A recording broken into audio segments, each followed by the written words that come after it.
go. What's up, guys?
Today is a great day.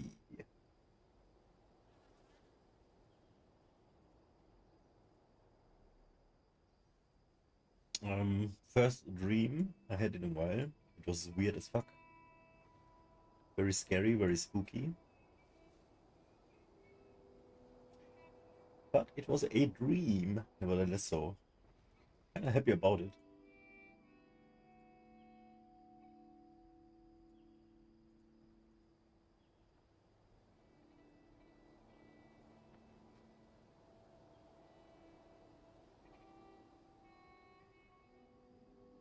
And for the first time in months, I woke up with something else on my mind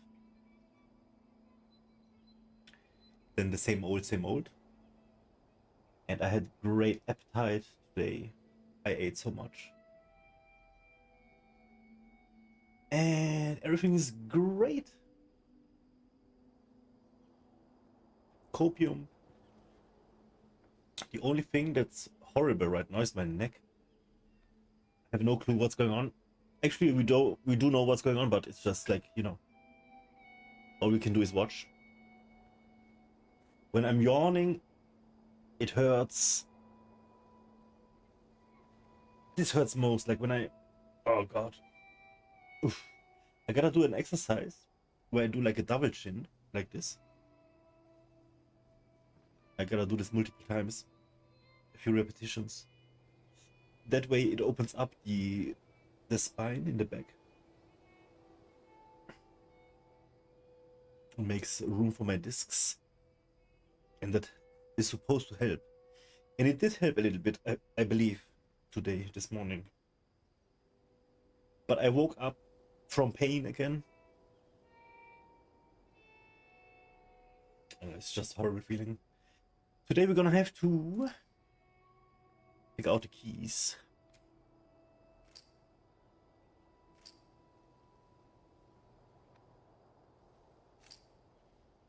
So what do we have here?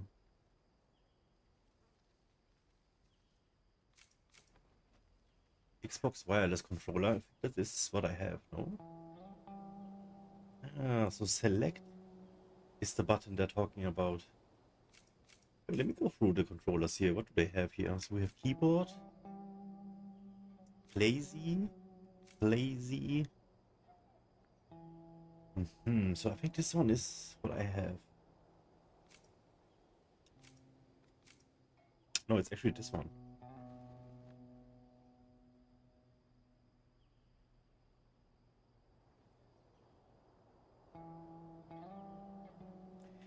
Man, it's so nice weather outside. It's like springtime, for sure. It's so cool. Okay, so we're gaming on this, it looks like. Almost look the same, but actually I don't know. Oh, wait, no, it's this, okay.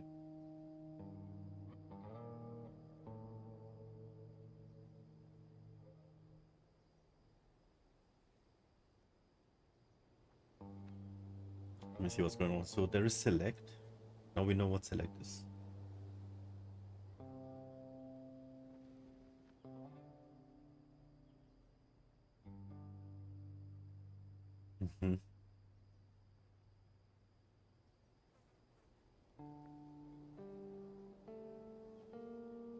Okay.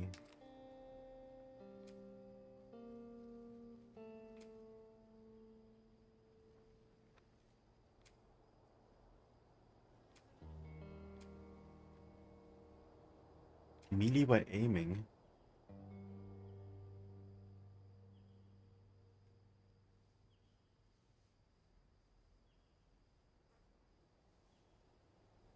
Interesting. Photo mode.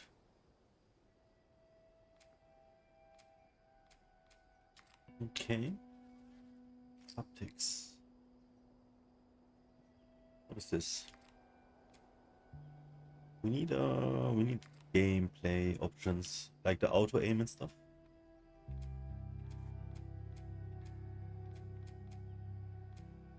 Is it here?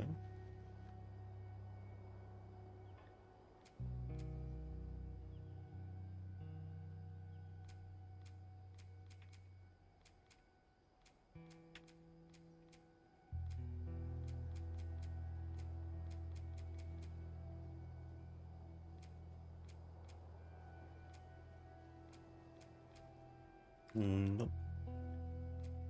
Oh, that's the layout. That's the interface.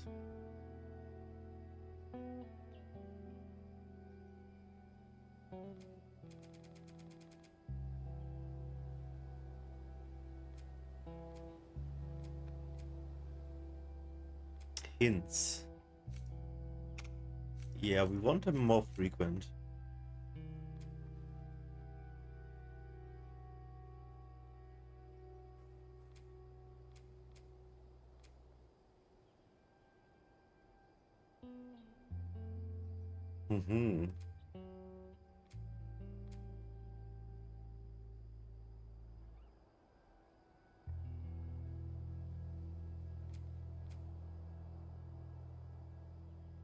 Performance. Oh, that's FPS and stuff.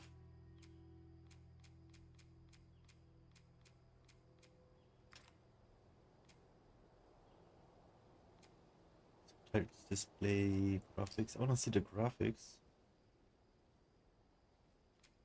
So we are on high. Can we go for ultra high? Yeah, we can. I want to try ultra. Ooh, look at all this. Okay.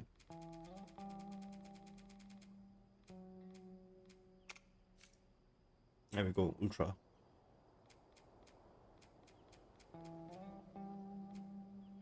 I think 16 is too crazy for my widescreen. It's just not necessary. It's the same, 8.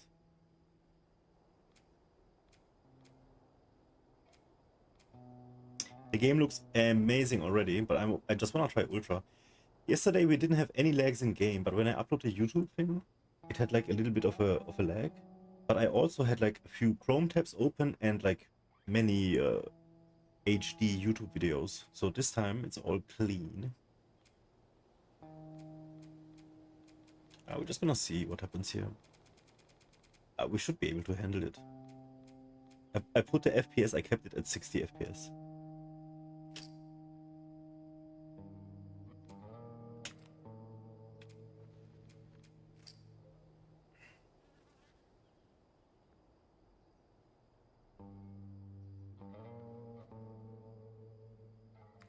Okay, yeah, I want the auto aim thing.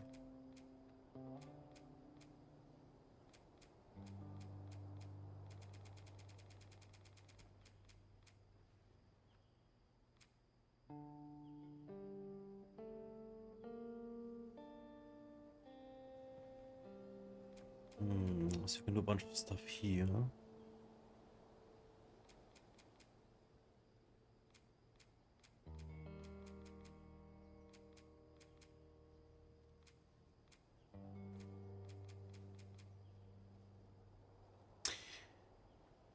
I mean, I'm still learning the sensitivity, but that is good to know. Look at all the input options you can make.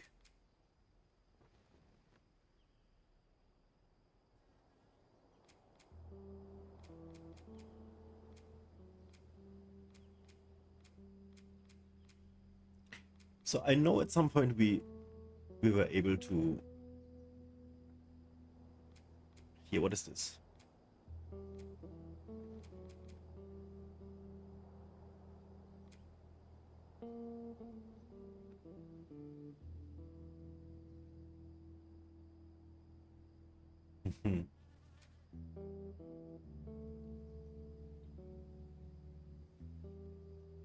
Use R to target head or legs.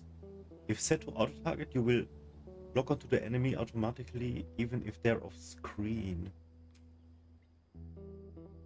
Oh, cool. So use R? What is R? Must be one of the shoulder buttons.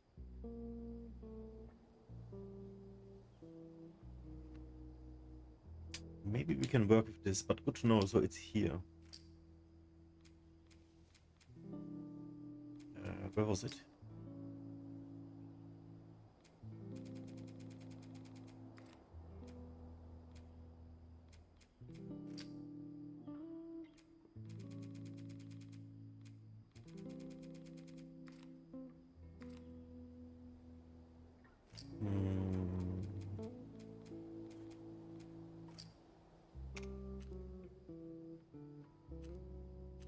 Aiming mirror.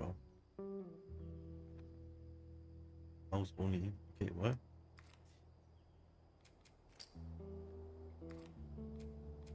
Where was the thing?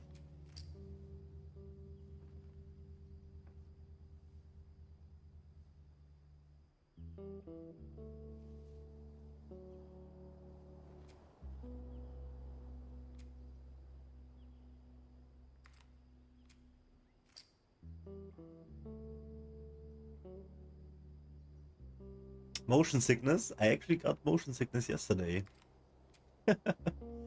Okay, man, there's a bunch of stuff we can do here. That's nice.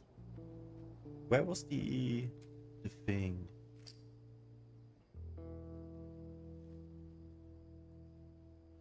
Wait, let me see which controllers we have.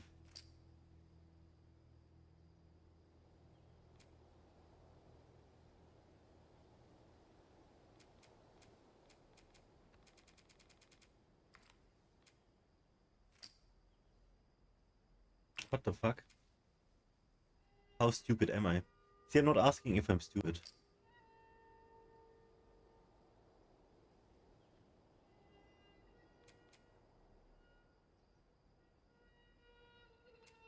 I'm asking how stupid.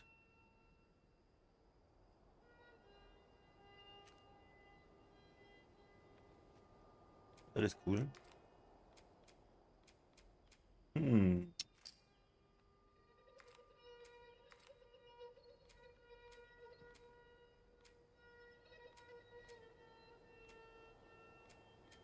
Well, I don't know.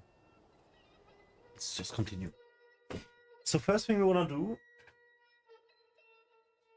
we're gonna try and craft.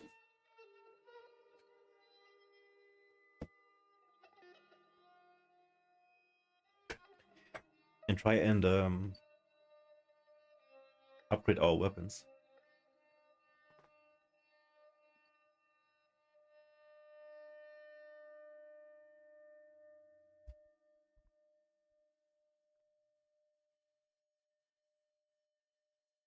So we got everything on Ultra. Let's see.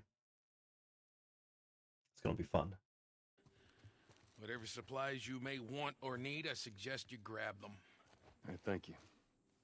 Ellie, take a look around, see if there's anything we can use. Alrighty. Just see real quick how this looks on TikTok. How do you stream games on TikTok, dude? What is this? Oh god, the vertical thing is Giga.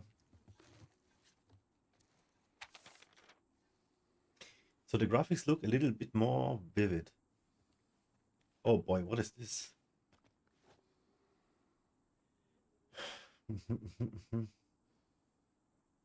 So, guess we gotta learn this one. So the auto on head aim was on R. Is that R? Is this R? Okay, that's the thing. I wanna know which button is which now. How did we check it? Difficulty. We're gonna put it on light. Light is hard enough for me.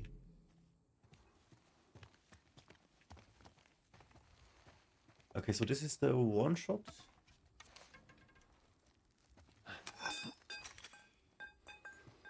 And I left this. Let me try press select. Yeah, there we go. Okay. Very good. So we have Molotovs and we can craft a shiv. Great. And this is the... So we need a bar, which we have, and then we can... Okay, I see. I think I want to craft a few of these. Amazing, guys. We are learning the game now. So you can only carry 3. Good to know. I want to craft this. Okay, I hope I didn't take away any of the materials that I need to upgrade my weapons. Oh, the graphics do look sexy though. Holy shit. That's amazing. So, whoa, we actually can craft more. Bruh.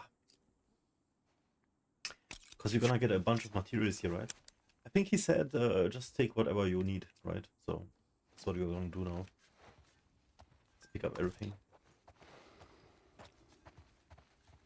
Yeah, I was watching the YouTube uploads that I made, and my voice is always like very overdrive, very loud.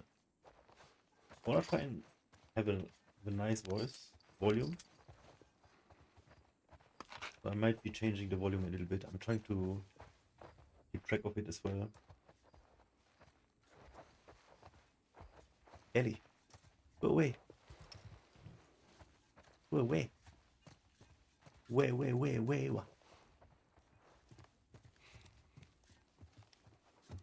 Okay, I want to find like a crafting bench, which I thought we're gonna see here.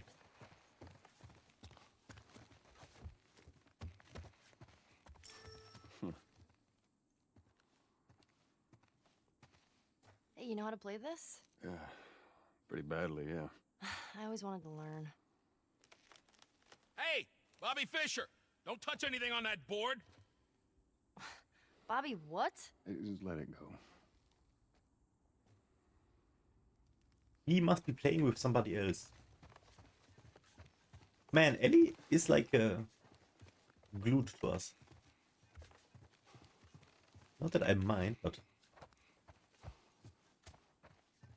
I don't want to run over her, you know? Found everything you need? We're good. Shift durability increased.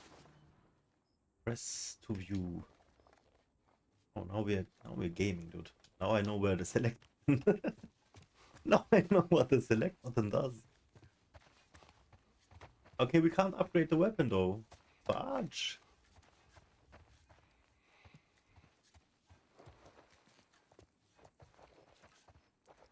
But the graphics did improve, huh?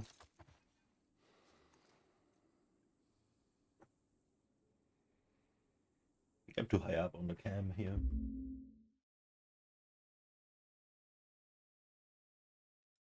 This might be better. You guys can see more of the game.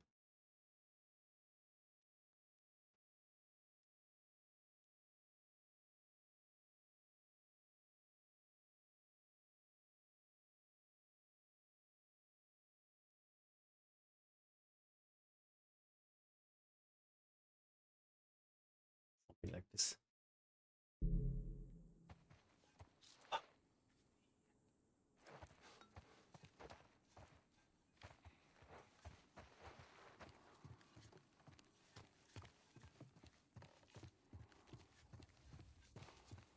Right, we're going. Check. Okay. All right, Ellie, come on. Don't leave the door open. We got it. We have to cross to the other building. Up the stairs. Let's move it. Just stay with me. Can't believe you agreed to this bullshit, Bill. What you should have done was just left him back there. Nope. I'm gonna have to check what's in here. You weren't kidding about him. Wanna take a look around up here? Nothing in there that I need. Go ahead, take whatever you want. Thanks. Nice, nice, nice.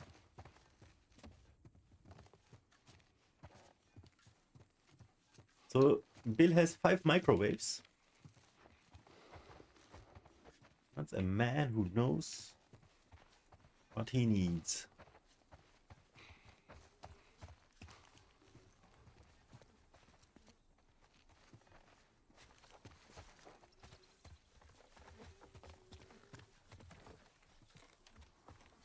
Yeah, so the motion sickness is real. I do get a tingly feeling.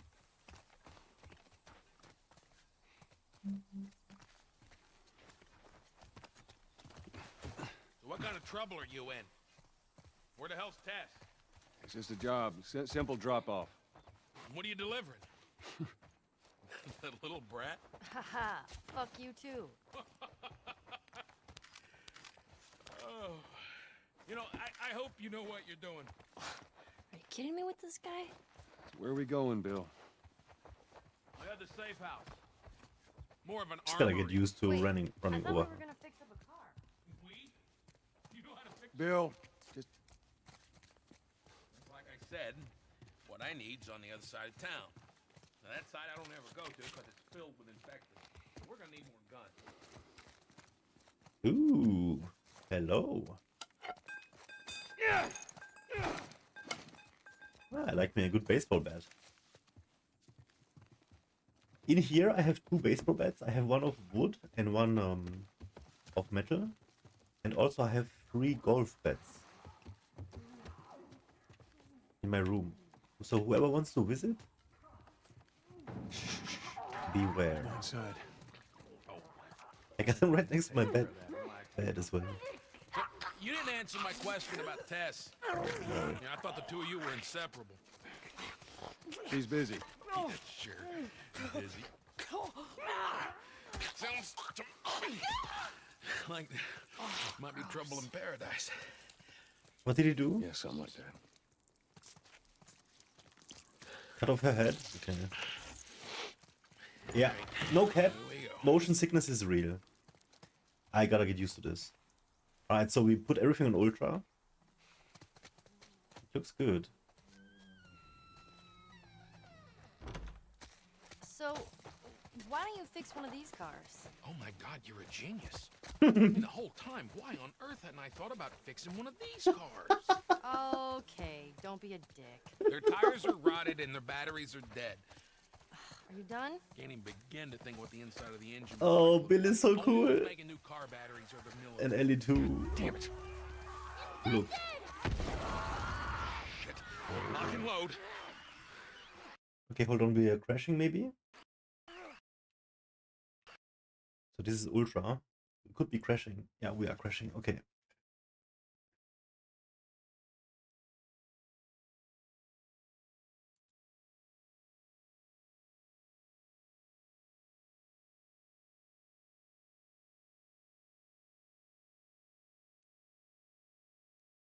So the game crashed. It's probably because of ultra, and we are streaming to TikTok, Kick, YouTube, and Twitch. We're gonna have to go for lower resolution, I guess.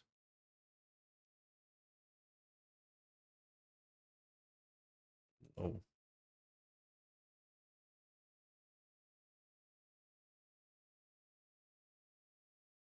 No. So it was a GPU crash.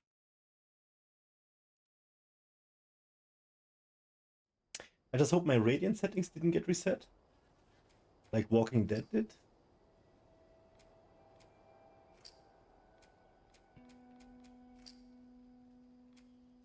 Okay. Just go for high. I really want to go for ultra again, but we can't have a crash. And we were good on yesterday like this.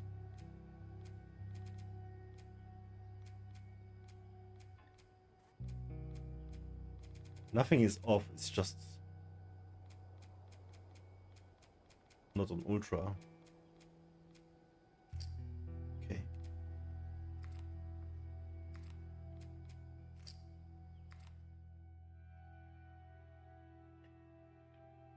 Sad.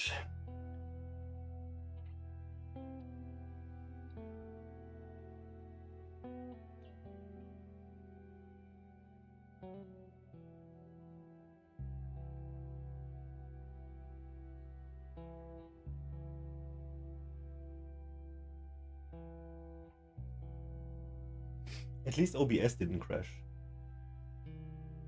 Copium.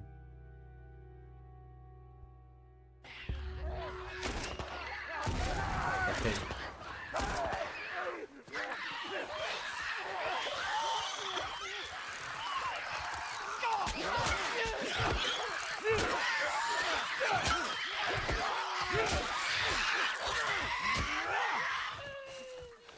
Are they dead? Is the bat gone? It's broken, okay. All right. You gotta check the barricades again. You neglect the simple shit, and now you're paying for it. So yeah, I don't see a difference in graphics. Taking all the supplies from the warehouse. Okay, well, now he's talking to himself. Then it'll take Bill? Joel this way. Yes, but shiny.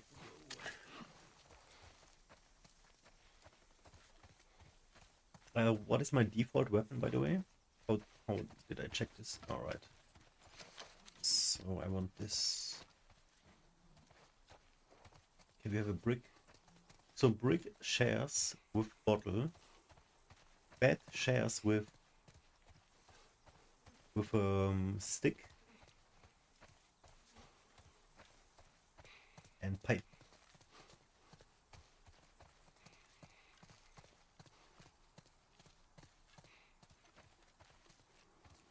We're bound to find something in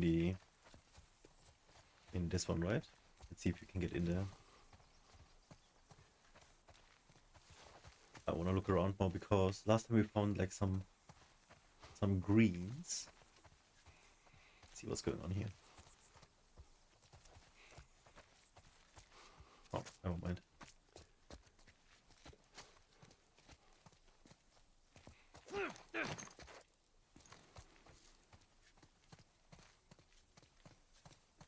Is the revolver really what I want? Because this one has more shots.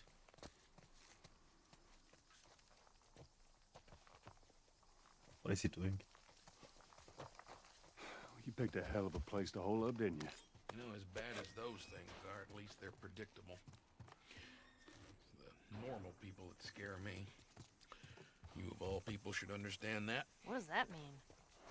Nothing. You sure that gate's gonna hold them? Well, I locked it. They don't have a key. So which way? We're here. These guys are, In the all these cellar. characters are epic. Right down here. He looks like somebody I know. Well, here we are. You don't touch anything. And you close the door?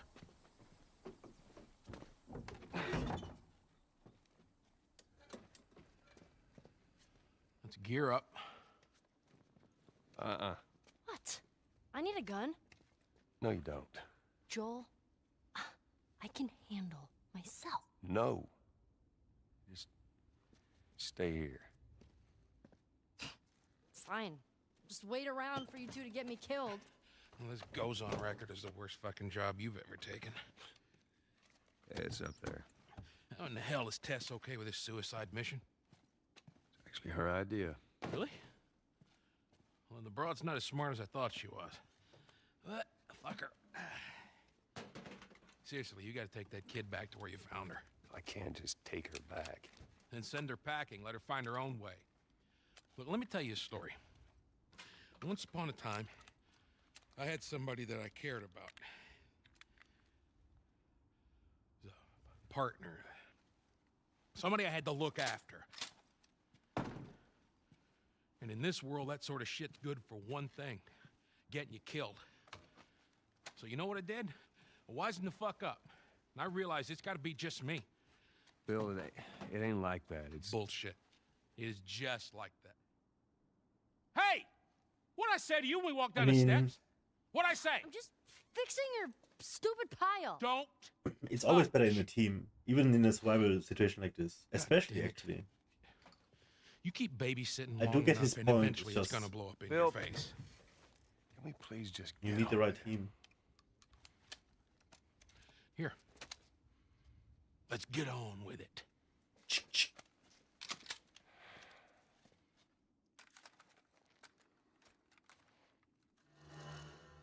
All right, before we go any further, I got something I gotta show you. Right, we got a pump. What you got? New toy from the toy box. It's a flamethrower, right?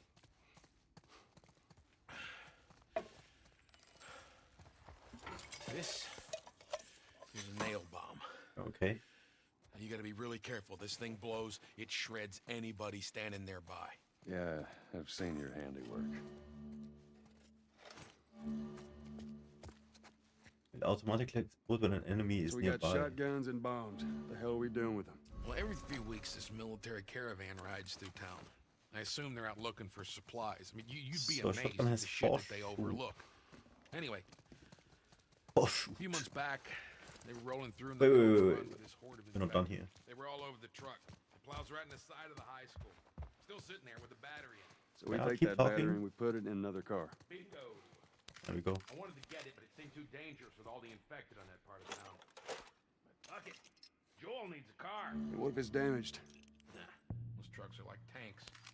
Just sitting there. Actually might work. Oh my god, there was a lot of loot here.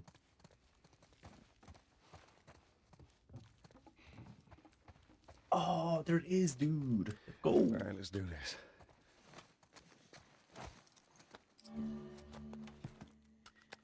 So,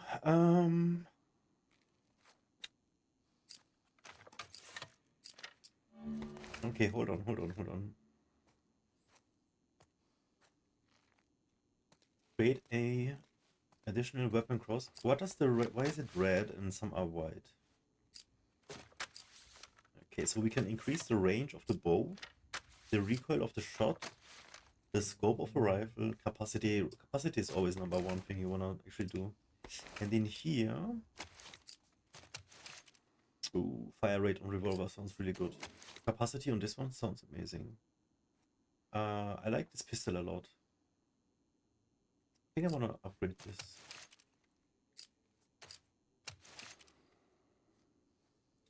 I do like the revolver. It has a punch, but the ammo is just horrible. If we do headshots only, it doesn't matter if it has a punch or not. That's what I believe. I don't know how the game is gonna handle it. So I hope we can upgrade everything at some point, and I'm not stuck with this now, you know.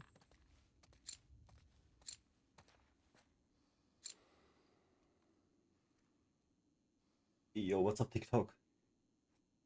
Oh my god, so many people joined and I didn't say hello. Let's see, so we got reload speed here. Costs 15, 15, 20. I only have 47. So we gotta be really smart about this. Can I? It's red because we don't have the thing. To quick draw a second shotgun. This is what we need, dude. Utility.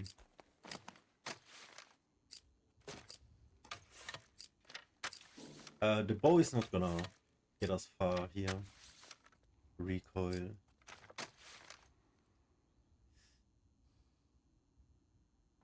Should we go for the capacity on the rifle?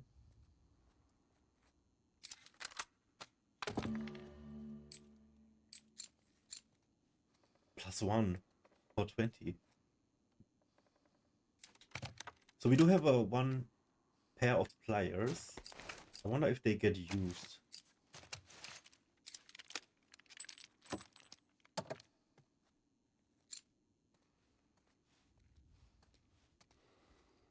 Damn, I do like the revolver though. Let's go with the revolver.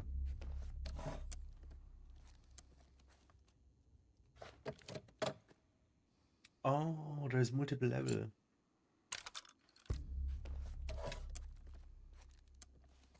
Okay, that's cool, that's cool. That's all then, I think.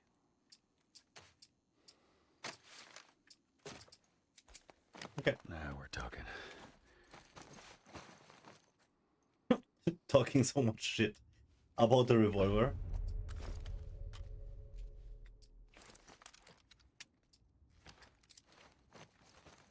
Are we going for upgrade it?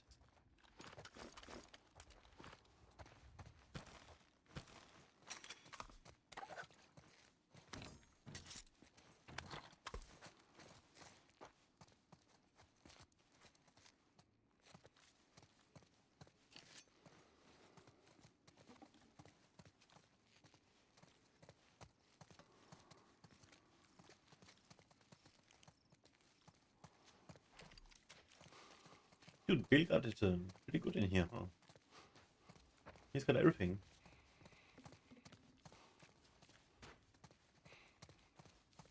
Ah, okay, should be fine. Let's go.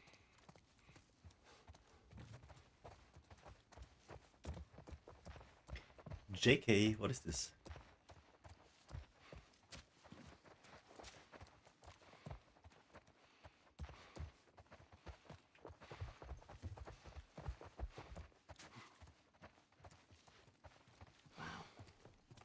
Nice place you got here.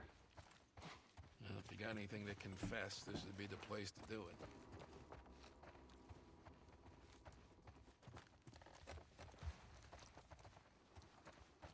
That's not the confessional booth, that's my room. All right, I'm not touching anything.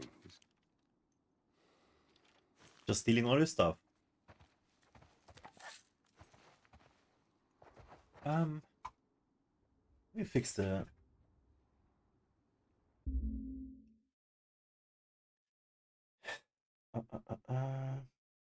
the TikTok screen.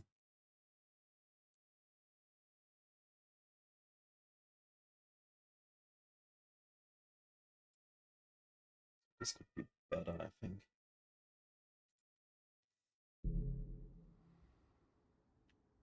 Is it? Yeah.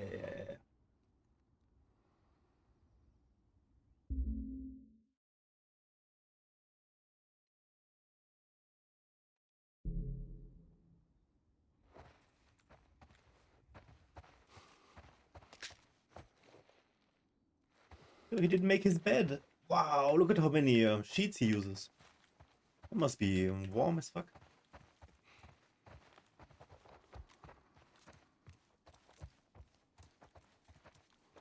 I never make my bed as well, so whatever. All right, time to sack up.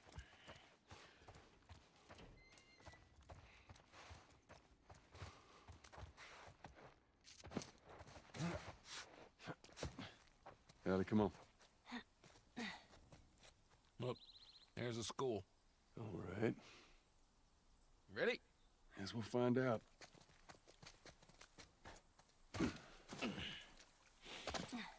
Infected barbecue. Grilled mushroom. Yum yum yum yum yum yum. Oh, man. Yeah, come on. You don't need to be looking at that. I've seen worse. Past this gate, it's all new territory to me. I'm on it. Hey, you guys hear that? Keep quiet.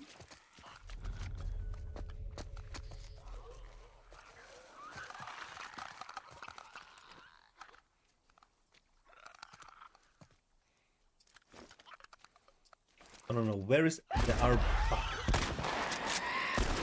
I'm looking for the R button to aim for the head.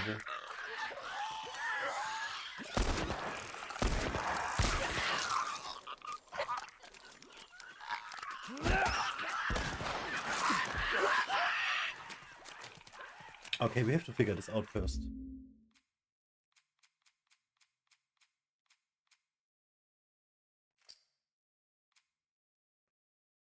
Where did I see? Oh, here we go.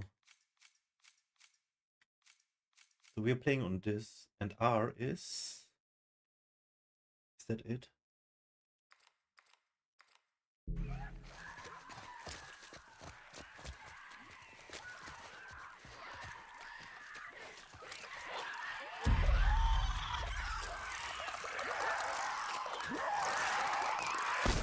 That's not the R button.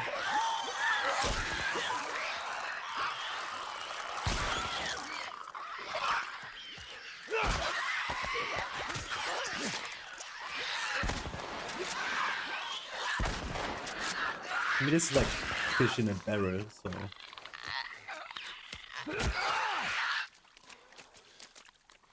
And now we have the problem that we're out of ammo.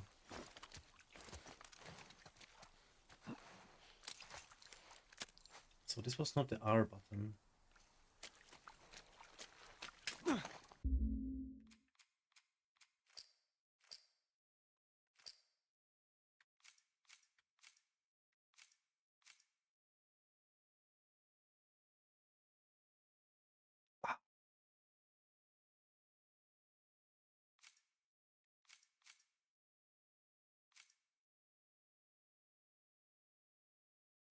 This R camera.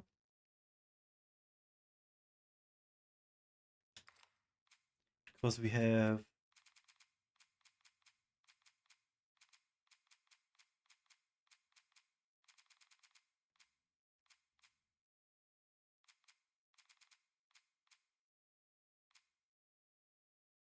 here, use R to target the head or legs.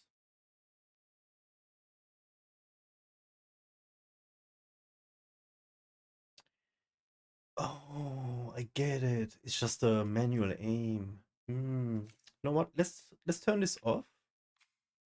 Actually, let's turn it on and just decrease the thing.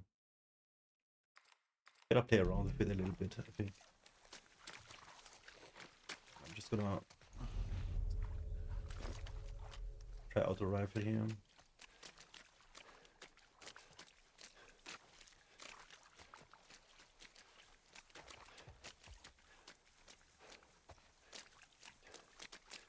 So we wanna go down. I don't wanna miss anything. I think there was a path here to the left as well. Maybe not really, but maybe.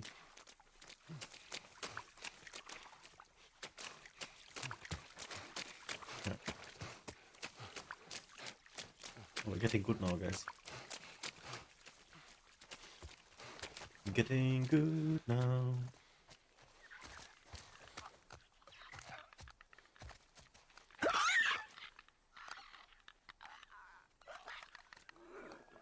So yeah, it's working out.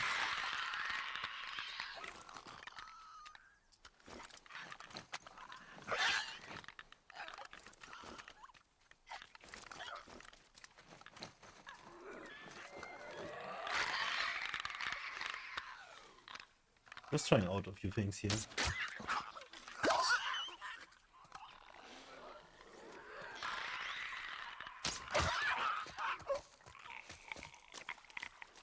I think there was another one. Can I get the arrow?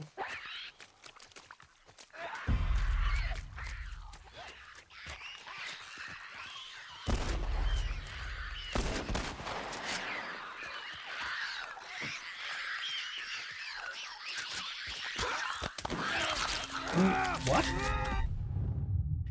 Bro.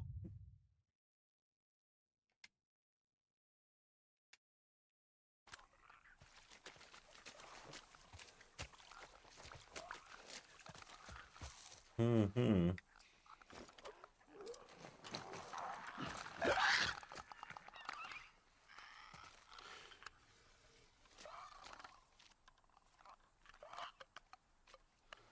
Oof, the sensitivities I didn't like.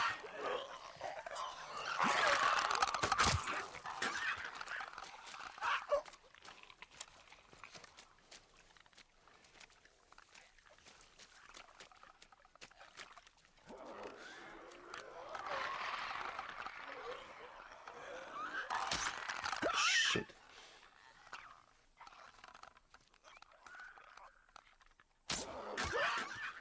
think I got him. I'm gonna increase the sensitivity.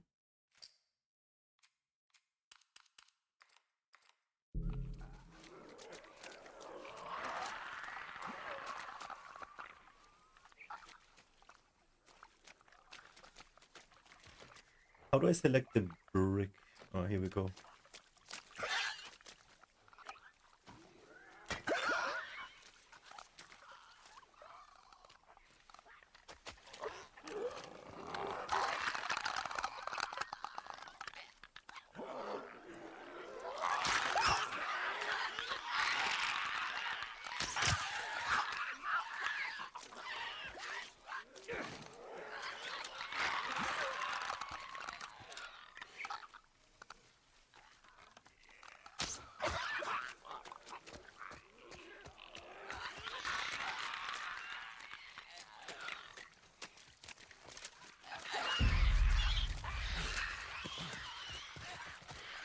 I think he saw us. Ah. So you always get bit like this?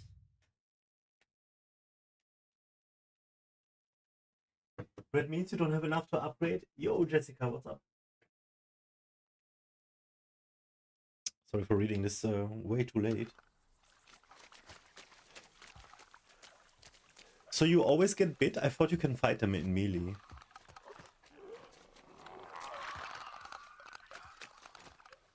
I need like a quick swap somehow.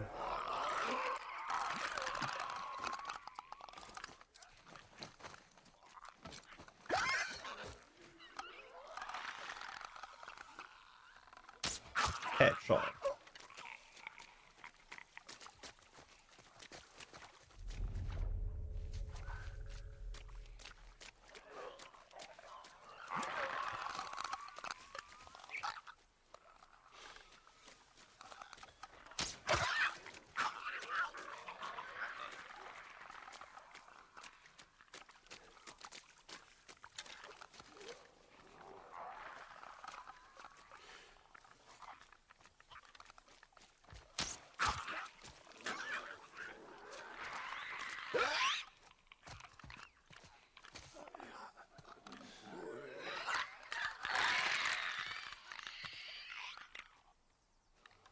Ah, I'm so bad with the sensitivity. If you know what I mean. Okay, wait.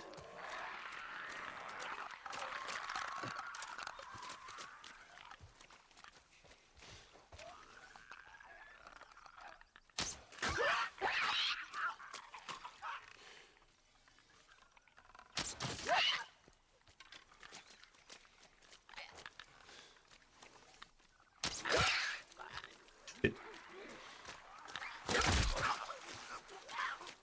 Monka S. Okay. Fuck, I should save my arrows. I'm just practicing a little bit. So I don't like having to press two buttons to swap in between the thing. Should we try the pump?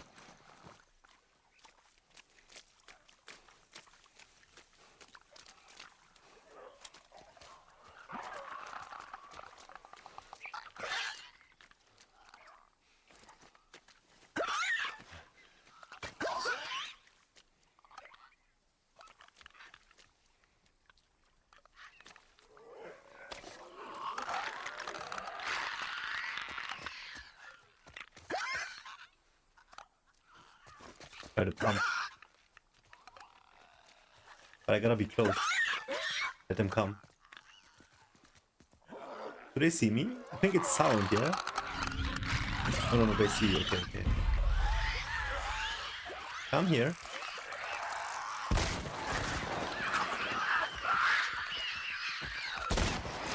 Oh, that's what I wanted to see. I think that's it. Good job. Not clear yet. We got him airborne. Not bad.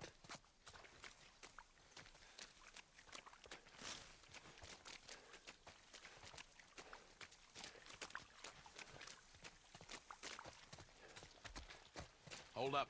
I got a key for that gate. Open up. I suggest we move quietly.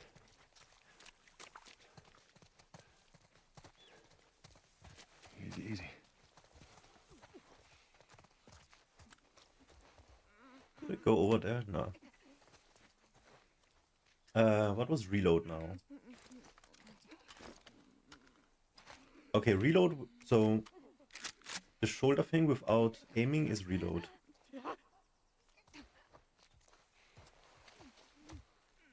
I kind of want to sneak attack them.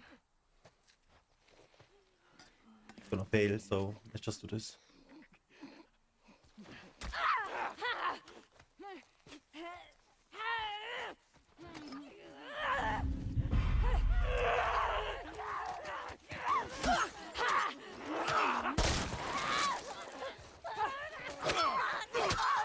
Can we melee?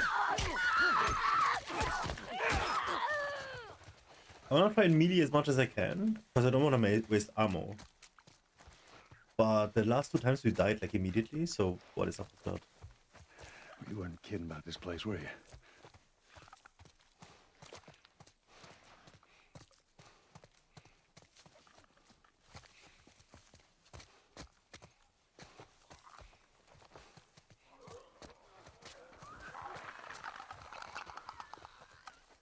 Oh boy.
Inside the shed.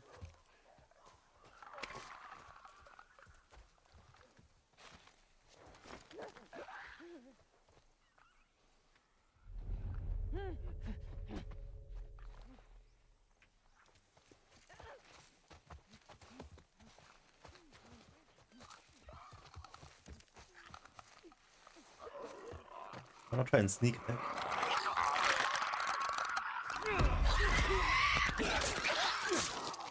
Shit.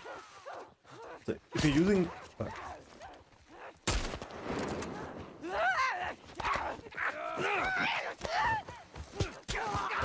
No. Okay, at least we got some Batman combat in here. Oh shit.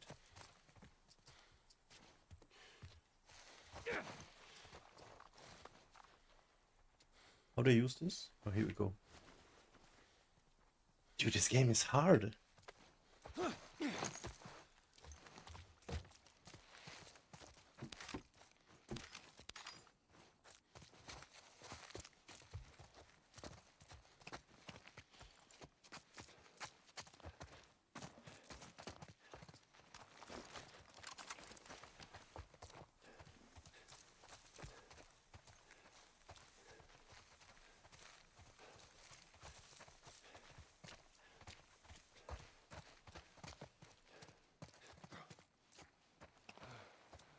What about this? This way. It's tied trap? on the other side. It's just What tied. about going through here? What, the doggy door?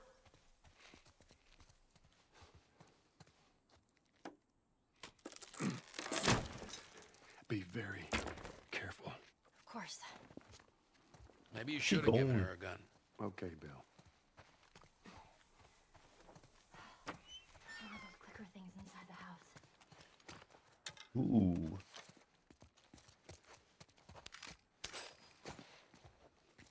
So can I just press the button down and it picks up everything? Is that it? That's cool.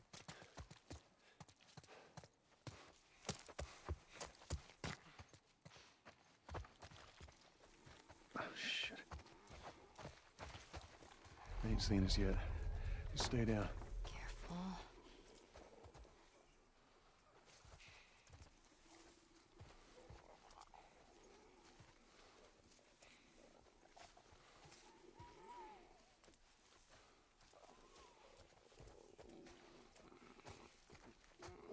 Trying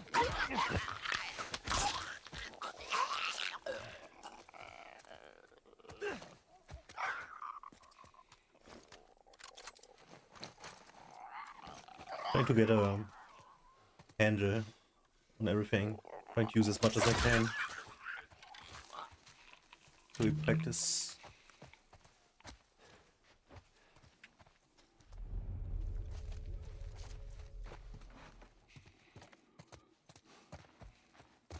I hear something, but I couldn't see him. Why is that now?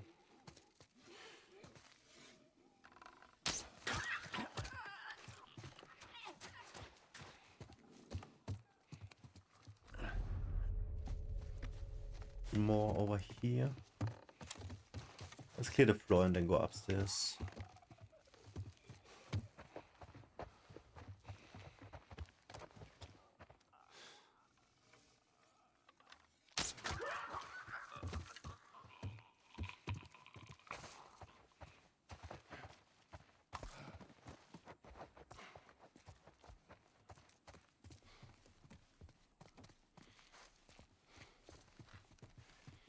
Oh, never mind. It's blocked.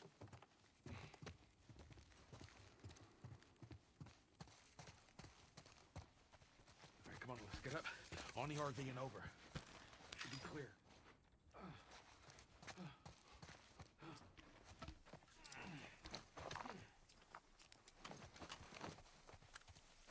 But I've got a lot of ammo on the pump. That's great. Wait, what did he say?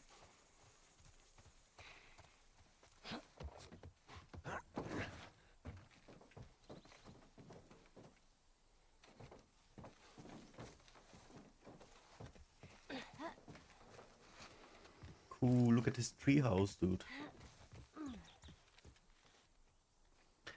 Wow, they have a treehouse, they have a pool. So jelly. One day.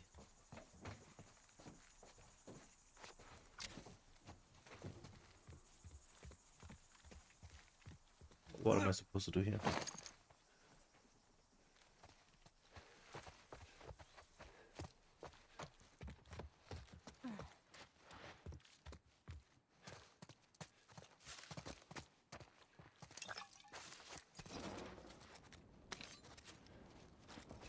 Is this cockroaches? Look at them. Yum.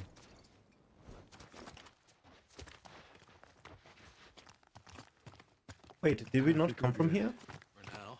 God damn those things. Nobody's bitten, right? Nope. I'm good. We're all fine. Let's just keep going. Give me a hand with this.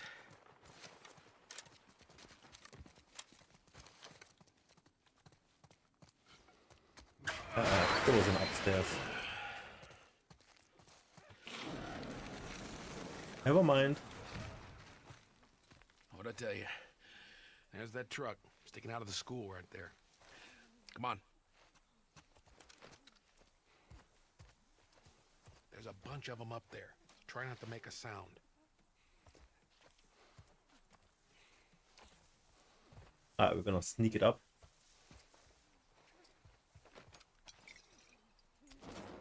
I kinda want a brick here.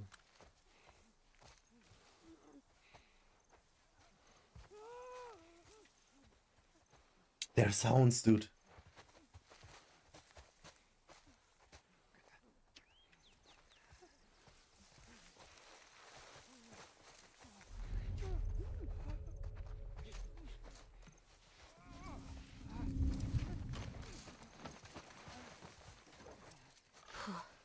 Scary. I don't know how, but we hit him.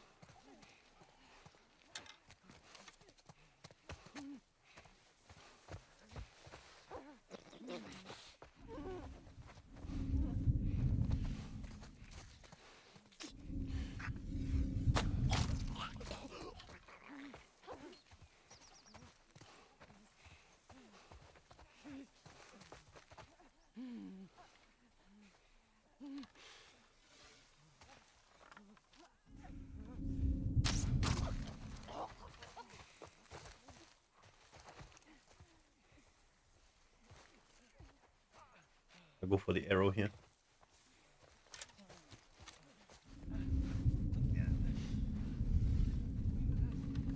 Shoot.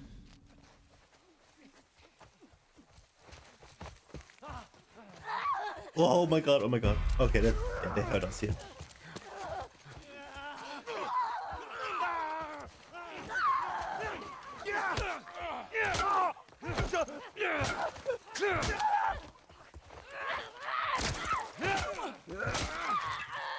So running is immediately they find you.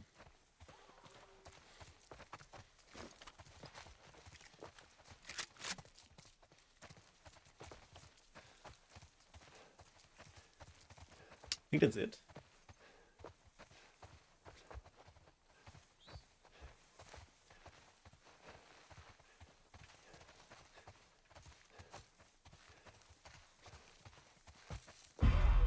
Ellie, run! Run!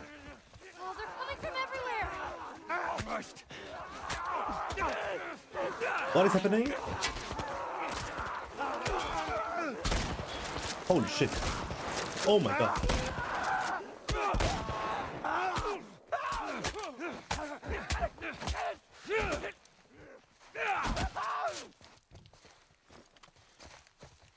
Well, that was easier than I thought it'd be. What the fuck, dude? must be Their holed heads up just somewhere explode. Let's not test our luck. Oh, How do we get okay. inside? Someone left a ladder on the bus. Here, get me up there and I'll drop it to you.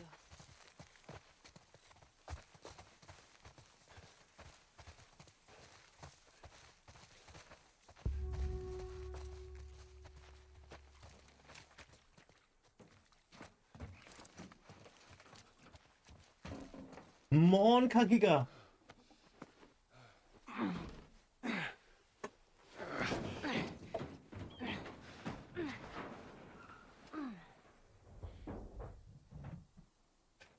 Don't get killed up there. Thanks, Bill.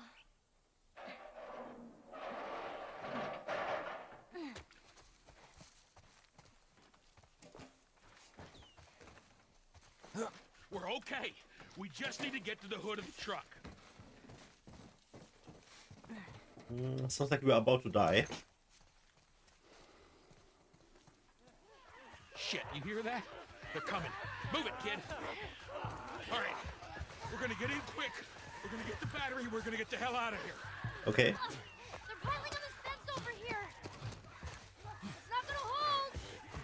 The door's locked. We do have a Molotov. That's only for one. Come on, Bill.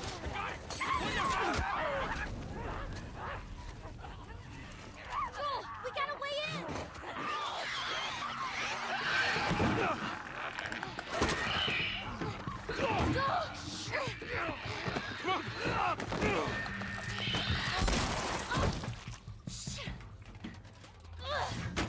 That's not gonna hold. Bill, make it fast. We have to medicate. Grab this. Please tell me you're done. It's empty. What? Fucking empty. Guys! Bill, where to? Bill, where? Anywhere but here. You better haul ass. Come on. I'm poking through.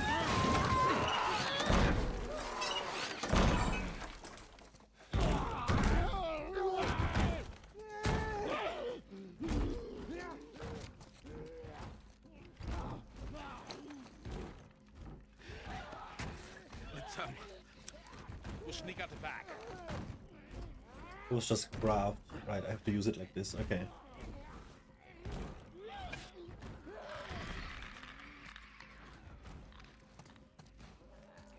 You two, follow me. I'll get us out of here. Be my guest.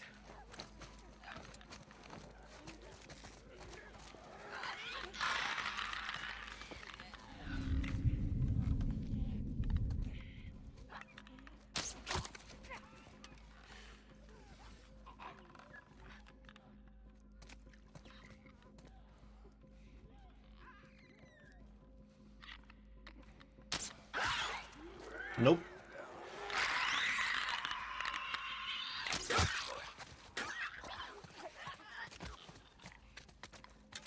That's why we need range, but the range is very bad.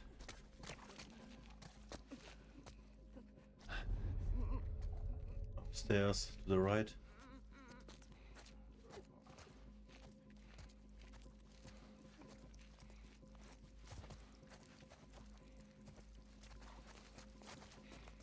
Yo, when we threw the Molotov, I thought it's gonna be like a wall of flames, you know?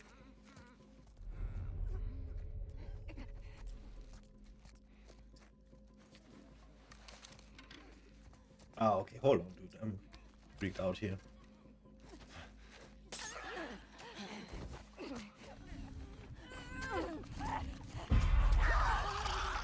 They saw us? I think so. Watch my back!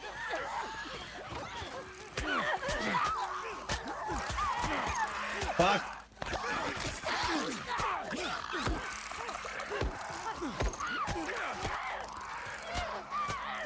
LB to escape? Why didn't they shoot? Okay.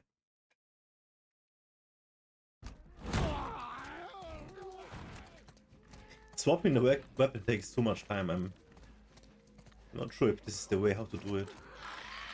Maybe it's supposed to be like this. Okay. On your right. I want to trigger them again.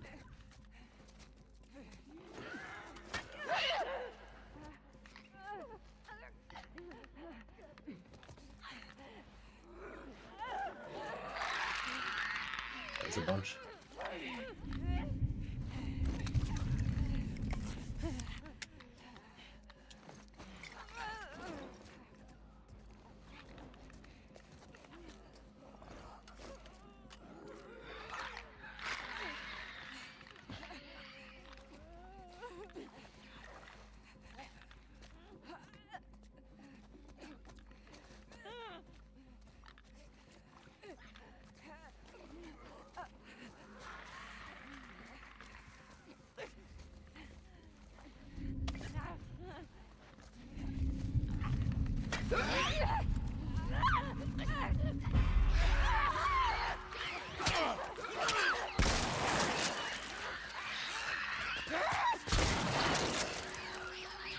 Come like this, it's fine.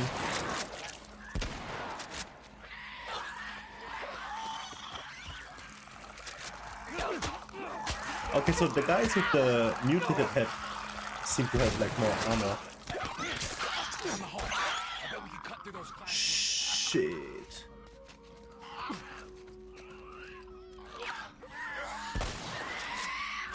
Oh! He wasn't dead yet, dude. Monka, what the fuck?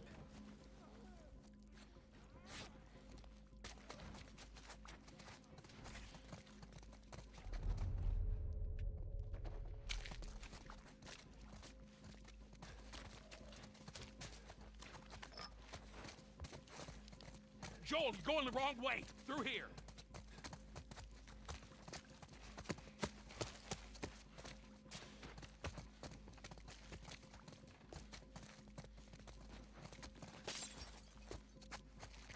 Nothing.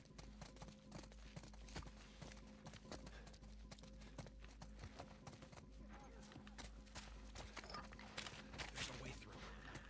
Gotta get past those guys.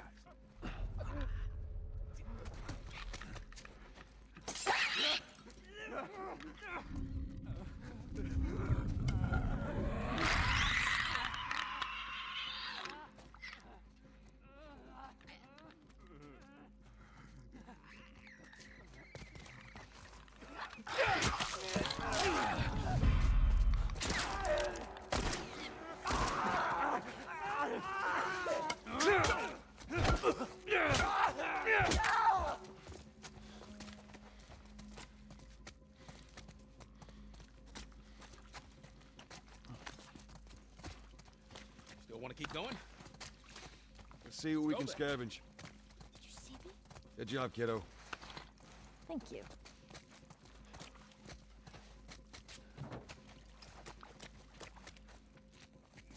Looks like there's a path down this hallway.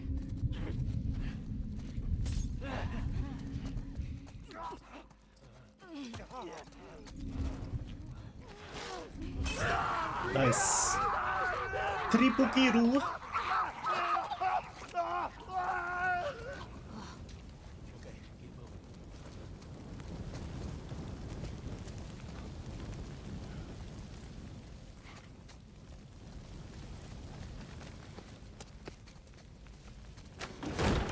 Help me open this. All right, ready?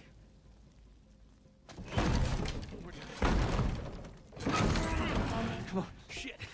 There's more on the way. Barricade the doors.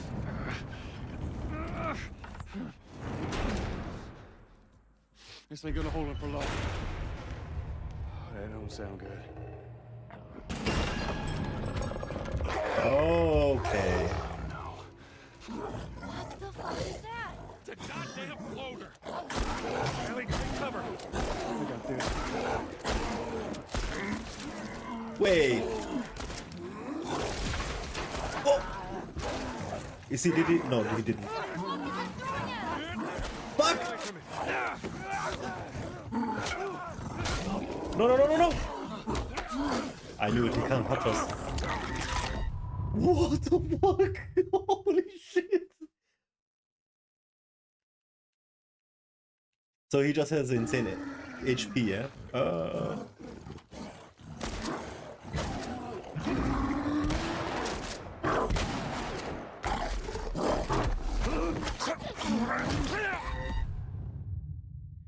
Okay. We're gonna try to shoot him with the pump and keep a few ammo for the guys that are coming from the right.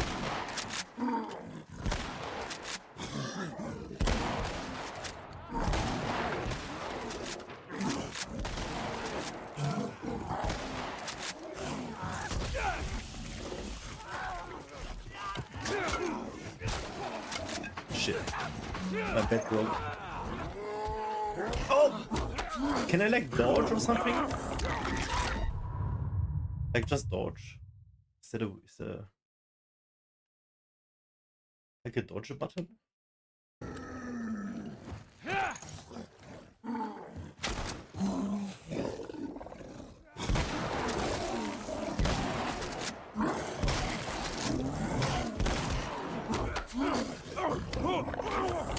This looks like it hurts, dude.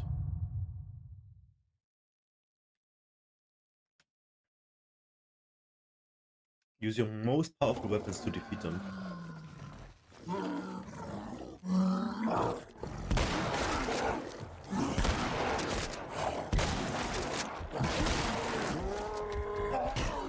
Okay.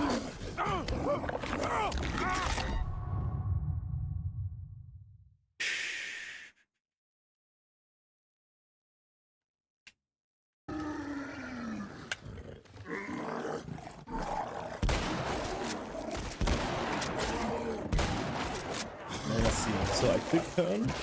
How do I quick turn? Oh, there it is.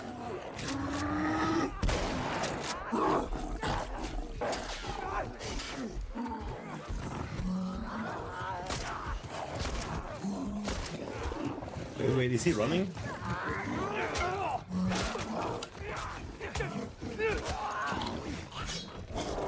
Oh!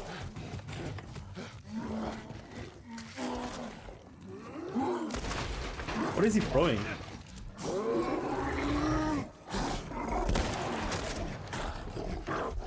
That's the only way to dodge them. Whoa!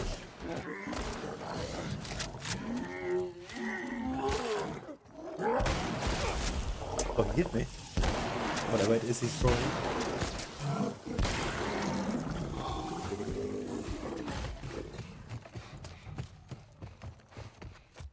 He down? Jeez. What was up with that big guy? Holy. It's been infected for a long time. We call them bloaters. Bloater. That is so cool. The longer they're infected, the more I hate crazy to they are. interrupt your little biology lesson, but can we get the fuck out of here, please? I am Get on top of these bleachers. Give me a boost. on Cole. it.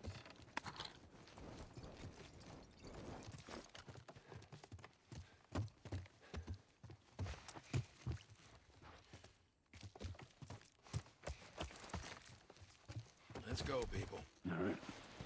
Here we go. All right, come on.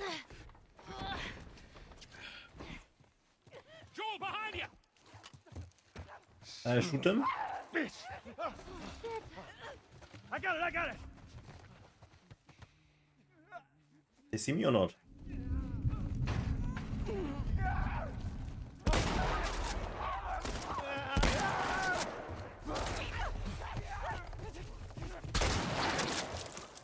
Down. Finish it off already.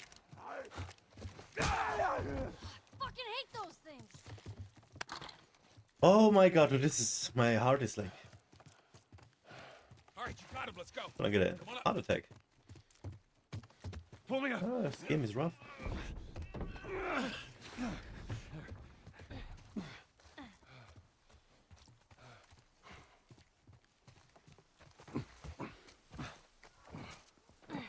This way.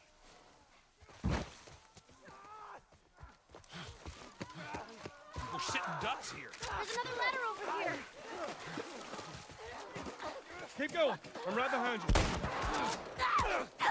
Whoa.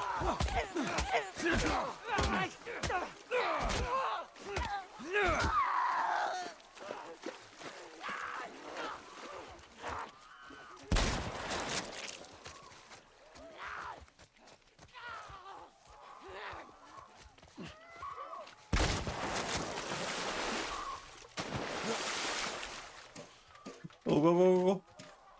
We need to medi again. Inside the house now. So that worked out well. Oh my god.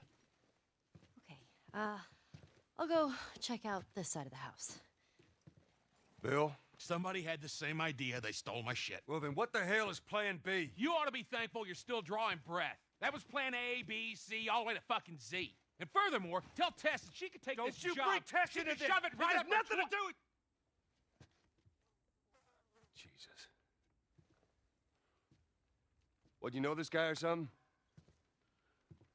Frank. Who the hell's Frank? He was my partner.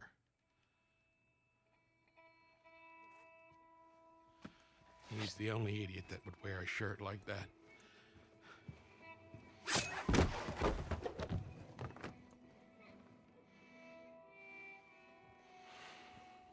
He's got bites. Here.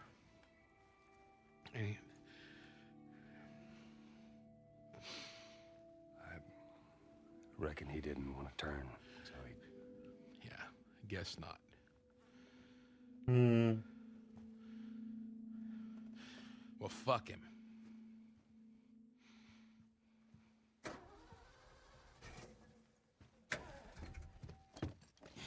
Look what I found. It's got some juice in it. That's my battery. That fucking asshole. Get out. Get out. Okay. Jeez.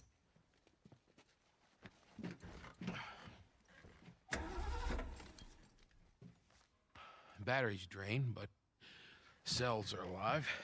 Meaning? Meaning, we push it, get it started, and the alternator will recharge the battery. Is that your guess? Look, you wanted a plan B. This is as good as it gets. What are you thinking? Thinking you drive and we push. Jesus. That's more of my stuff.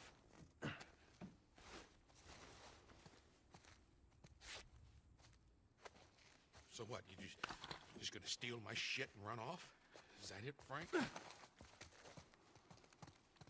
You should probably search the house. I'm sure there's more supplies. Good idea. Let me know when you're ready to finish this thing. I'll give you a holler. Ready?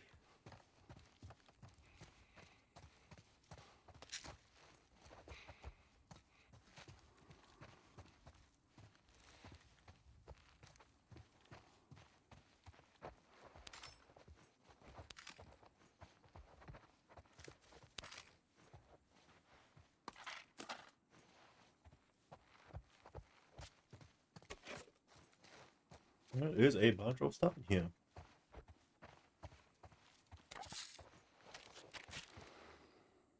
I'm not sure if I should be crafting stuff and then picking up. Let's see. I doubt you'd ever find this note because you were too scared to ever make it to this part of town. But if for some reason you did, I want you to know I hated your guts. I grew tired of his shitty down and off your set in your ways attitude. I wanted more from life than this, and you could never get that. And that stupid battery you kept moaning about, I got it. But I guess you were right. Trying to leave this town will kill me. Still better than spending another day with you. Good luck, Frank. Fuck. Is this the two gay guys out from the season 1 HBO? From the real life series? I mean real life, duh. They did not hate their guts though.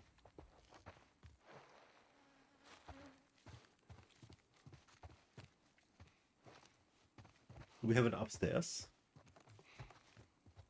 Nope.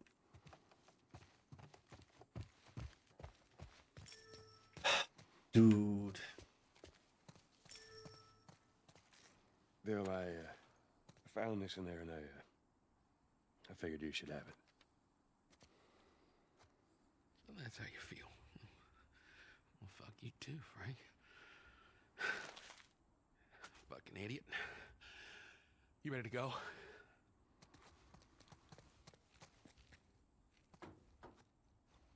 You gonna be okay with this?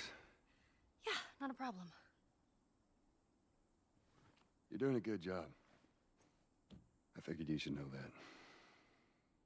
I won't let you down with this. All right.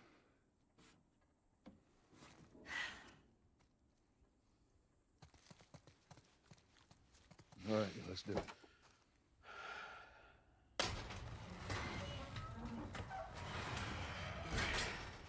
Put her in first. It's so bad for all of them. Already did it.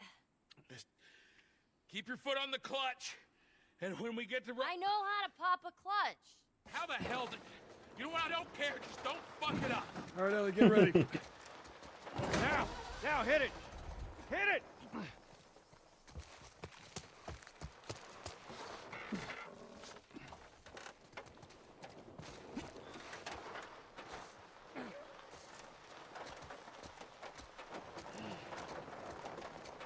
Guys, over there, look out! Shit. They're on top of us.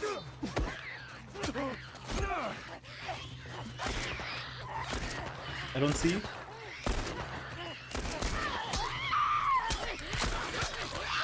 I was trying not to shoot Bill, by the way. And let me reload first. Gotta go faster! Yo, Daniel, what's up, bro? How you doing, man? Around that house! To your right!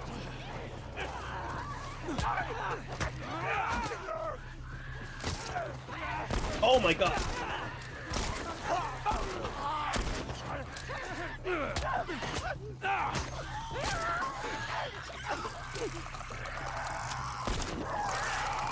No! We don't still have much time. Back to pushing. That's the shit with the revolver. I can't reload it fast enough.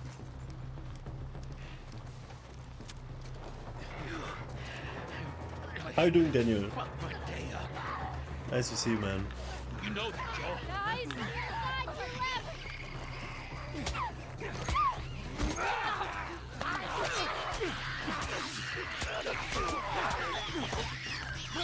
No!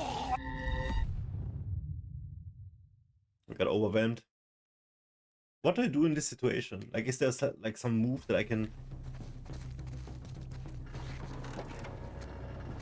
dodge, quick, get a weapon out or something? Fuck my day up. You know that, Joe, huh?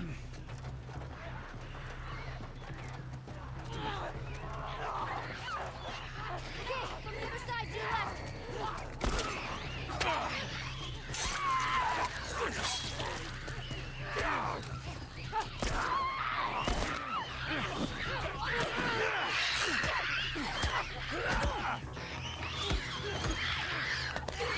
I'm dead. Let's get her to the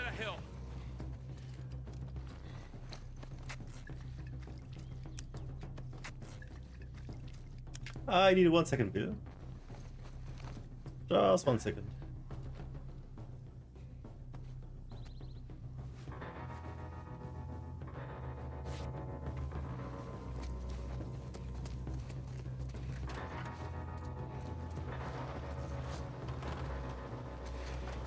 All right, Ellie, get ready.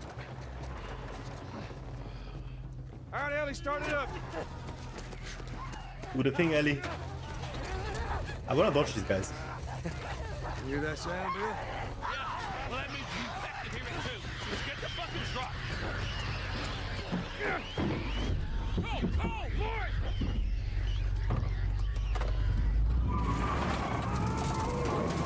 Ellie is so cool, she knows how to drive.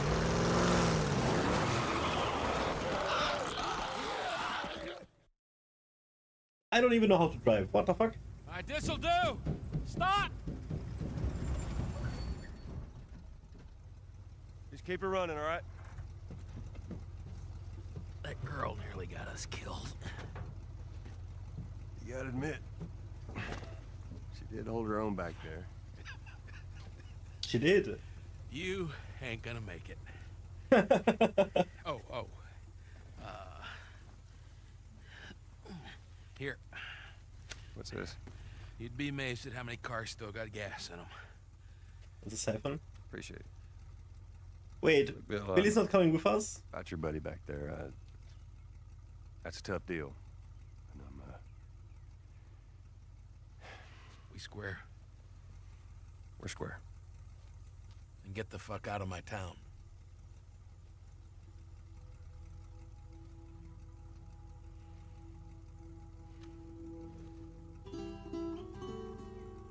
Bill has big walls, dude. No feelings allowed.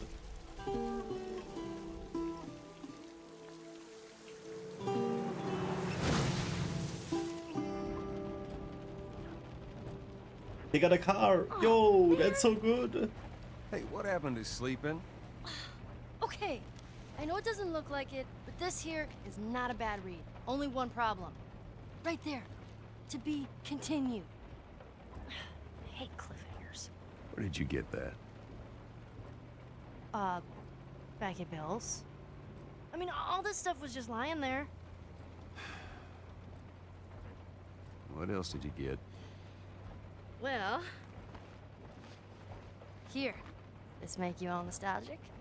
You know, that is actually before my time. That is a winner, though.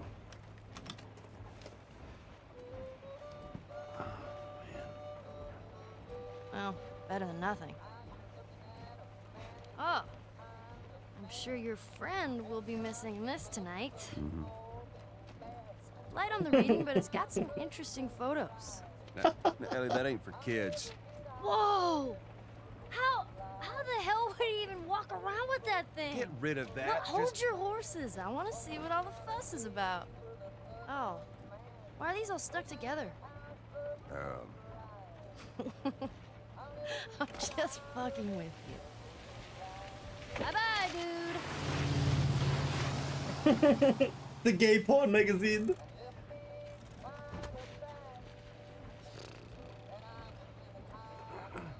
You know what? This isn't that bad. Why don't you try to get some sleep? All right. I'm not even tired.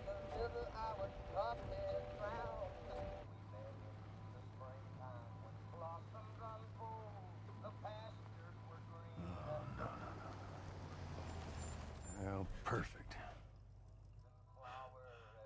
Now what?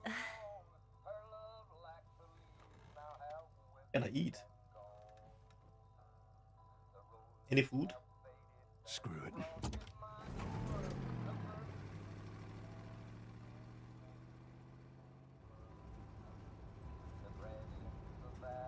That's how the best stories start. Screw it.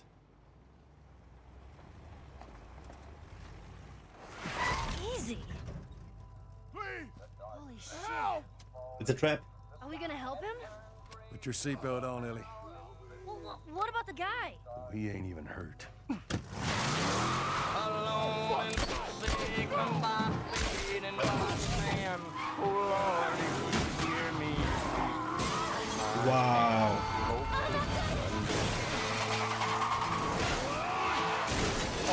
shit!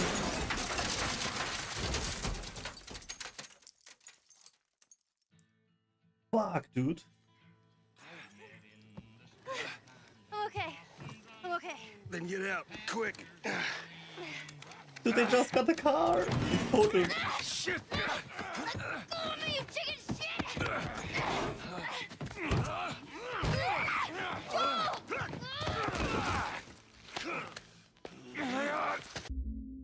Hold on. I gotta do the thing in the TikTok thing.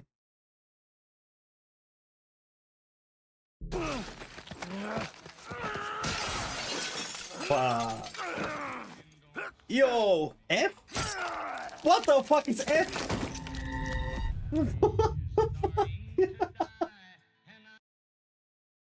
Because I was on my mouse, so it switched to keyboard.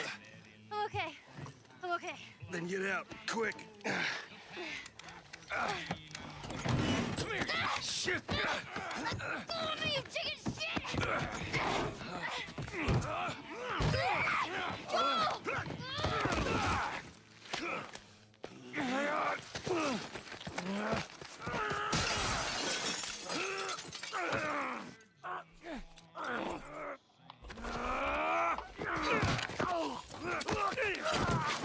You piece of shit.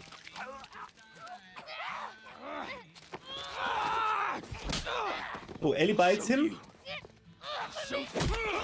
That means he's infected now, no?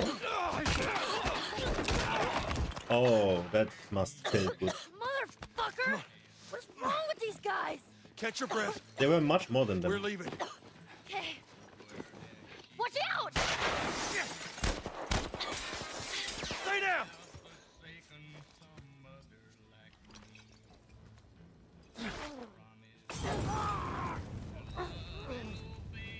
You piece of shit.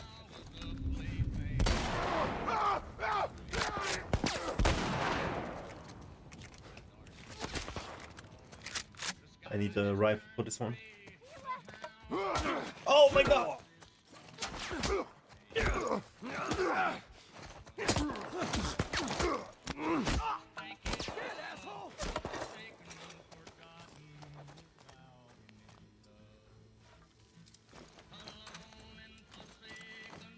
Wait, I don't have... Fuck.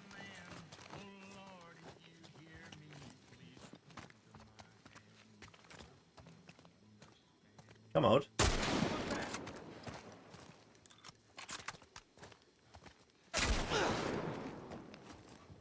Look out! From where? From where?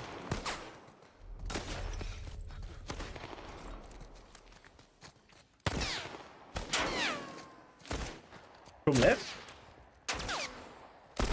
Good thing these guys are as good as a shooter as I am. Fuck!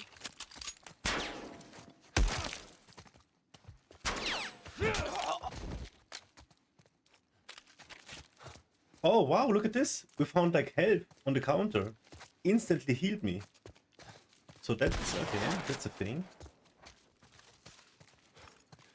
Who is this now? Over here.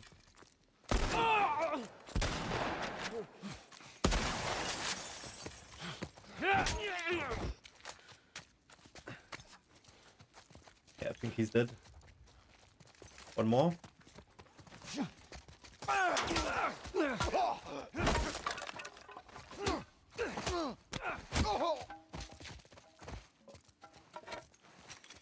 Wow, dude, what? Oh my god, there's more.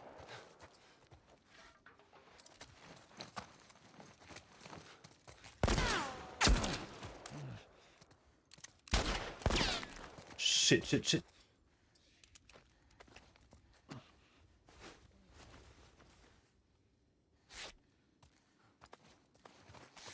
behind me, son of a bitch!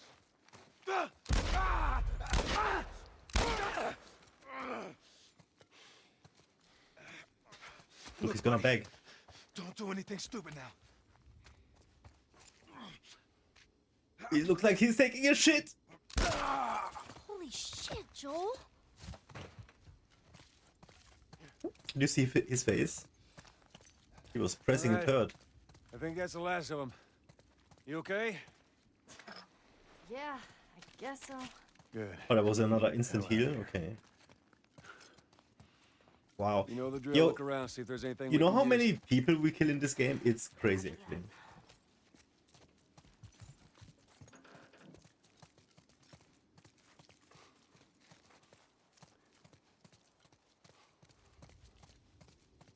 Okay, let's see what we can find here.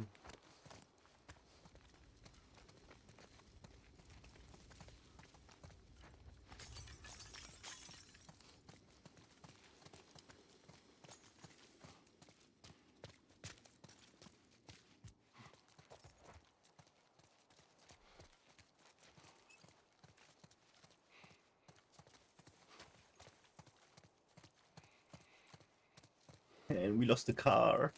See anything? That's so bad.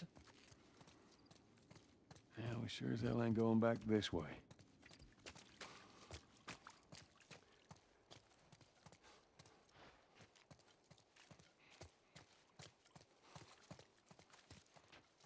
Shiny in here.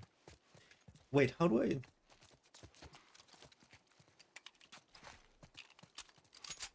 Right.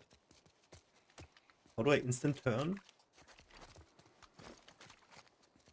I don't get it.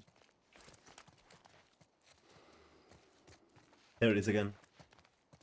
Oh, that must be the camera thing. The option that we put to follow camera or something in the direction I'm going.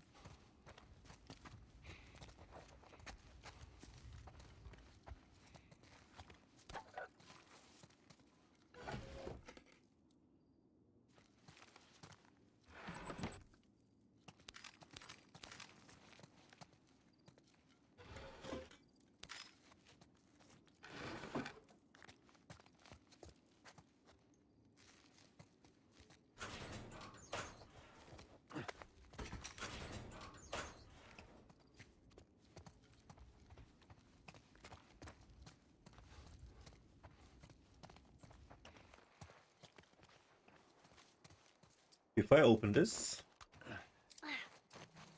Hey, maybe we can go through here.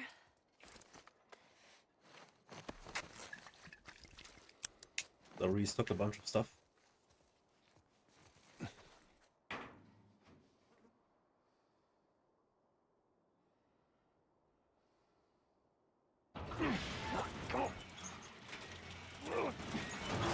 All right, go.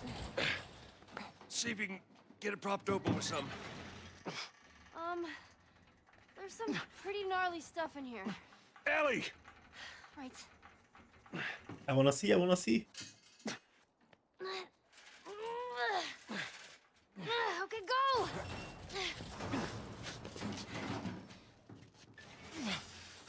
All right, I got it, I got it, I got it.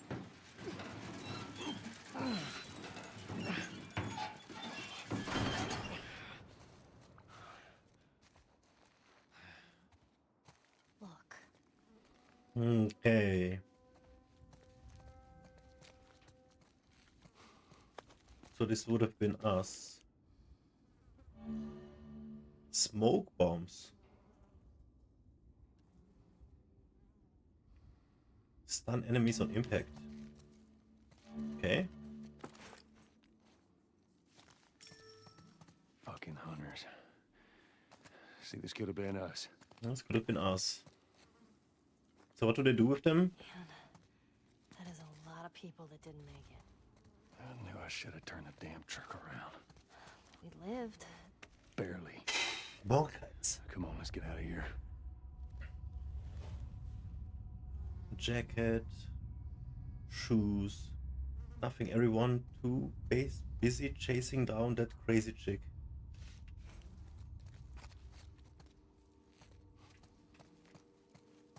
So, what do they do then? They kill them? Take their stuff? Do they eat them?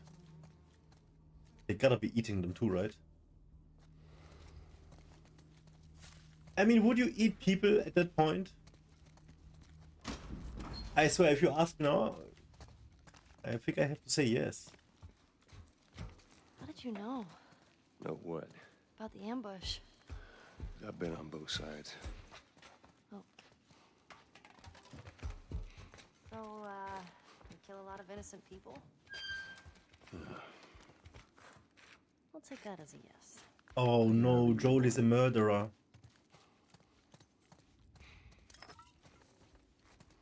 Innocent people, that sounds bad. Guess this is where the assholes sleep. I mean, slept. Ooh, health kit upgrade, okay.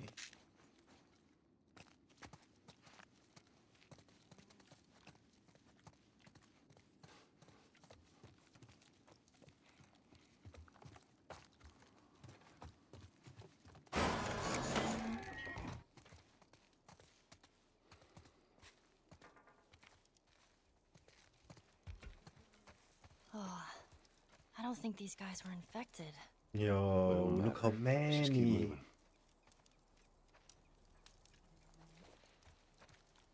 This is how they lived here, dude. They bait people and then got them and robbed them. All right. Here's the bridge. That's our way out of here. Hey, Ellie, slow down. Wait for me. Yeah, we're starting to get Right here. protective. How Yeah, about yeah, you yeah. let me go first and keep your voice down? Okay. How can you not want to protect this little cutie? It's such a badass too.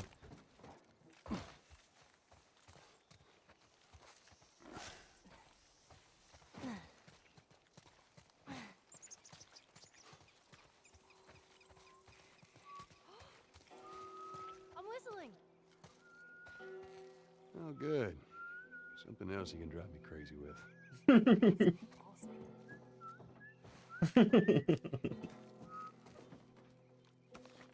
I bet Elliot like this. Oh, no way! That's too good to be true. That's too good to... That is full cinema. Where are you, Ellie? There is no way you found the second book now, right?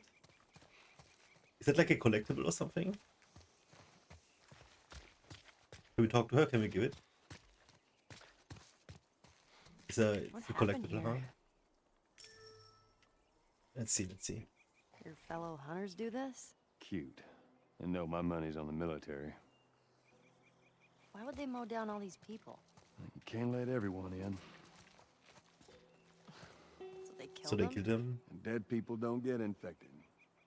You sacrifice the few to save the many. It's kind of shitty. Yeah.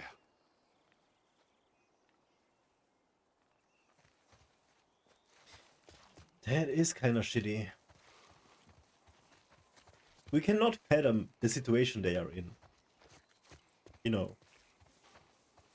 We see all these hardships and stories and everything, and we still cannot fathom it.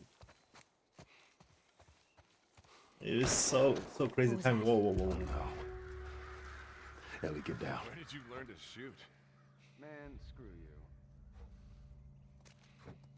You had an entire flock and you hit nothing. I'm about to hit you. Wow. Yeah, you're really upset.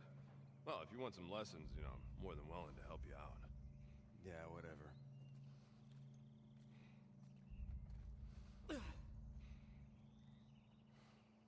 Where the hell are those guys? They're supposed to be here. Yeah, they're on the highway shift. Wouldn't be surprised if they cut another batch of tourists. Spot's a gold mine, lucky bastards. See if there's anything you can forage while we wait for them. Ain't nothing here. Let's keep going.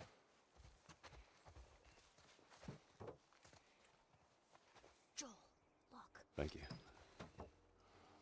She give us ammo?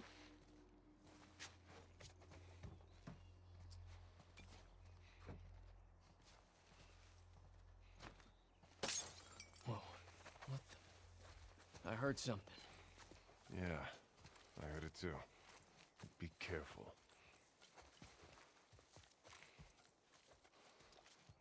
Do we have to kill them?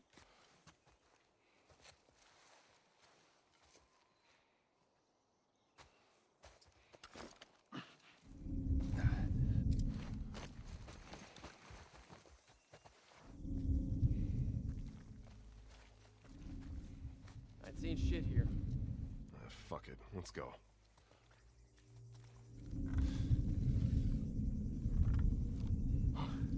Hey, look at Oh man. Get him! On the car! Fuck! Oh, okay, he's dead.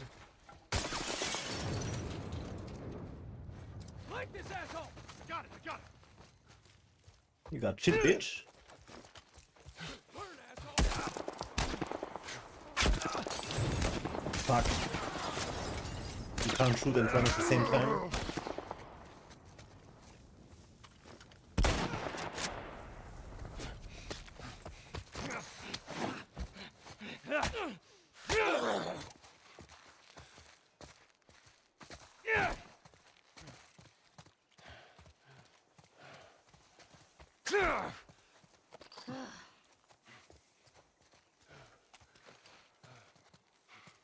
Alrighty. So we can probably jump on top of the bus here. Let's see what we can find.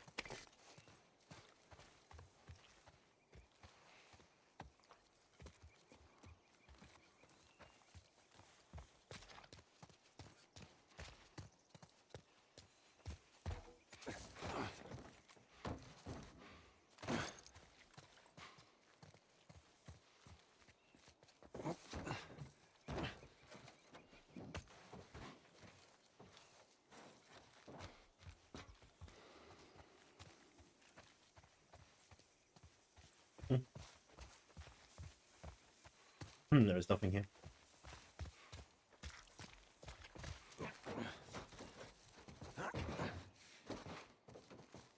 I'm scared, I'm scared, I'm scared. So they came from here.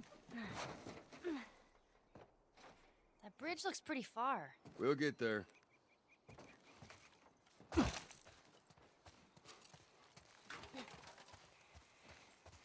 Whoa.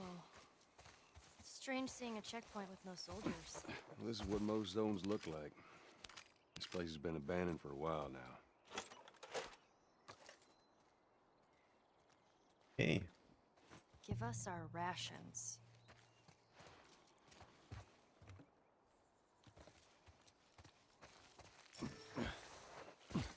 Why wouldn't they give them their food? Sometimes they ran out.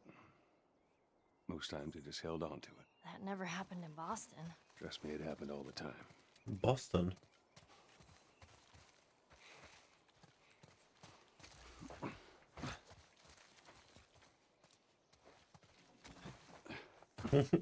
Looking for traps. Like as if we're still in the Bill territory. Phew. Good thing we're out of that, dude. I'm just paranoid. This game is a little rough on my mental.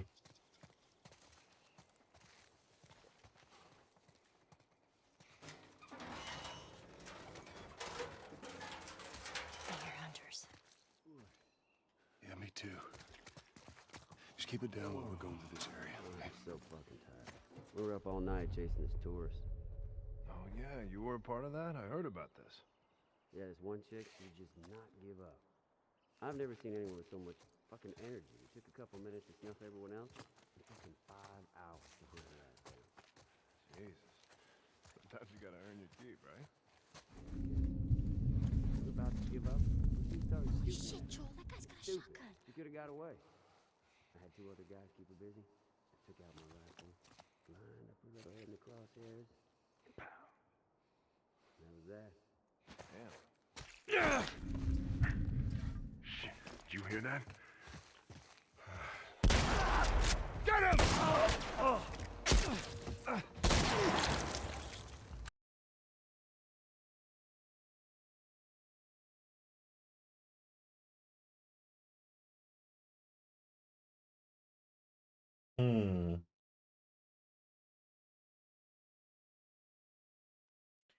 I should be back.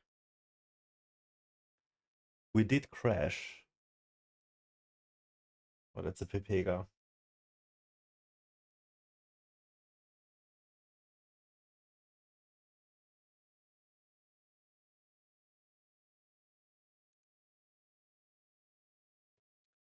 Okay, I think we are back live.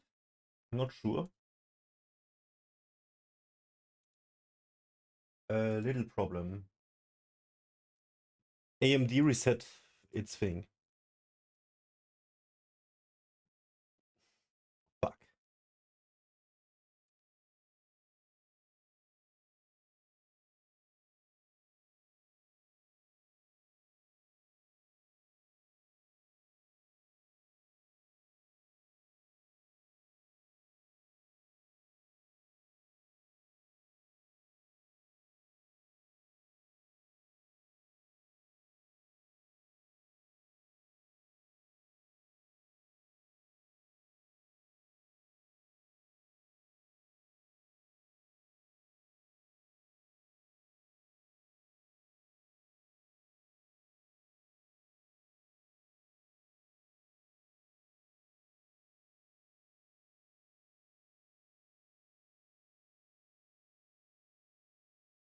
Okay.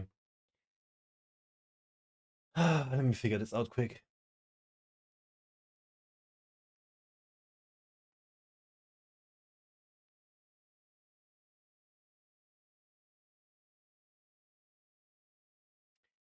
So the game crashed and also OBS crashed.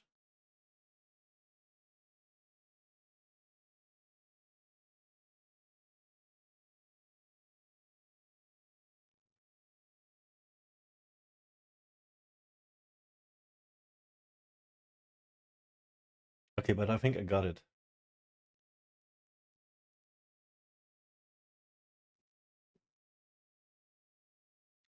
Did we?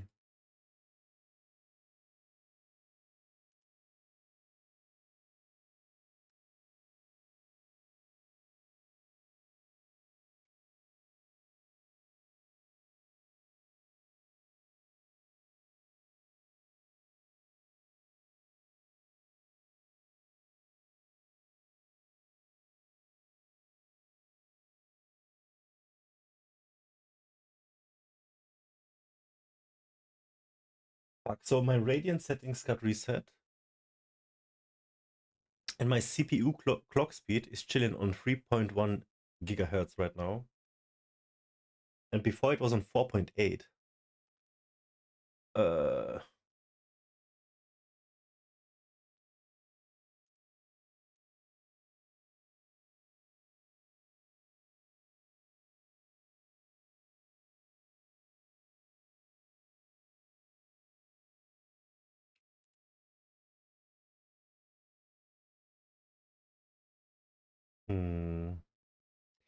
It's because we're streaming on 4 platforms. What is it then that we have to fix? Is it like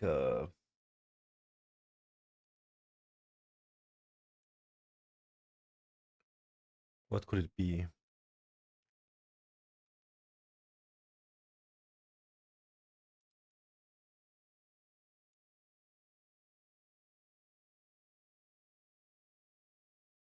Is it like VRAM? Is this a VRAM issue or?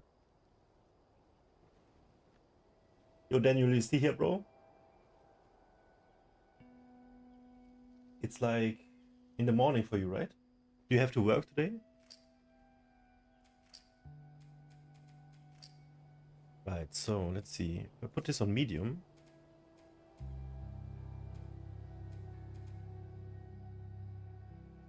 We're probably not gonna crash again.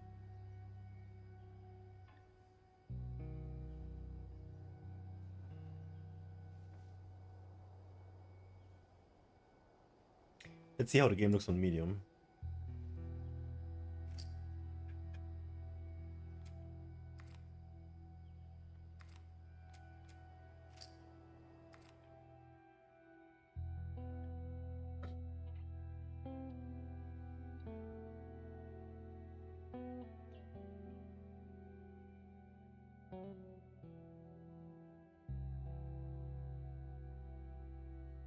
Right, so it killed my OBS. I have to do the OBS settings. Fuck, hold on.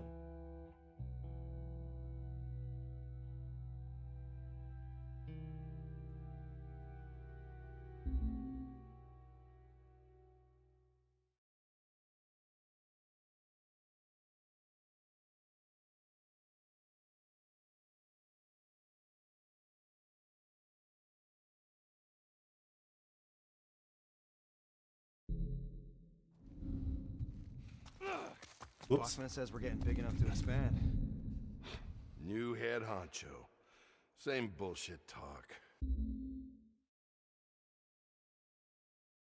Just gonna fix this real quick. Okay, so we put the game on medium. Let's see how the I game don't know. looks. Now that we have enough people watching all the exits, he says we can set up a larger You perimeter. do see a difference. What is that really The gonna sharpness give and us? stuff. I don't know. Maybe we It's find really some good. gas, get some more generators going. I'm gonna fine Might tune even this at store some one of those point, old but projectors, watch some movies or something. for now it's fine. That shit ain't happening. I've heard that expansion talk way too many times. And every time we try, it ends up with a bunch of us getting killed. I actually wanna hit his face You here. know, maybe things will be different now.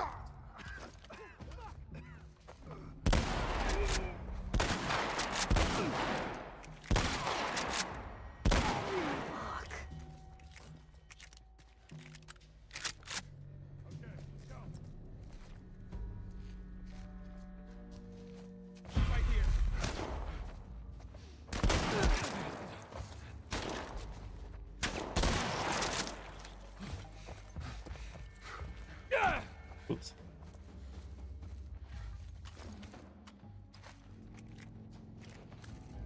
Watch my back. Who is he talking to? Is there more than one? He's got a gun.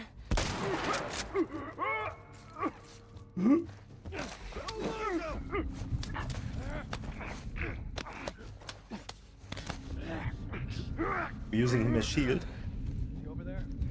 He's not here. Fan out.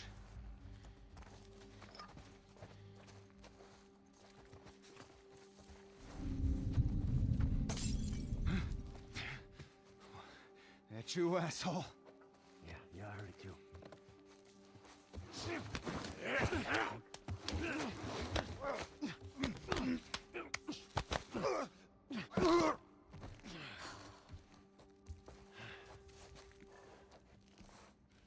So, one more.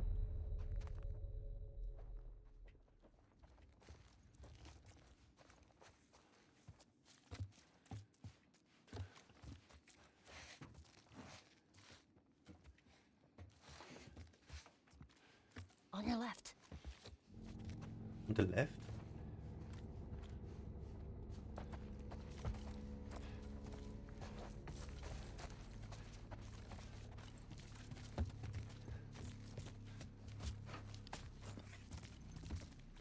That's instant help. That's good to know. Actually, let's just take it.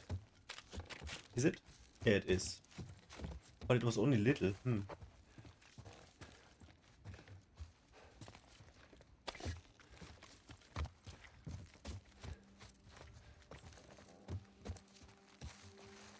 So there should be more.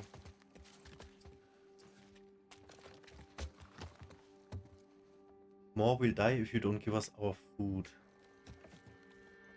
I guess they've been at war. With who? The military?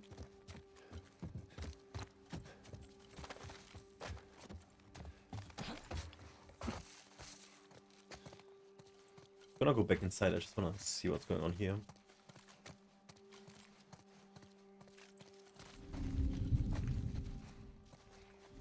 He's got a gun.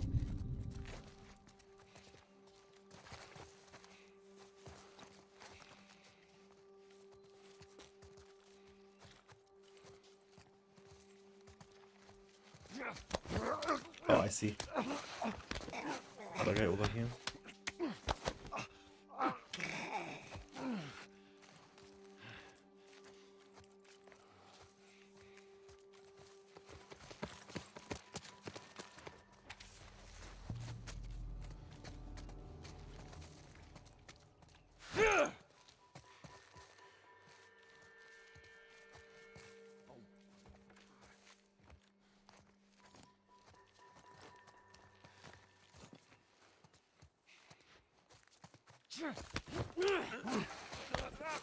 This son of a bitch is gonna pay. So one more.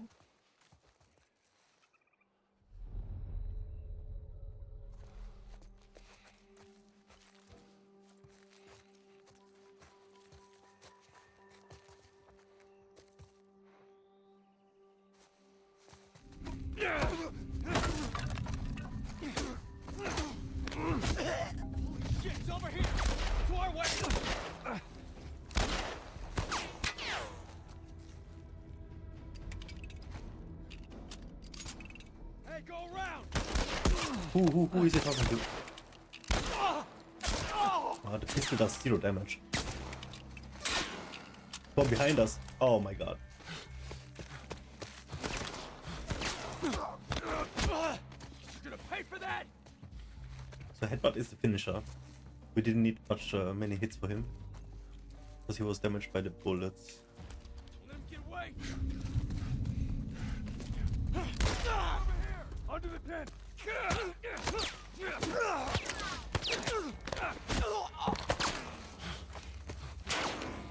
Where? Cover me. Got your back. Near that crate.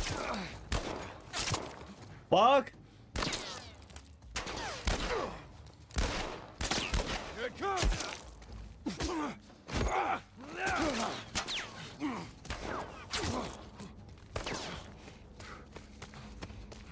Run!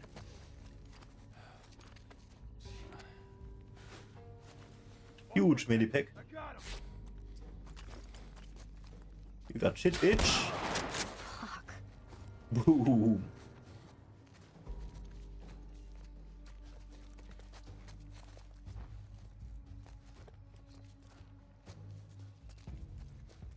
Okay. Is he over there? I don't see him. Let's keep searching. It's a pump.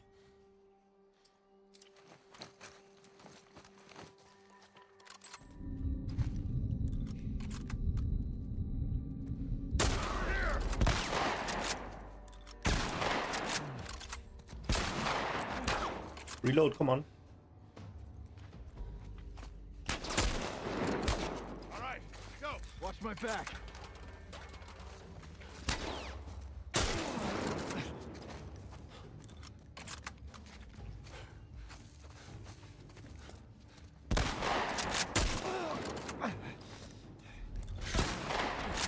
Whoa, that was a critical hit, dude. Oh, okay. So yeah, we do have blind grenades and stuff. Just gotta get used to using stuff. It's not done yet. Combat music still going.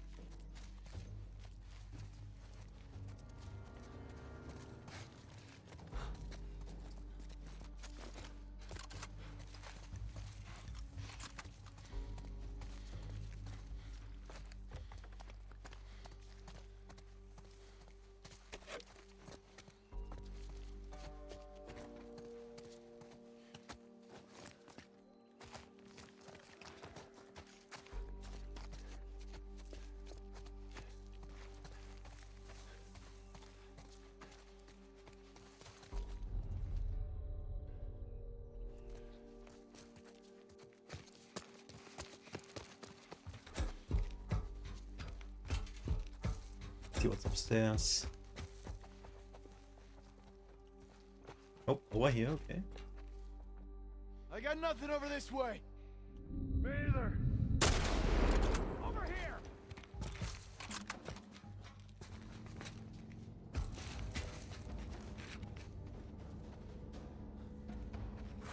Go. I got you covered. Shit.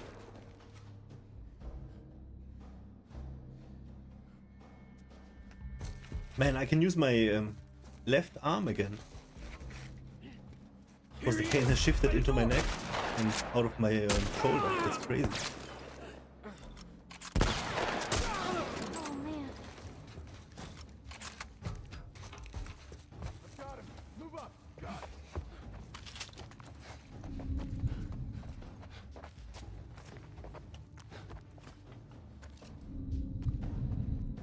Over there! Behind those bookshelves!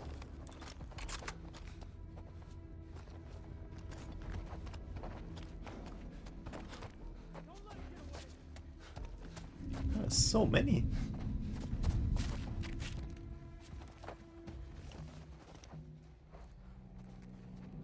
Peekaboo!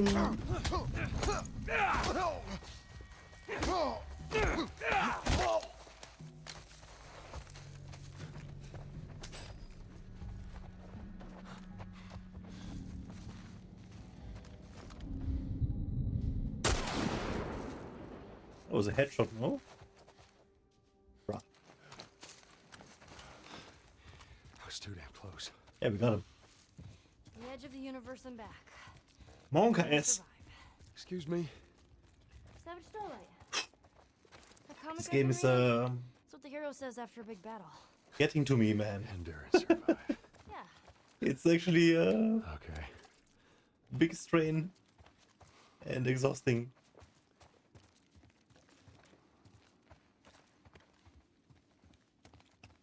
This place looks cool though, with this burning barrel. Looks like they have a nice cozy place. Man. Look at all these books. I wish I had more room in my backpack. Oh, so you're a reader, huh?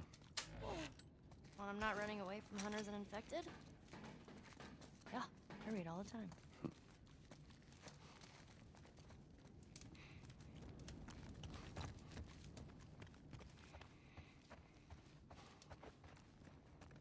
Oh, let me get YouTube chat going quick. Man, so we had 2 crashes.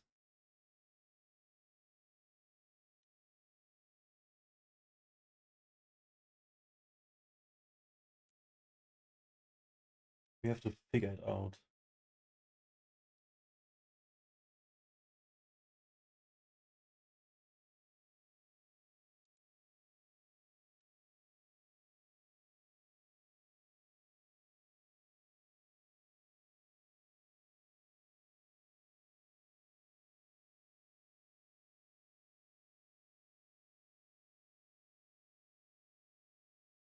Okay.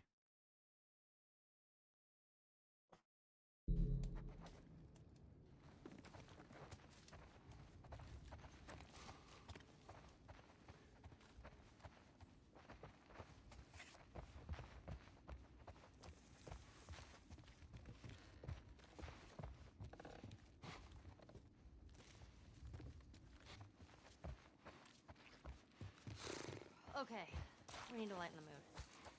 Ready? It doesn't matter how much you push the envelope, it'll still be... No, we crash again?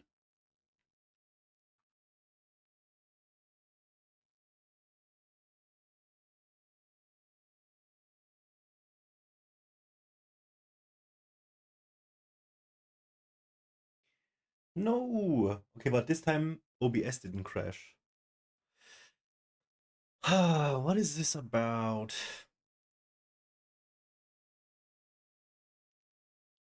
What can I do? Wait, let me check something.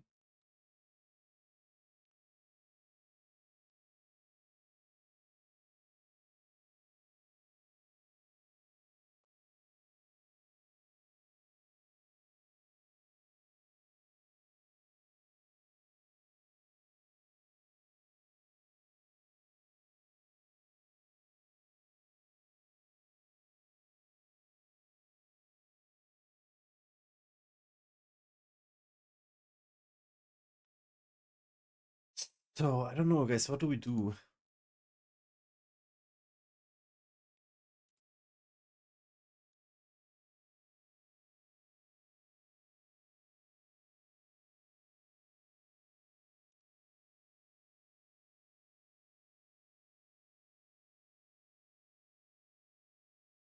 So this time we crash on medium.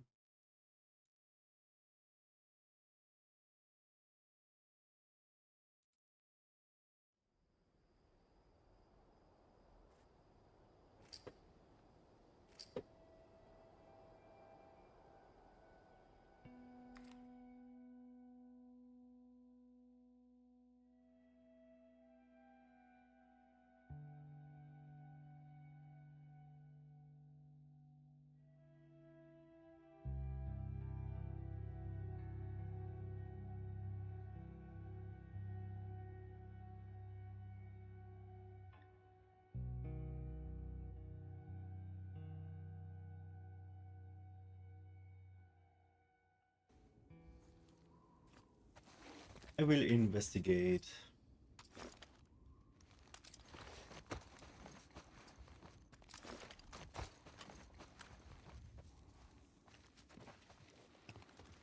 Later. What is this?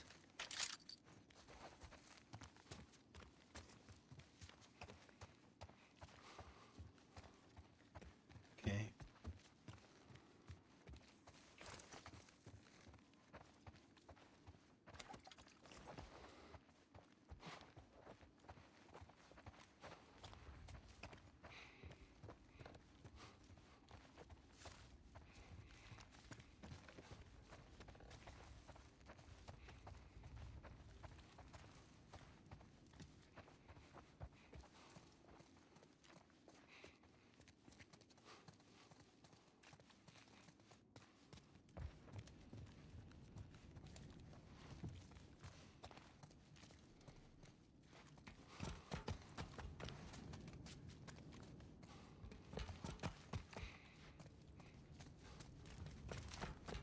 Ooh, this looks cozy.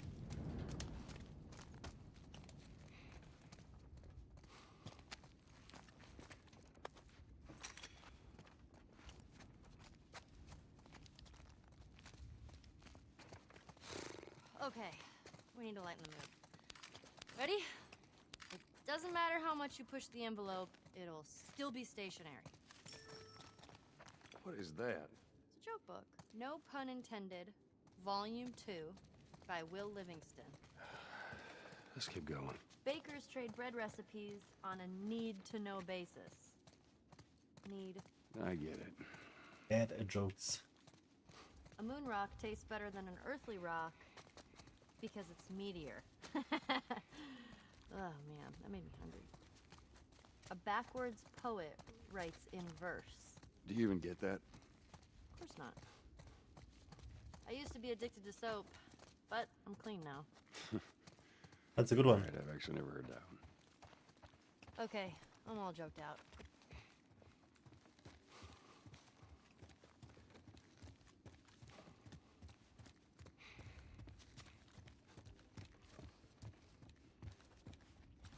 Where are we? Is this just the bottom again?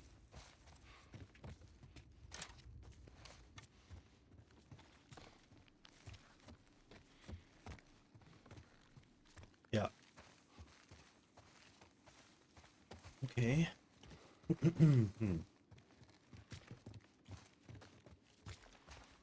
Did I come from here? No, right?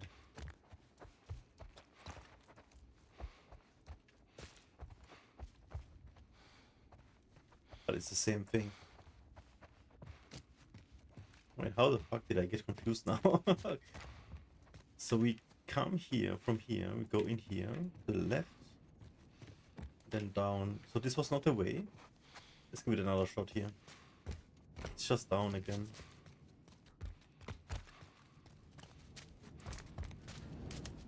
Right. We come out here.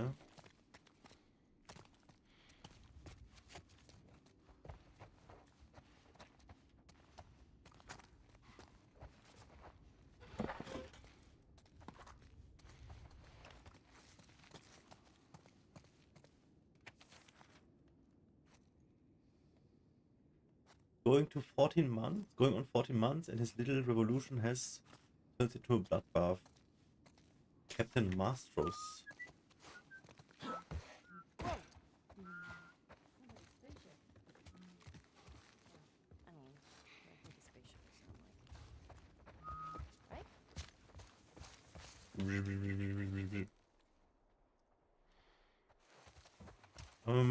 Are we supposed to find something in here? If, then it has to be upstairs. And I'm not sure though that if we have checked everything. Let's go back to the burning barrel.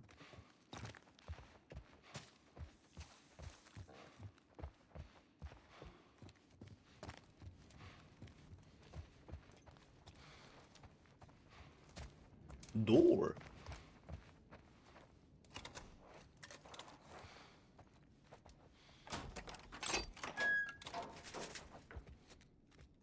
Oh, okay.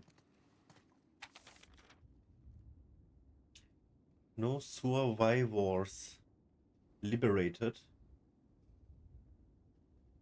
Overrun, overrun. And we are where? We are at south, is that correct? No, there is the bridge. we are probably at the overrun part.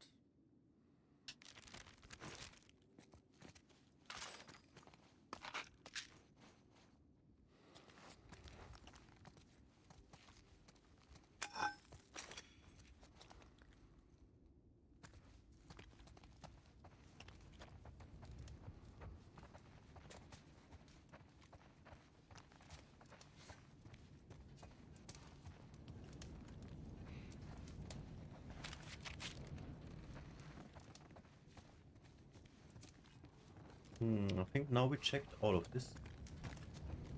Let's get outside.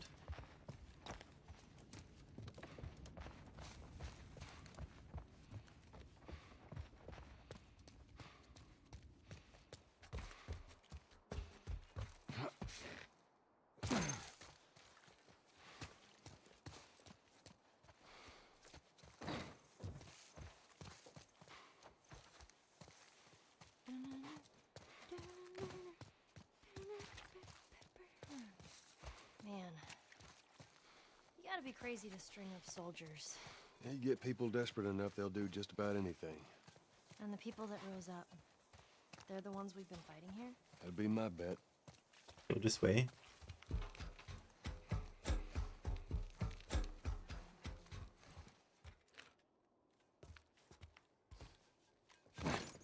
Watch yourself on these drops.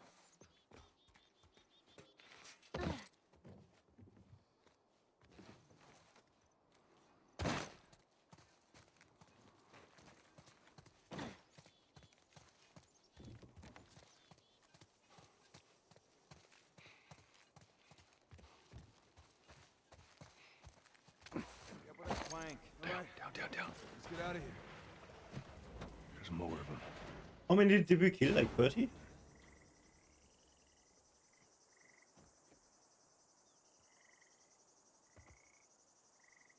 All right. I don't think they saw us. Famous last words.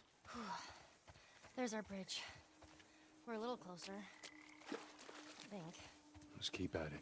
Come on.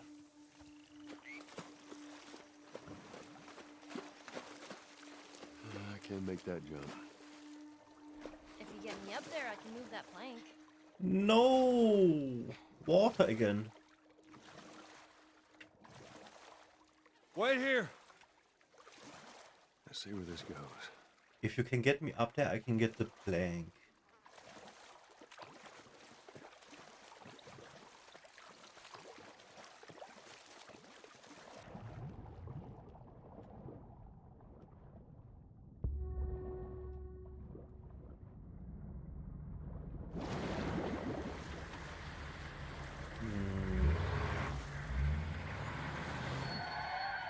What the hell?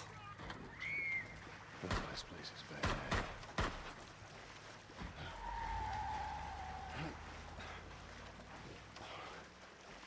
Come on, guys.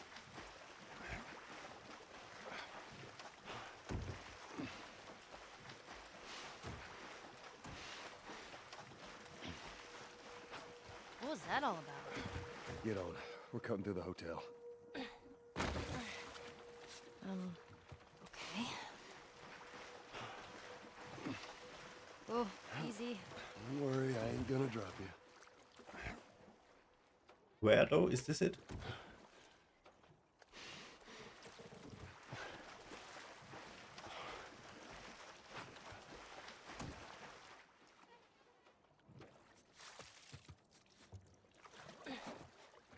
Set up that plank like they did.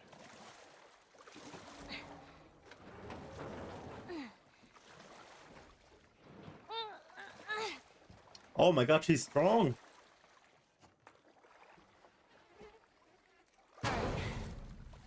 Now you just need to find a way up.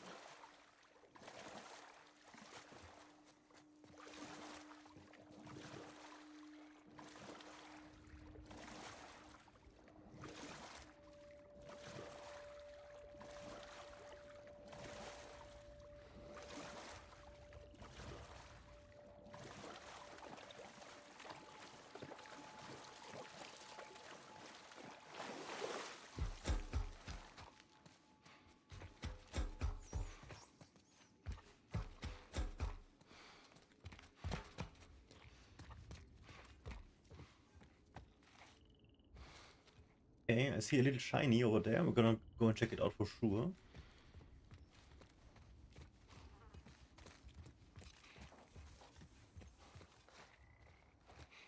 Oh, we have to jump here anyways. Okay. Goes down tonight. We're going to take the eastern checkpoint.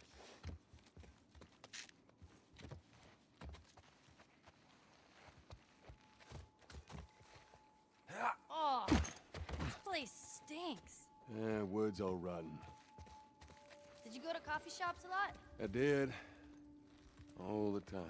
And what would you get? Just coffee.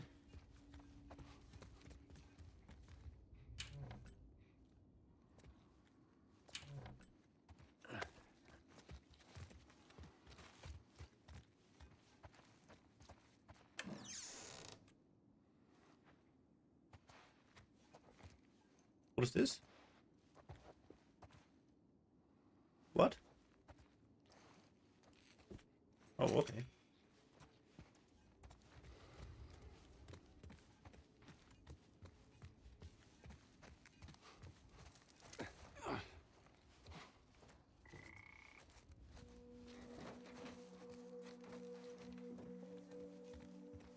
Do you think those hunters are gone? About to find out.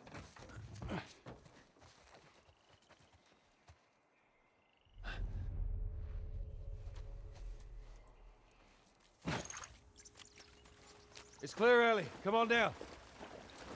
Oh, fancy. You stayed at a place like this? Before you wanted to shit on me? No, this is too rich for my blood.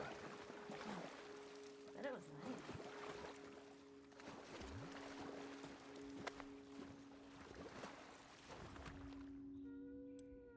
Oh!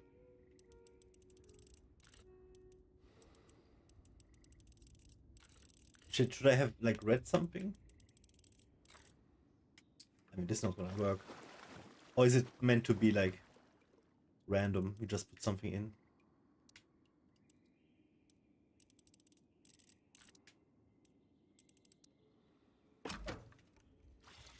Shit. Should we Google? I wanna Google this.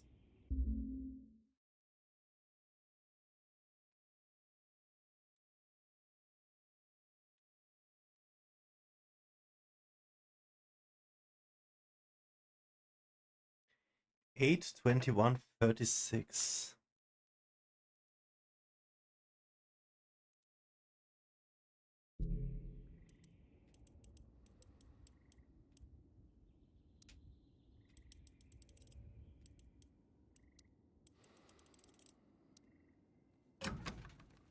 No?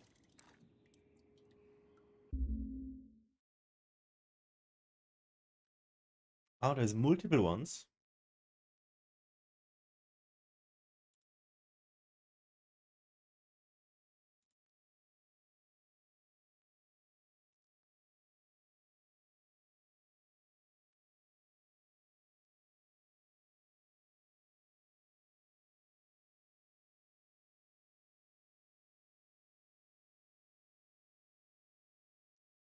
So which one is this?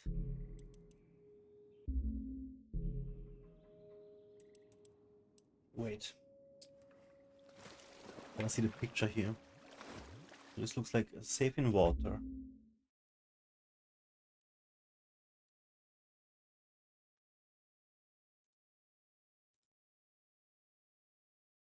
(22 10:56).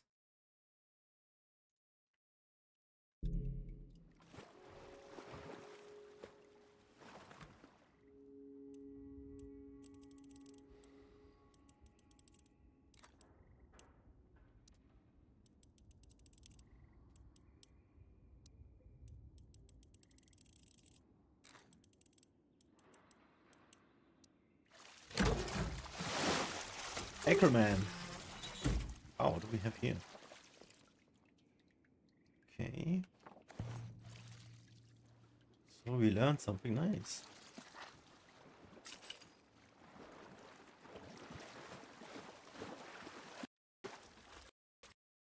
No, we crash again? Okay, at least OBS didn't crash. What do we do?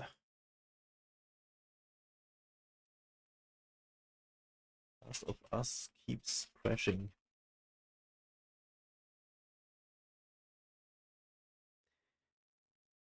Try clearing your RAM cache.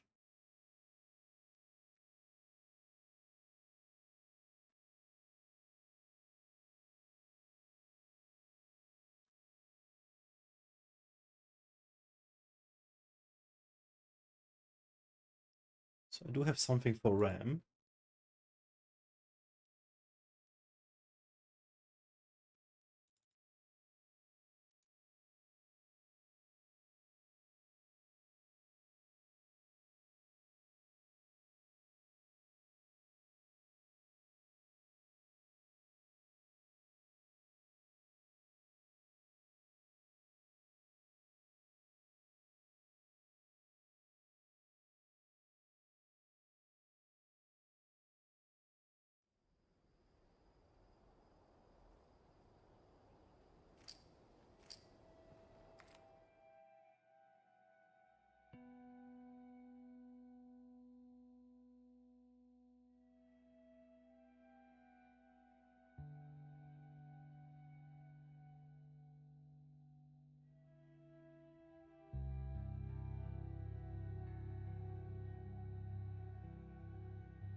Fancy.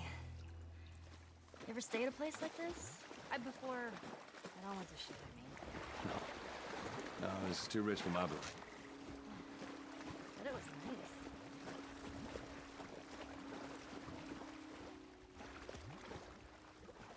What was it? 22?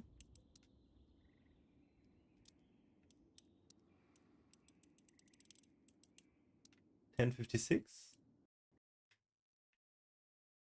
Crash? Bro. What?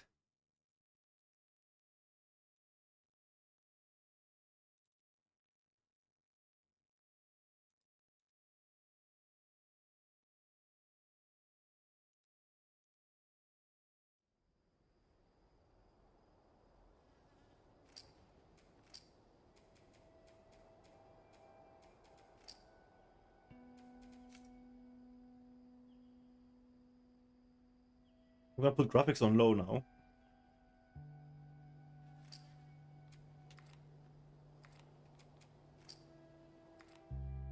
I'm sure we can run Ultra.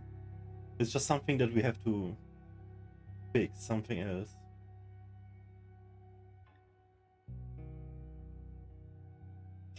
Probably has to do with the stream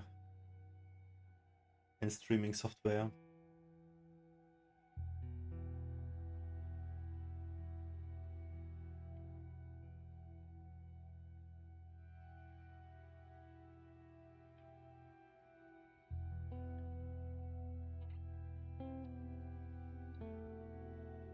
Fancy. You So ever I put stay at a everything place on like low, this? it looks really I good still. don't want the shit, I mean. No, this is too rich for my blood. But it was nice. Copium.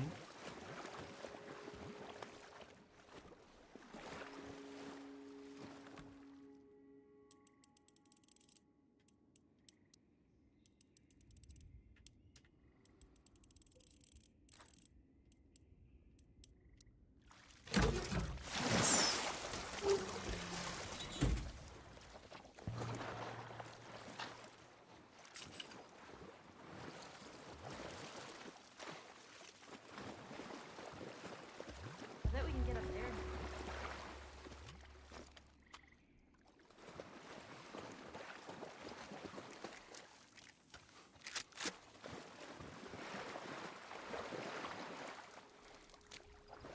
You see a difference for sure, but it's fine.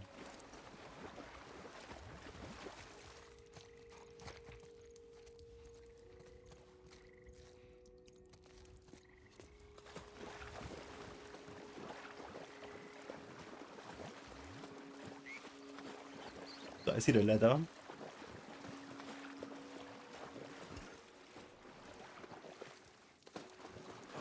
really miss coffee. Let me preemptively charge my left earbud.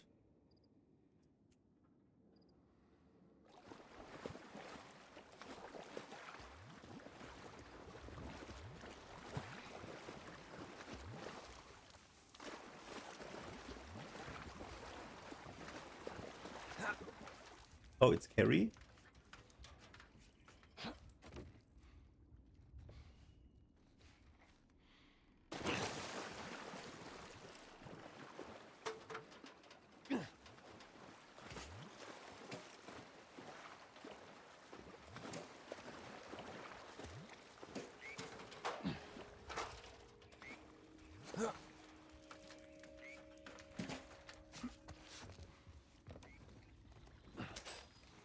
Okay, let's see. We want it over here.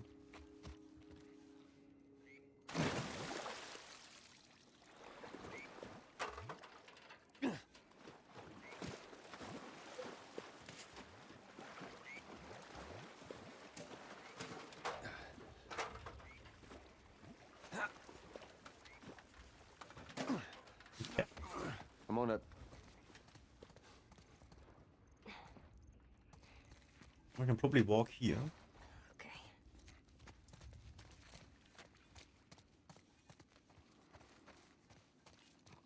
I think we could use some good old pun humor. Watch your step. No, Ellie, don't.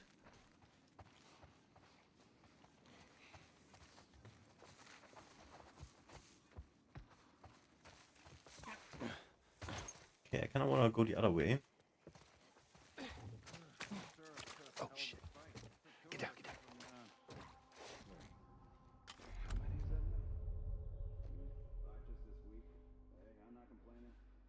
I bet you not. Oh shit! We done here? We got on the floor to check, man. Check for what? I ain't seen a clicker in weeks. Because we're thorough. We're gonna keep being thorough. Let's wrap this up, right? All right, whatever.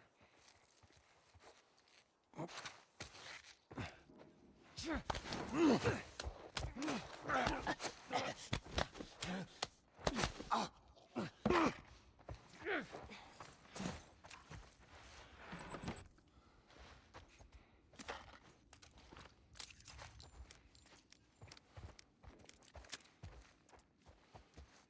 how about we take a little food break? Nah, maybe in like an hour or so. You can check the next time. Sounds good.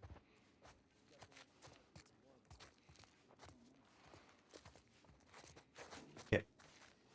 I hope we don't crash. We can play on low. It's cool.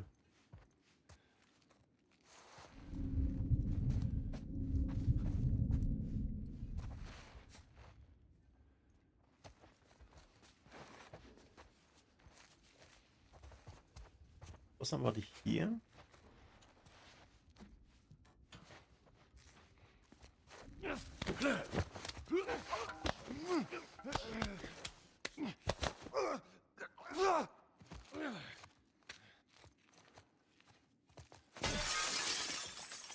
Oops.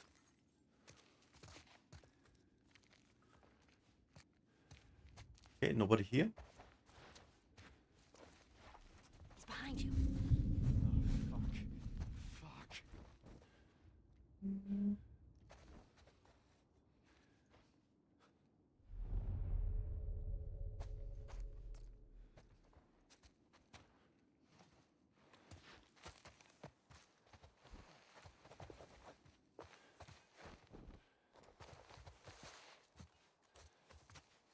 It's behind me.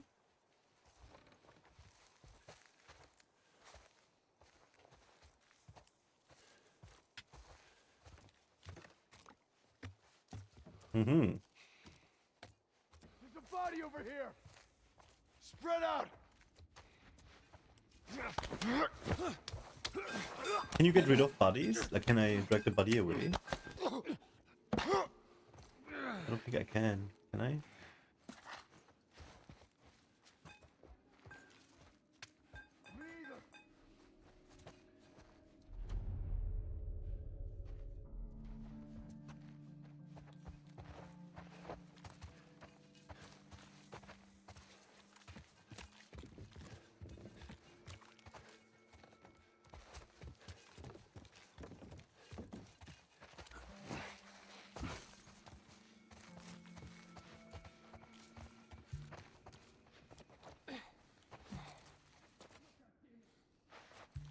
Looks like a nice room. Any access over here? Oh man, another one down! Fucking keep looking!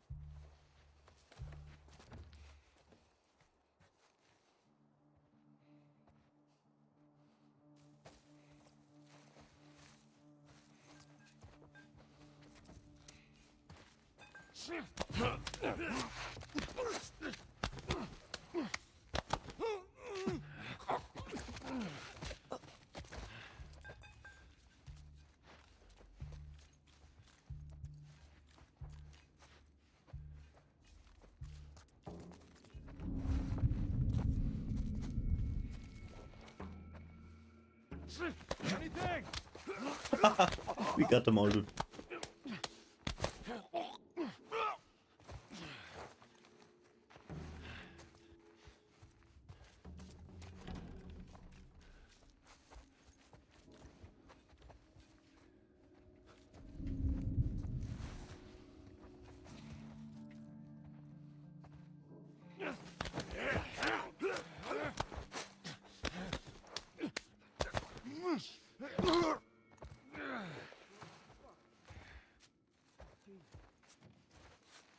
We must have killed 100 people so far. This game is a little ridiculous. Oh, what's going on here?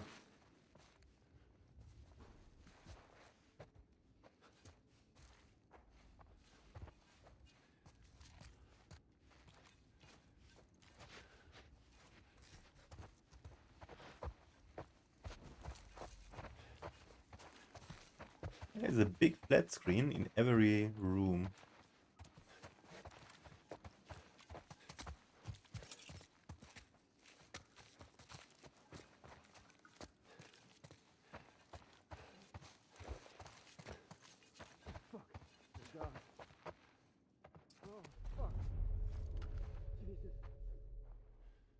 Jesus.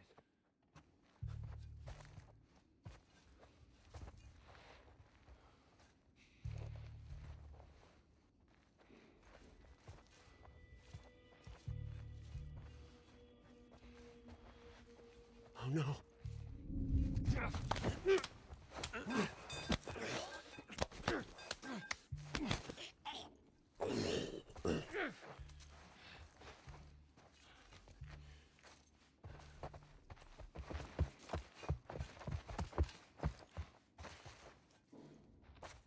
Okay.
I need a kill counter for this game.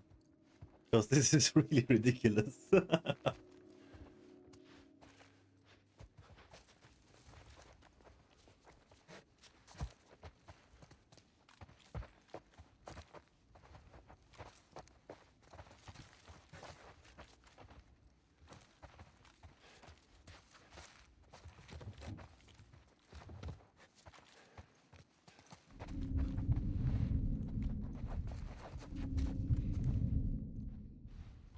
must have seen us.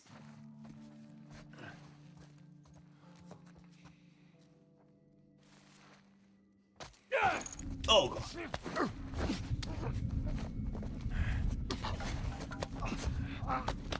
That guy's gonna see us here.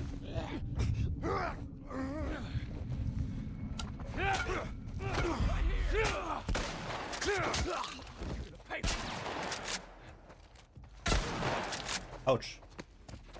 That's a shotgun.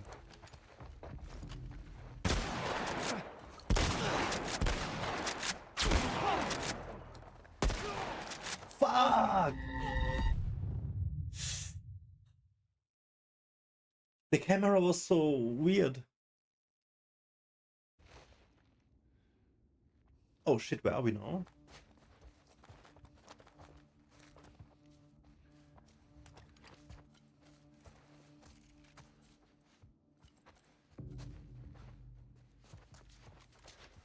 Joel, Okay. Joel, look what?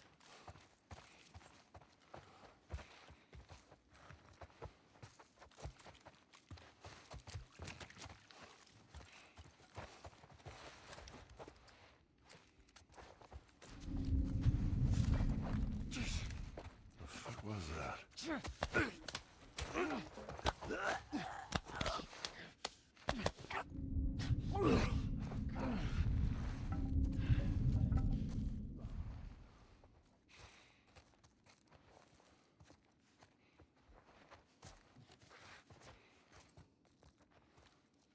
Fuck! Body! Fan out.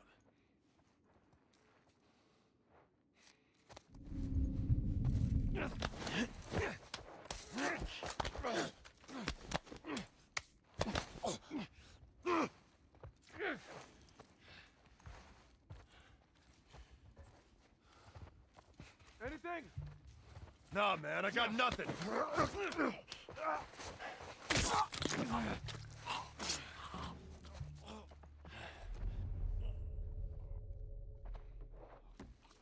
Fuck. Oh god.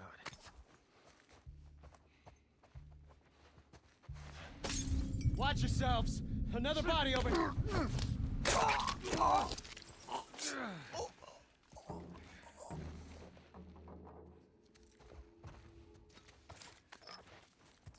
Not good. Ah, god damn it!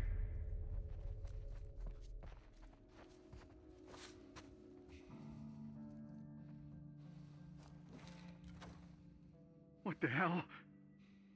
The hell are you?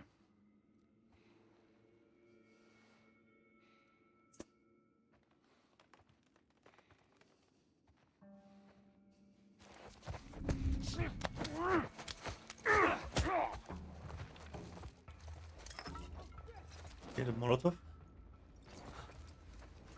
Oh shit.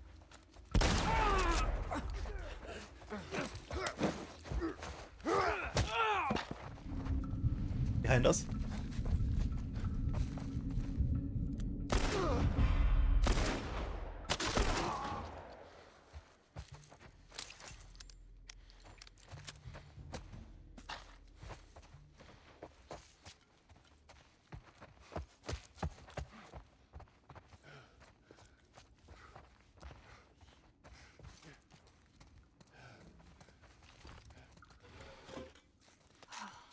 creepy. Guess they took the easy way out, huh? It ain't easy. For many, it was better than letting a clicker or a hunter do it for them. Trust me, it ain't easy.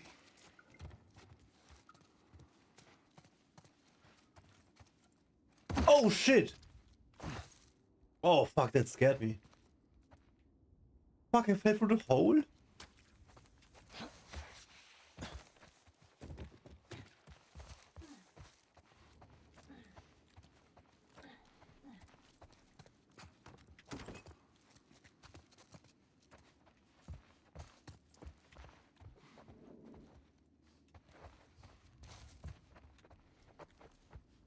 This is a maze. Oh.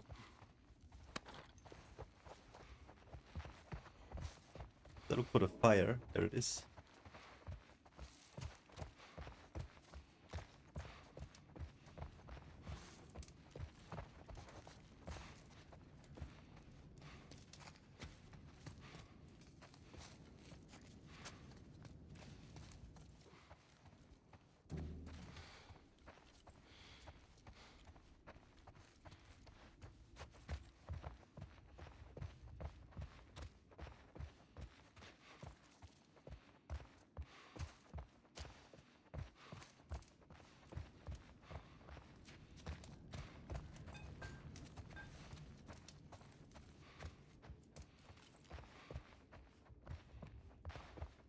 So through here we died.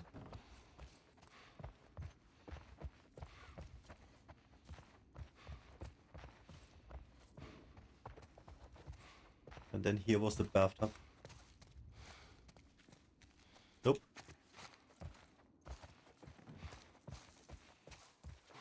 Oh, the light, it burns.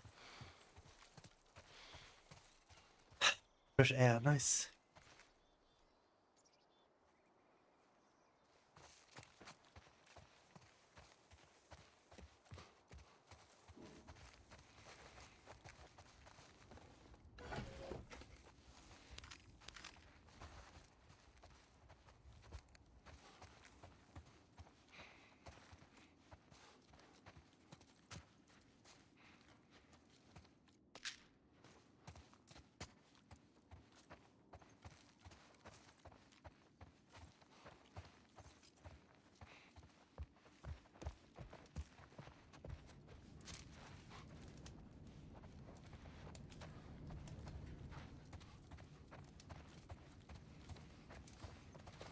There's a way upstairs.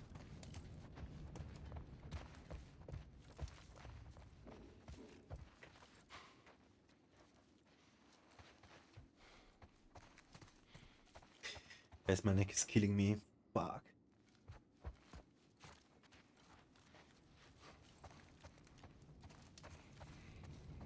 Gonna double chin it up.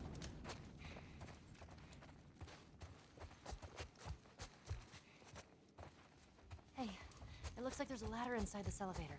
Hold up, let me try to open it.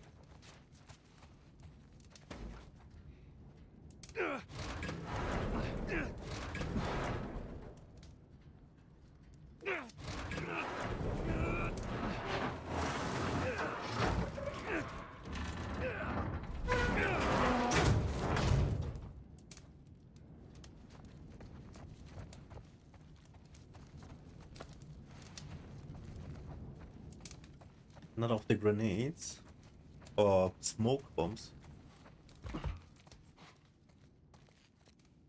Let's see where this goes.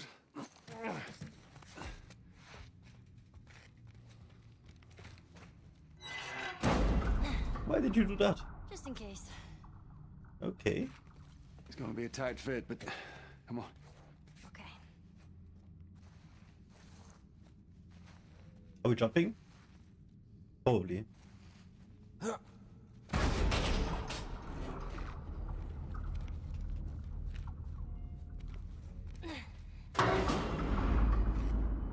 This is Monka Giga.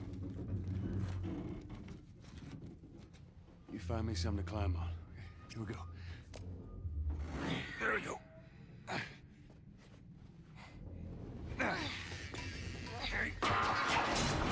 I knew it. I knew it, dude. Okay, at least she's safe. I'm alright! Are you okay? No! You scared the shit out of me!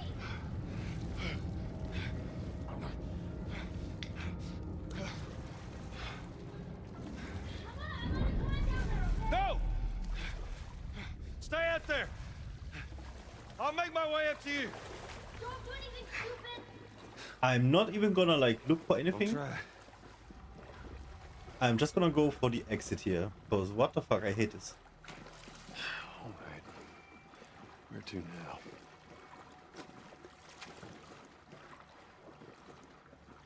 This is creeping me out, dude. Are they infected underwater? I bet so. Could be it.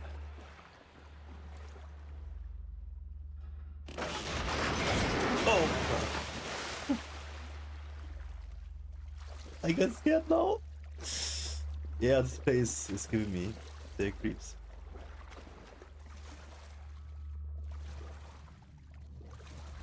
Do I have to dive? Please, no, I don't want to dive.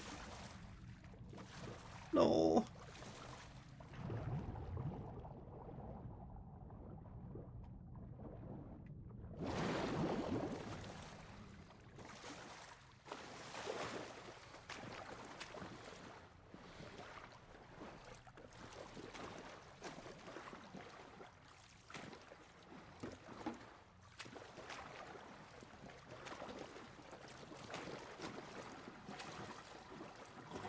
L1.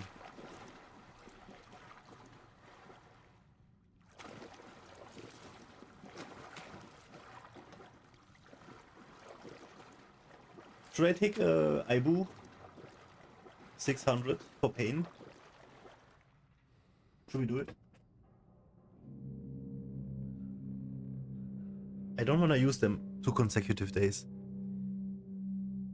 but I'm gonna have to.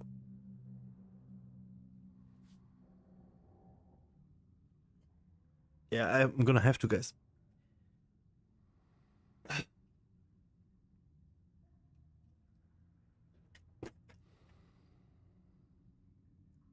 Hopefully not tomorrow.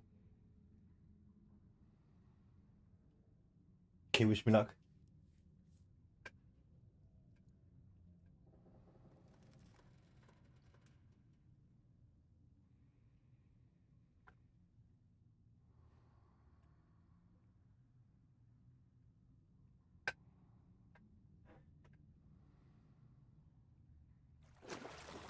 That was ecstasy, by the way.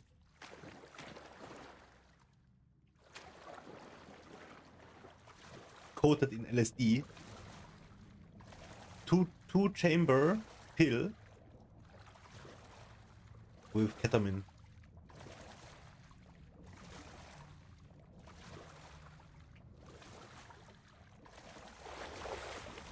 Is there like a...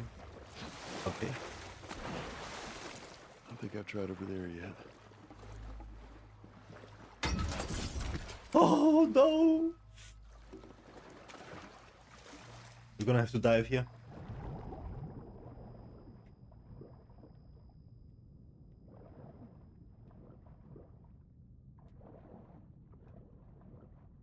Oh Jesus.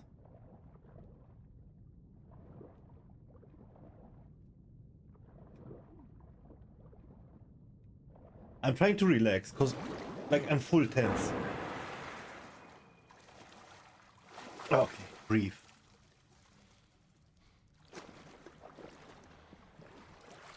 I need to find a way around this gate.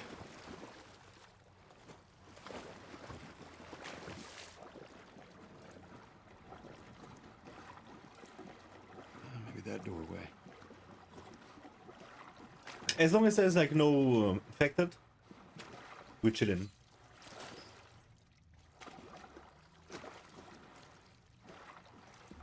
We had the doorway and then there was nothing in here.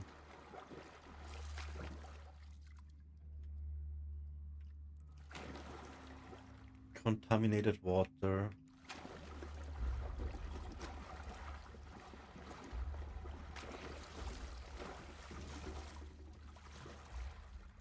So we came out of here, yeah?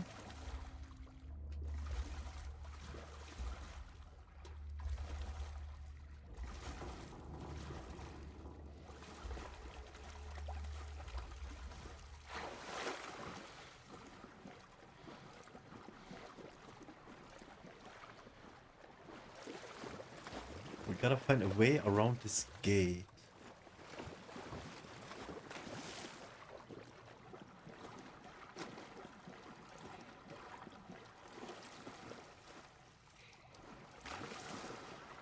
And then we have to the left a door, which we cannot open. We might have to swim again. I'm gonna die here. So we came from there.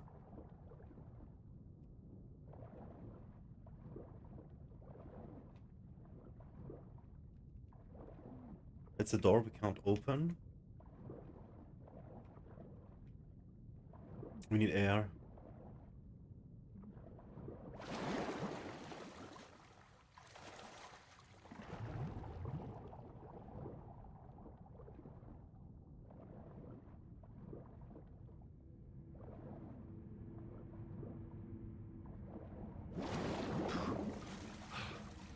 West Tower.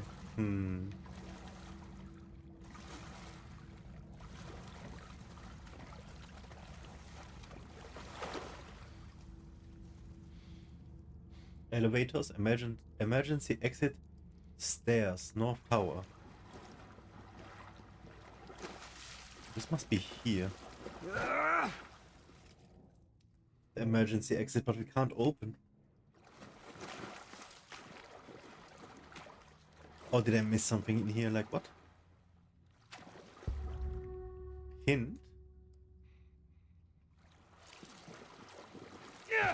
Swim underwater to next area? What?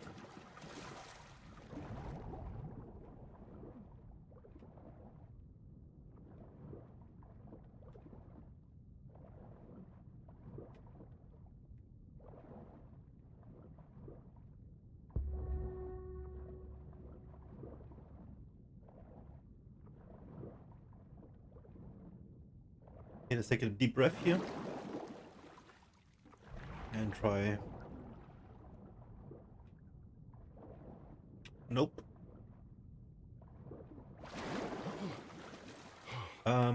Towards the gate, yeah?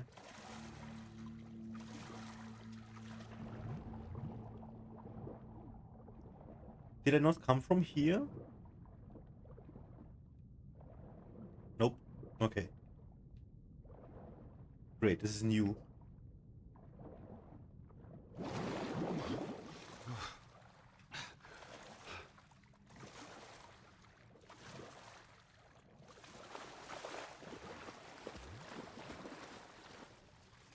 Other side of the gate. Damn it, spores.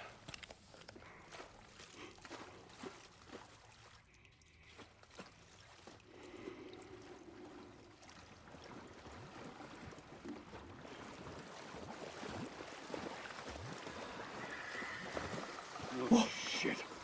What the fuck? They're running from something.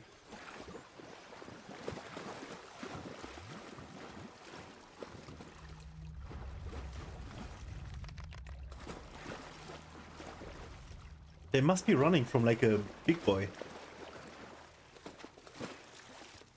Yeah, I just want out of here. Get me the fuck out of here, dude. Rats came from here.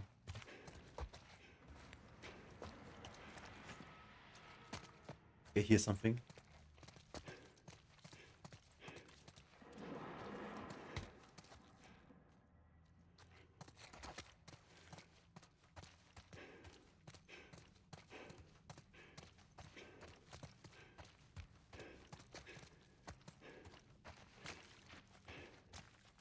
Okay. Yo. There's gonna be like a boss battle here.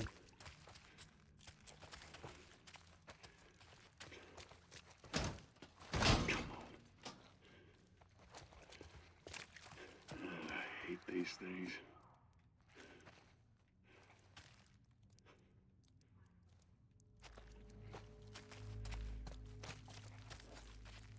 Key card.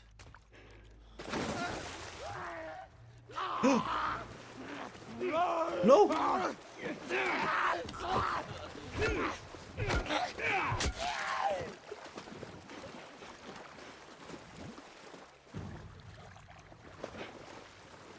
You can't even crouch, right? The water always tells.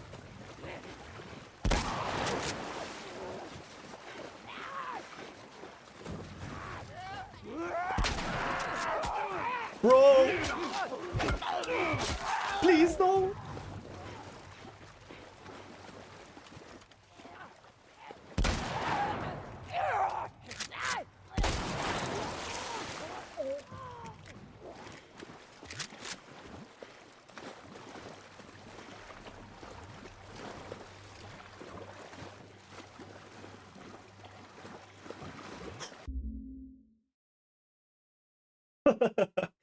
This is a little much.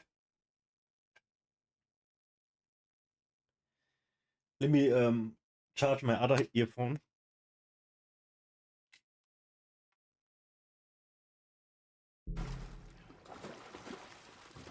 Holy fuck, dude, my heart stands still every few seconds here.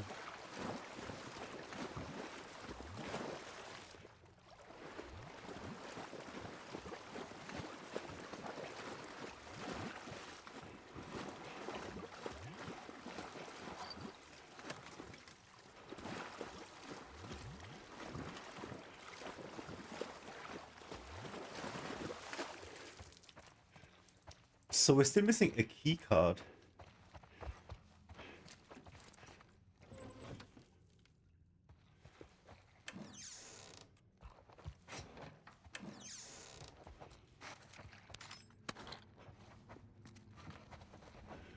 It must be on somebody's body, I suppose.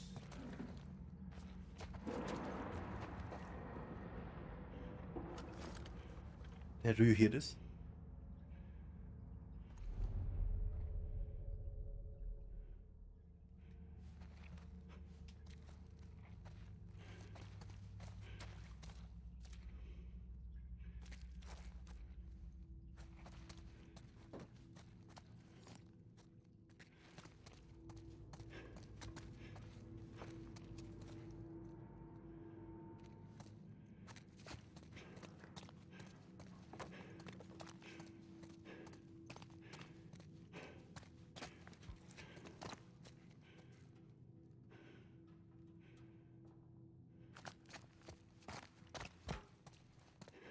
Got it. Okay. Jack Sulinski from Deutsches Welle Poland.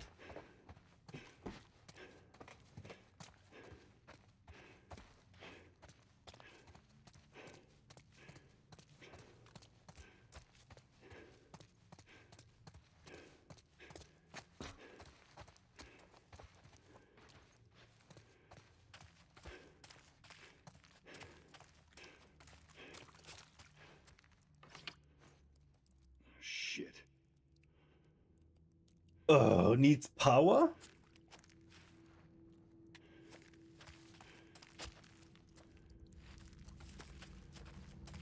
Was there like a power room?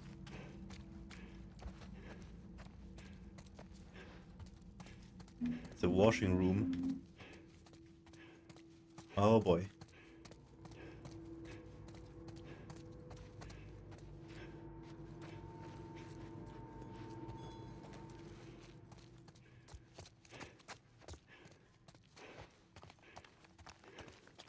So do I have to find like a generator or a battery?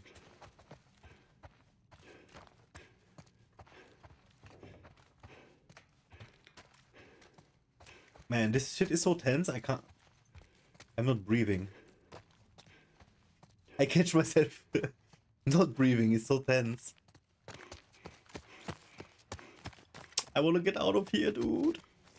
Whoa, should we jump down?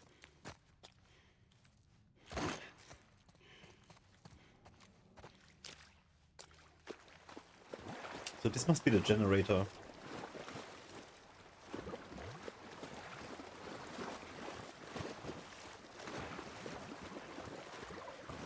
Power supply. Something, something. Hints?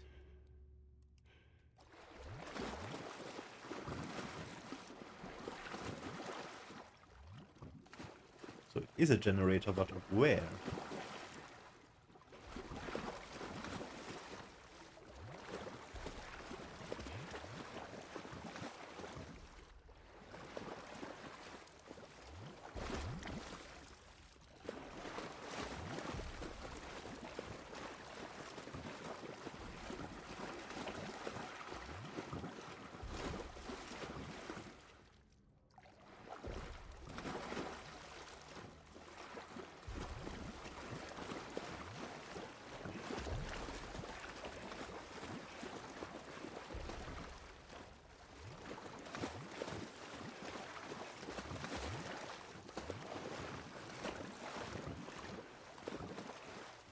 There's nothing to turn.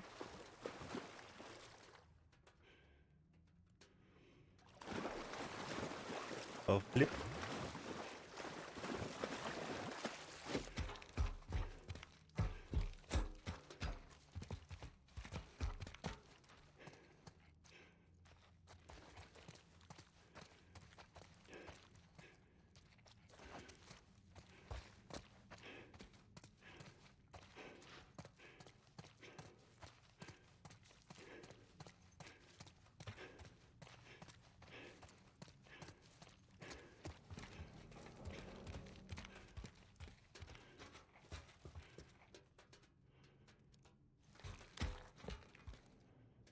So this is this the boiler room?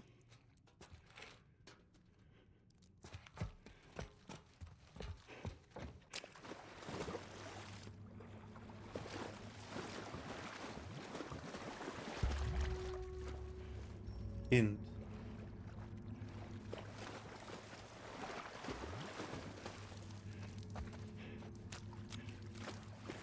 Oh, come on. Great. Here we go. Okay.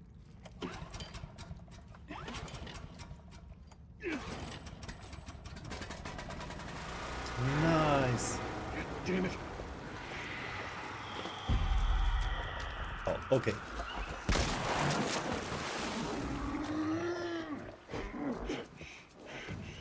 I hear big boy.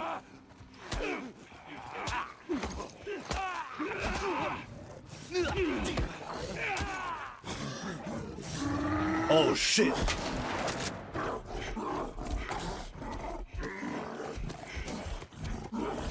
Oh shit.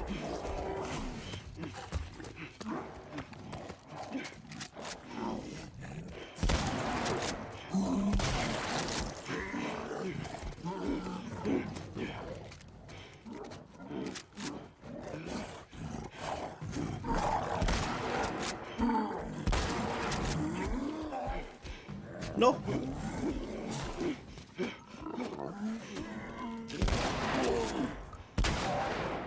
So he throws shit at us.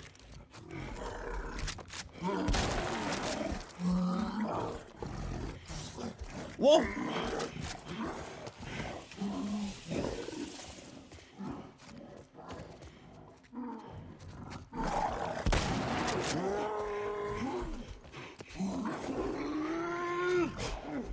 No!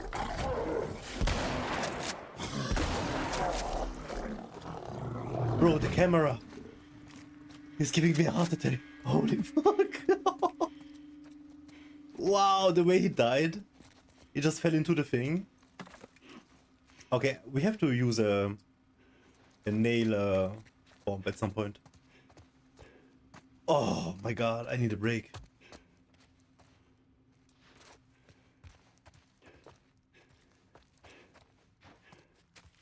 This is scary as shit.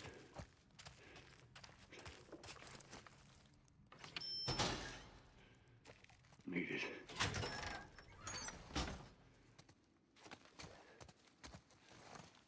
So much for that.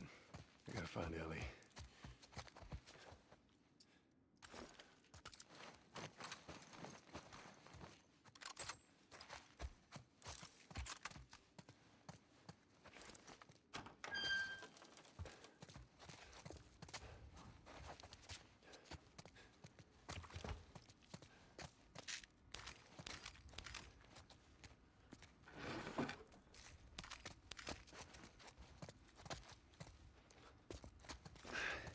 Here we go. Oh, cool. Upgrade again.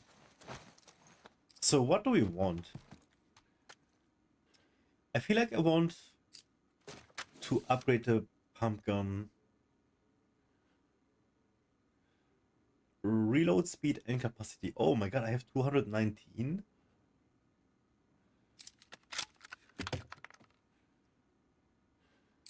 So double the reload speed. The recoil didn't matter at all so far.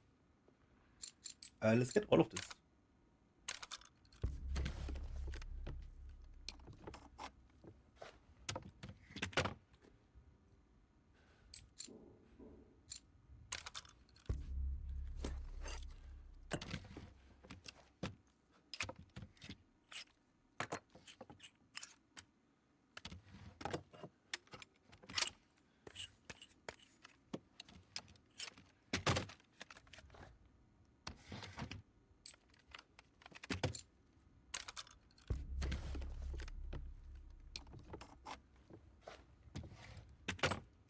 Fire rate sounds good. Oh, so yeah, the pliers do get used up. I see.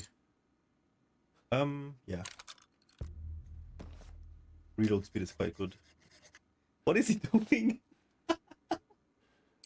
Heck. Let's whatever.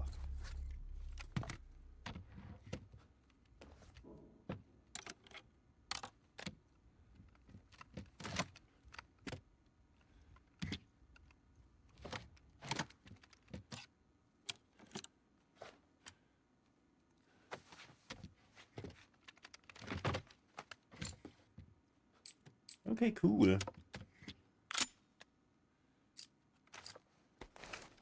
So we can holster it up now. I want to see what this does.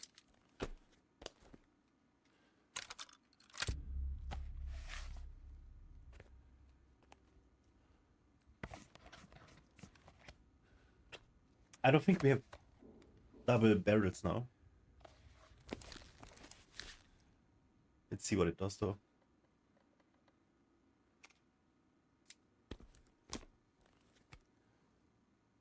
So do I have it now? We do have it.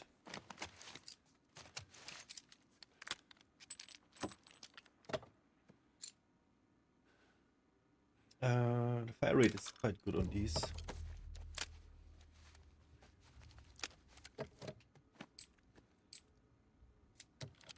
And that should be it.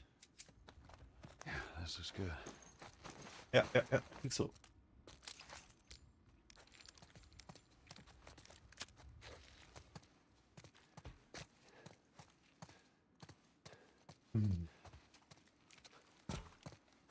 So I should take a break, honestly.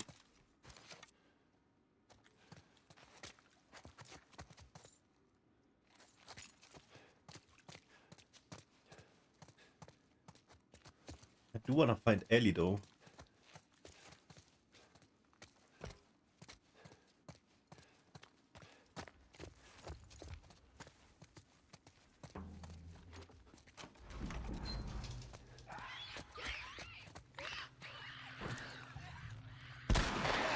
Finish it! I got it! Nicely done. You bit? Not today. You? Not today. All right. Spread out. Make sure we didn't miss any more of these fuckers.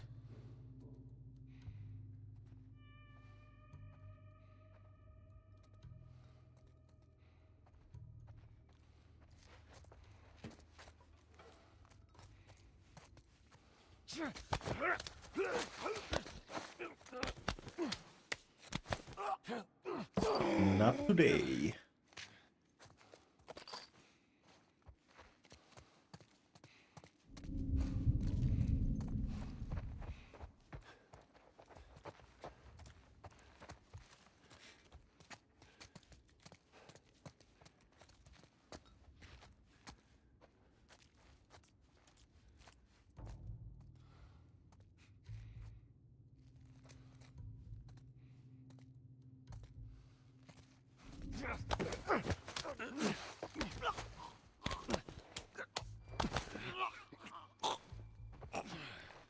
Another one. Ammo.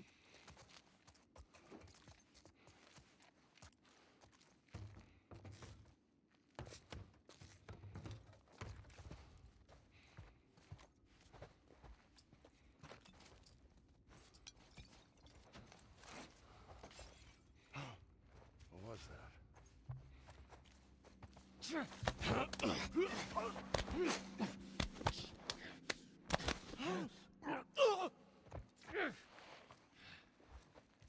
Been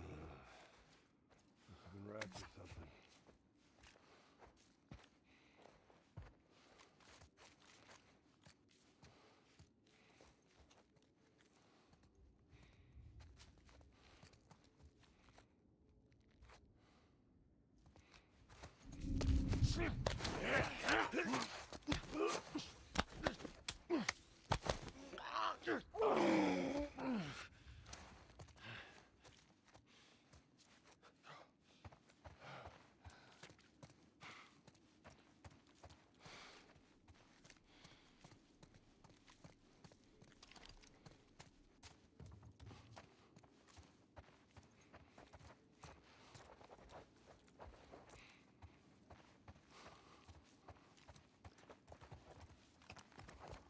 Is this a hole?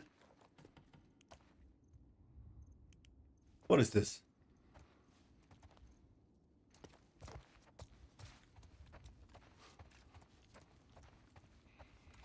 YOLO?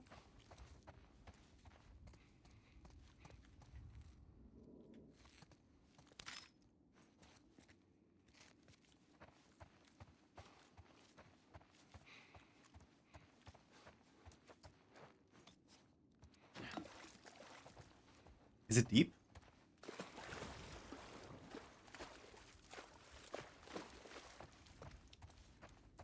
I'm not going without a brick. Or a bottle. Okay, let's see.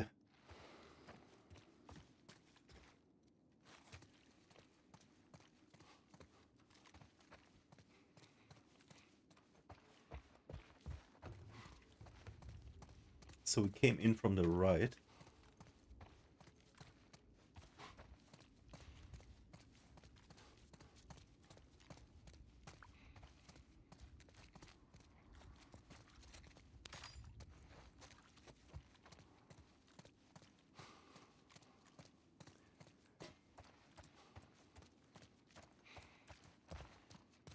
There is an upstairs, but how do we get up?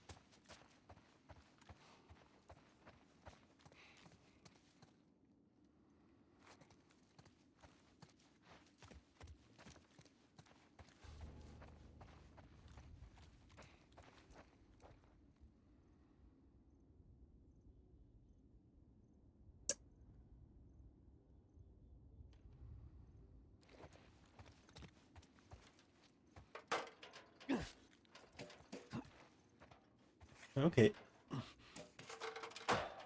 Oh, whoa, whoa.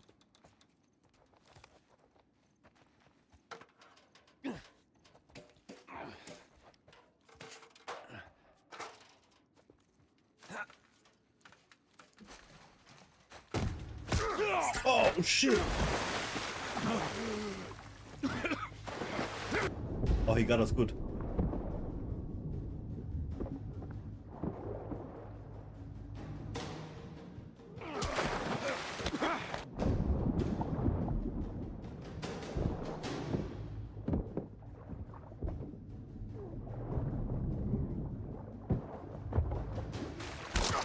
Let's go!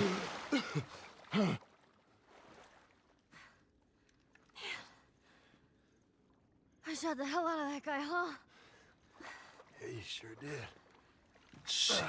He almost got us. I feel sick. And you just hang back like I told you to.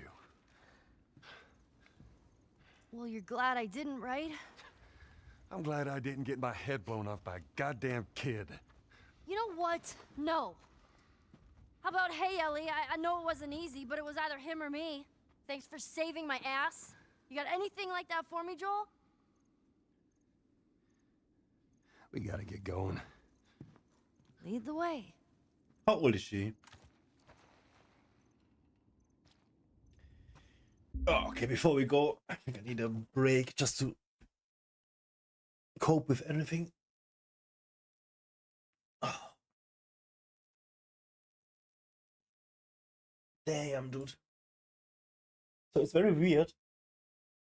My shoulder has like a little bit of pain left, but basically all the pain has shifted now into just the back of my neck, and it's terrible.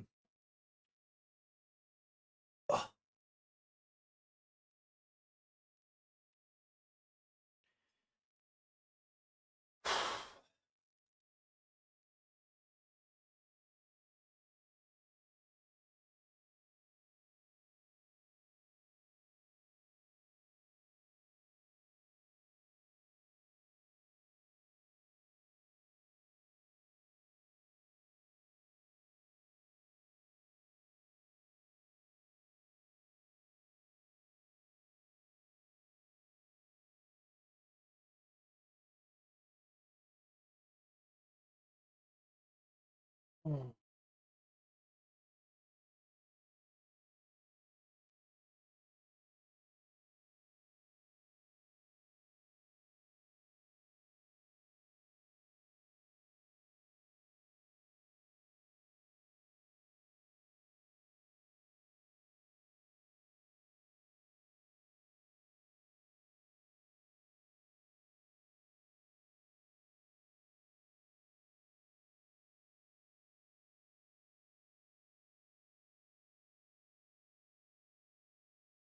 Mm.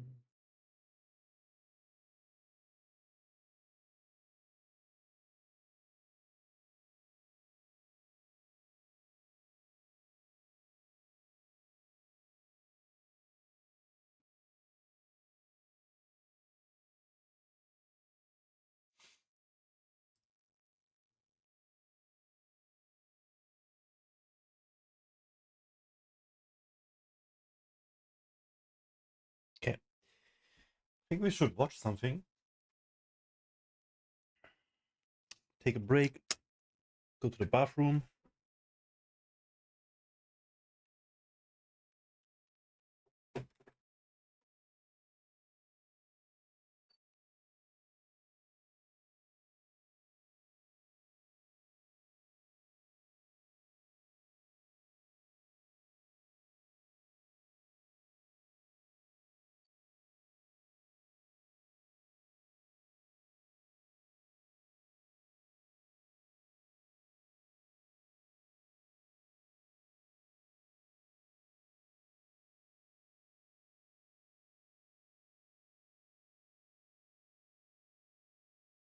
What's the single best? Alright guys, be right back.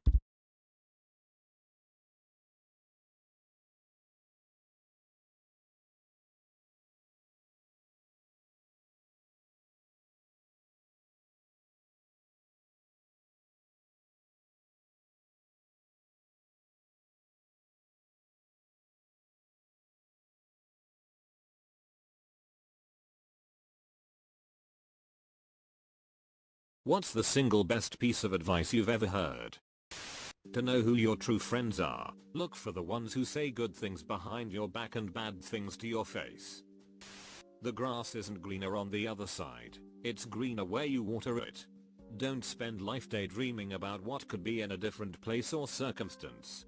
Instead, invest your energy in what is right in front of you, and see how it can be cultivated into something beautiful. The grass is greener on the other side, but that's because it's fertilized with BS.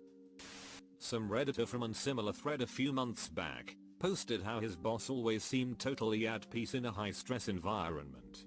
Totally chill, no matter how messed up things got. When he asked him about it, the boss said, "Someday, someone you love will die, and everything else will seem totally irrelevant." Totally morbid way of saying, life is too short to be mad/sad/stressed all the time, but it gets to the point, and it's stuck in my head. Don't worry about controlling your emotions. Control your actions. This was from my geometry instructor when I was a sophomore in high school. He was the kind of guy who spent 80% of class time discussing mathematics, and 20% talking about life. He was an excellent teacher, and one hell of a human being. The goal, I think, of parents in the area where I grew up was a kind of steely-eyed stoicism. Conceal your anger, ignore your lust, show no fear, show no weakness, be strong, strong, strong. Being awash in hormones, I could do none of those things, and I was beating myself up constantly. I think most kids in school were under the same pressure. His advice hit me right between the eyes. The experience of emotions is outside our control, but our response to them is not. Don't be ashamed of a feeling, but be ashamed if you act like an ass because of the feeling. That idea changed everything for me. I passed his insight on to my kids, and I still apply it to my own life decades later. Thanks, coach, wherever you are. Be the person you needed in life. Gave me something to think about. You don't get paid based on how hard you work. You get paid based on how hard you are to replace. I'm the only person at my work that doesn't know how to do one specific job. Had a review today, asked for a raise, denied. We'll give you more money when you start training others at your position. I will also catch 22 fish one day. When I was about 15, I answered an ad in a local paper about an elderly quadriplegic man needing assistance. Private care CNA type stuff. Worked for him for the next 5 or 6 years. Fred got into a car accident when he was in college, 1954 if memory serves correct. Broke his neck, severed his spine. Paralyzed from the neck down. He said he had 2 options, sit under the oak tree on his family farm and wait for death, or make something of himself. He became a state legislature, inventor, and advocate for the disabled. He told me a story about how he was going back to school after the accident, how he was struggling. One of his professors told him, the only measure of man that matters is from the eyes up. Still sticks with me after all these years. The hardships he went through, the struggles he had, the unbridled success he had anyway. Love you, Fred. Rest in peace, friend. Miss you, old man. Don't sweat the petty things, and don't pet the sweaty things. I first heard that from a homeless guy in New York City when I was 15, and I thankfully gave him a few bucks thinking I just learned some sage hobo wisdom, until I got home and my dad told me it was a George Carlin quote. Marriage advice: pick your battles. Seriously, this helped me so much over the years, as I've come to understand that most things just aren't important enough to argue over, and that you don't lose anything by letting things go. Fight the battles small enough to win, but big enough to matter. The fortune from a cookie I keep in my wallet. Think of people as if they were actors in a play. The ones who play the part of the asshole are going to go on stage, do an asshole thing, and walk out. Don't let them make you angry, it's just the part they play in your life.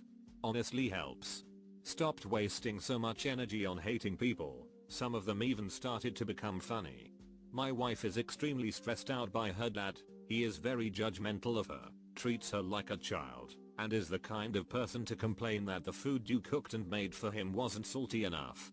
We made a game of guessing how long it was before he made a veiled insult or complaint about something when he called. She's still stressed out by him sometimes, but sometimes we just find him funny because he's so predictable. No one who is great at something was always great at it. Dude, totally sucking at something is the first step to being sorta good at something. Jake. Anything that annoys you when you're dating, you're going to get from both barrels when you're married. Adding on to this, freaking communicate with one another. Good stuff, hard things, little things, just talk it out. Something like 95% of all the hurt in my marriage, which there is not a lot of, thank the Lord, comes from misunderstanding and lack of communication. The best time to plant a tree is 20 years ago, the second best time is today. What if I planted my tree 3 years ago? Then you done ducked up. In order to get something you never had, you have to do something you've never done. Something my mother taught me at a young age. The person in control of any relationship is the person who cares about it the least. I found that to be true, whether we are talking about employer-employee relationships, husband-wife relationships, friends, or any for that matter. Don't prepare the road for your kids, prepare your kids for the road. Got this gem after joking about the cat going to live on a farm. And they are 100% correct. Kids need to see how the world really works, especially since you are there to comfort them and help them through it. If you shield them until they are out on their own, they are going to have an extremely hard time. I like the billionaire who said that he wanted to give his children enough money to do anything, but not enough to do nothing. Warren Buffett had some awesome bits of wisdom yesterday on CNBC. One of them was, you can always tell someone to go to hell tomorrow. Basically, wait to cool down a bit before acting to someone. Every person you meet has lived an entire life before that moment. Remember that. Just imagining all the different lives that people in a crowd had led that led them to now is mind-boggling. And you will never know their lives. My dad, if you don't like what you're doing, do something else. He went to McGill after World War II and took engineering. He graduated and started working construction for a big civil company in Montreal. He met my mother on a construction job in a small town in Ontario. They married, and the kids started to come along. Construction slowed down. He went to work in mining and stayed there for the rest of his career.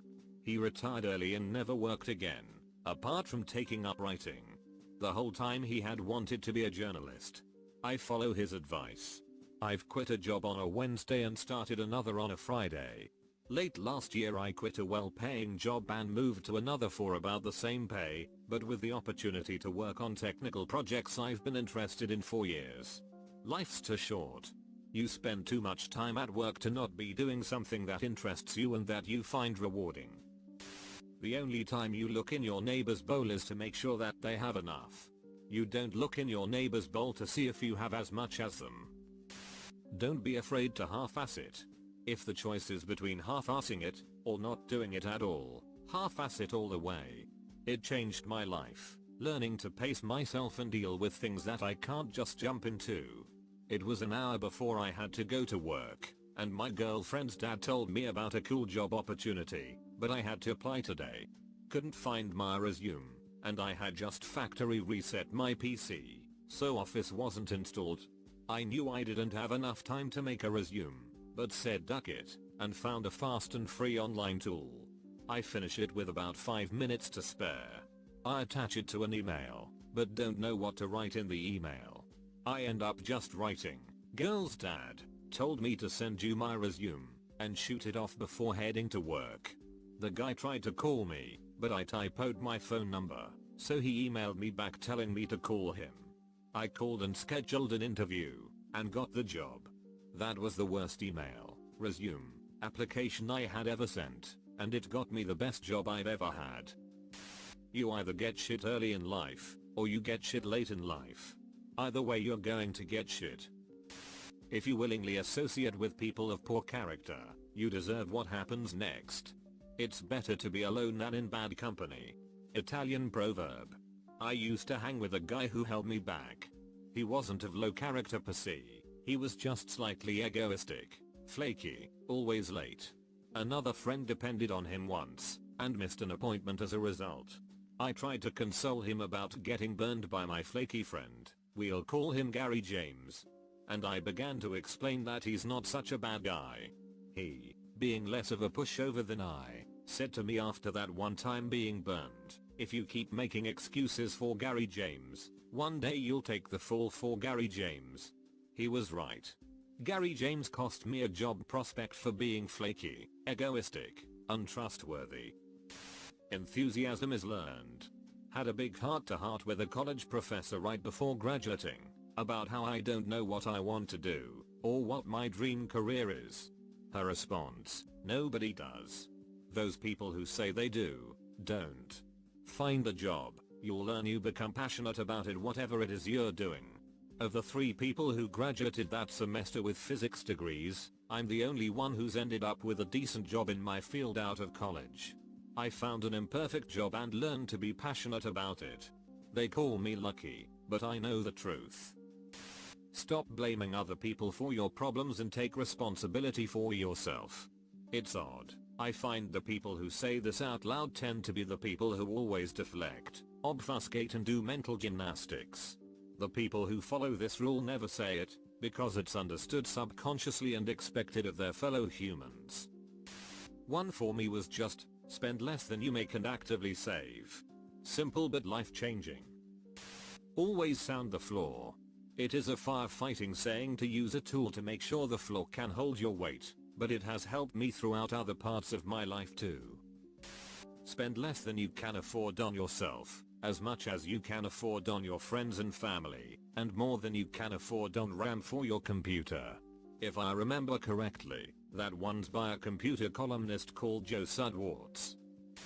Your success in life is largely dependent on how many uncomfortable conversations you're willing to have. My former boss told me this when I was denied re-enrollment to my university to finish my degree.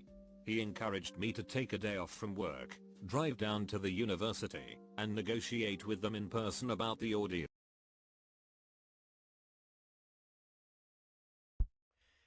Just gonna take a little break, guys.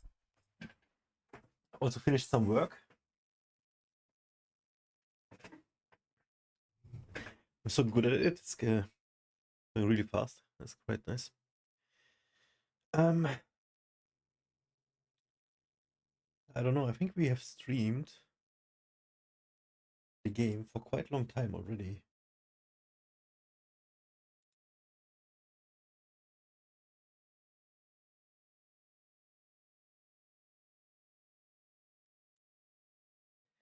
And I don't want to play more tomorrow.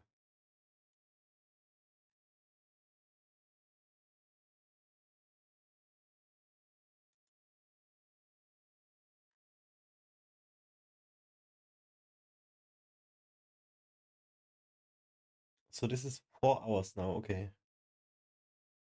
This might be enough for now, actually. I don't want to burn out.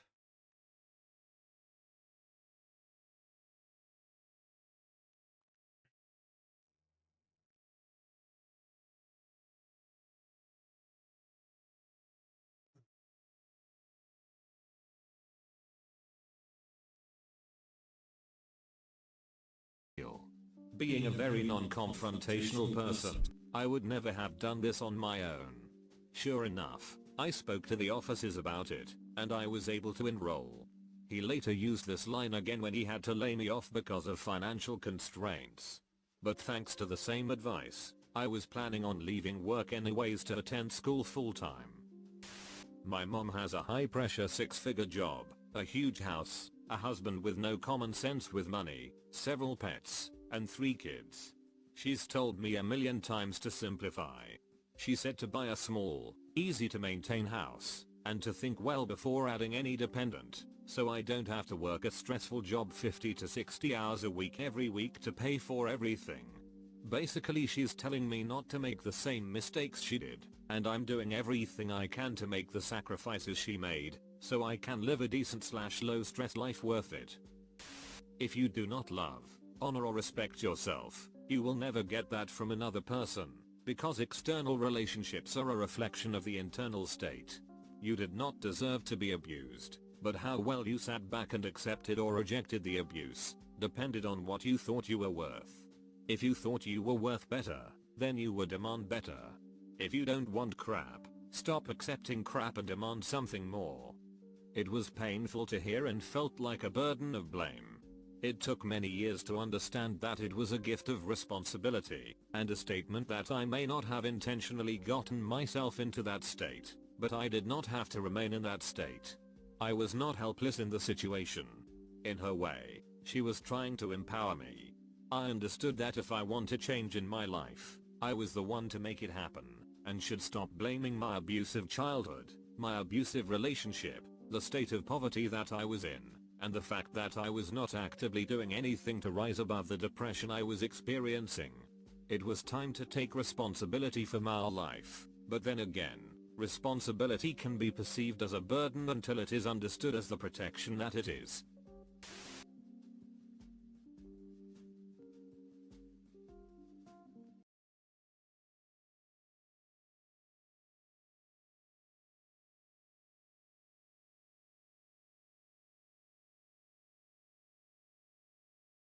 What are some psychological life hacks you can do to give you an advantage in situations?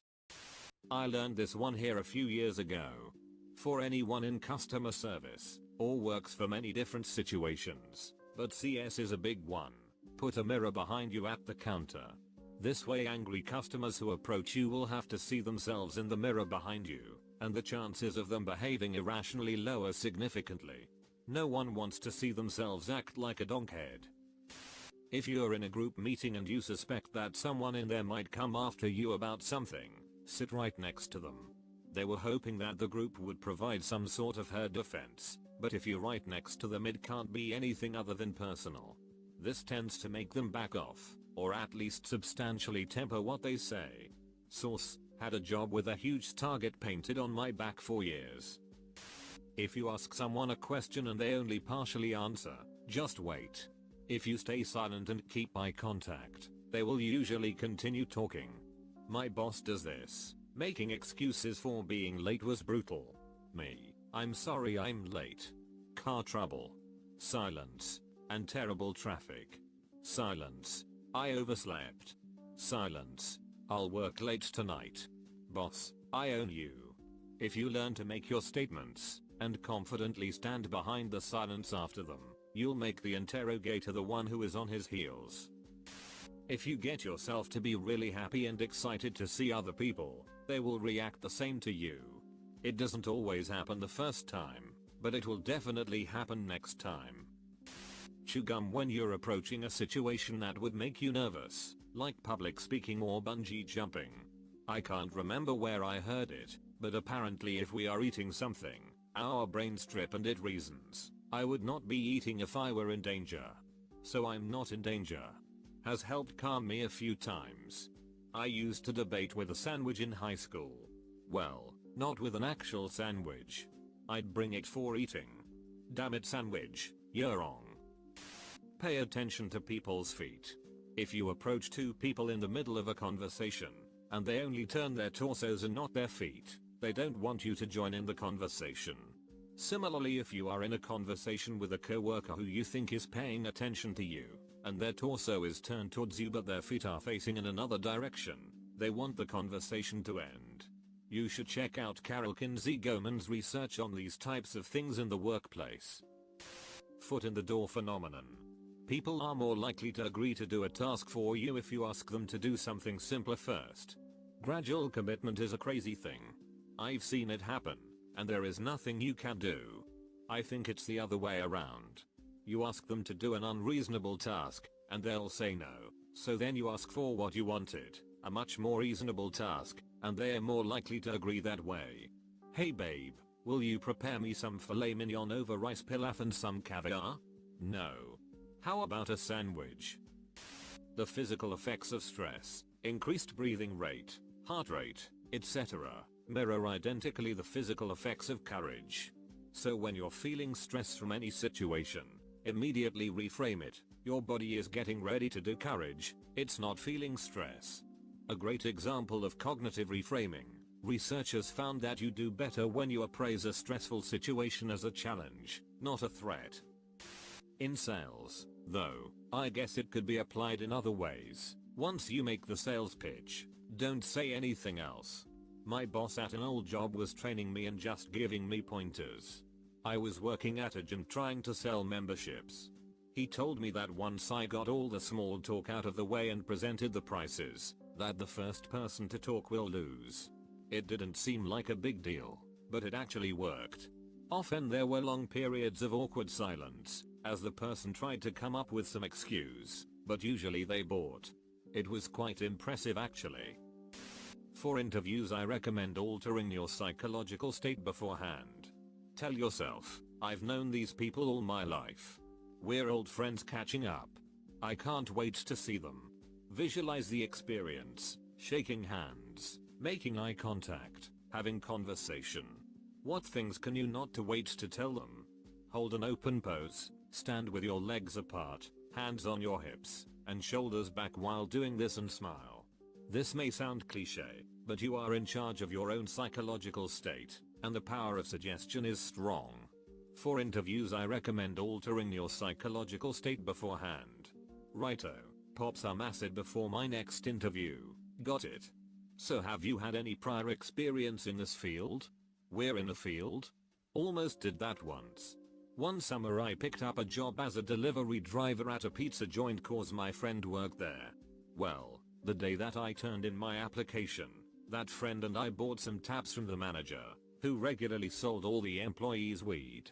The next day, about 30 minutes after we ate them, the manager calls asking if I can come in for an interview. I freaked out and made an excuse for why I couldn't come it, forgetting that she was the one that sold the acid to us. She made fun of me for it the next day. That job was chill as duck. When a group of people laugh, people will instinctively look at the person they feel closest to in that group. Read, wanna know who wants to bone who? Look at who they look at when everyone laughs. If someone else knew this trick and looked at you to see who you were looking at, and vice versa, you would both think you liked each other. Well, if that happens, those two should just get it on. Might as well. They already looked at each other. No going back at that point. When you first meet people, try to notice their eye color while also smiling at them.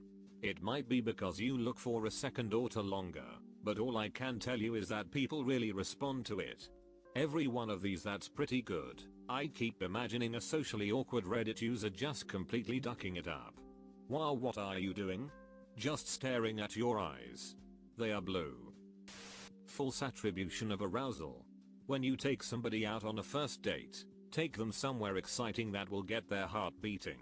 For example, roller coaster or horror film. This gets their adrenaline up. It makes them think they enjoy spending time with you rather than the activity. You are in control of your emotions and thoughts. Try replacing some immediate responses.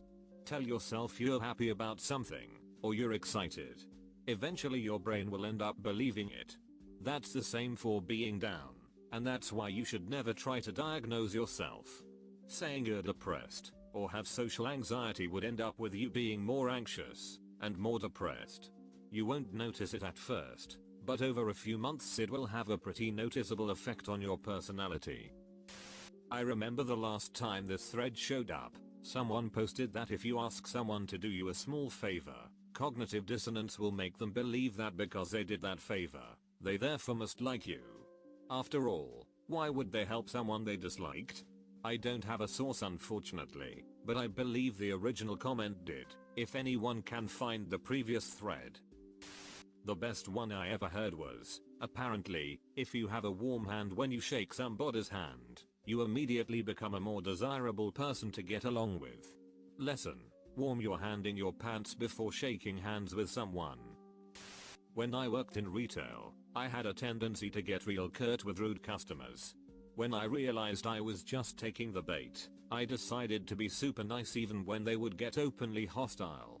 Some of them would get even crazier, and they looked like tools. After a person breaks up with someone, they are at their most vulnerable state for manipulation because of the flood of emotions. This could be used for the good or evil purposes. When my buddy broke up with his manipulative girlfriend, I made sure he had a good day. But I should have manipulated him. Maybe you manipulated him into thinking you're a great friend.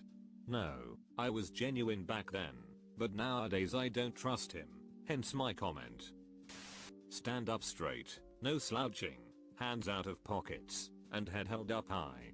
It's not just a cliche, you literally feel better, and people around you feel more confident in you. Not always a must, but try to dress well for important occasions, including interviews. If you look good, you feel good, and if you feel good, you'll do good. In a negotiation setting, always start by anchoring, meaning start on a more radical extreme end of what you expect to get. That way, you and the other side can work to that result, rather than you locking yourself out of it. Avoid saying, I think, and I believe, unless absolutely necessary.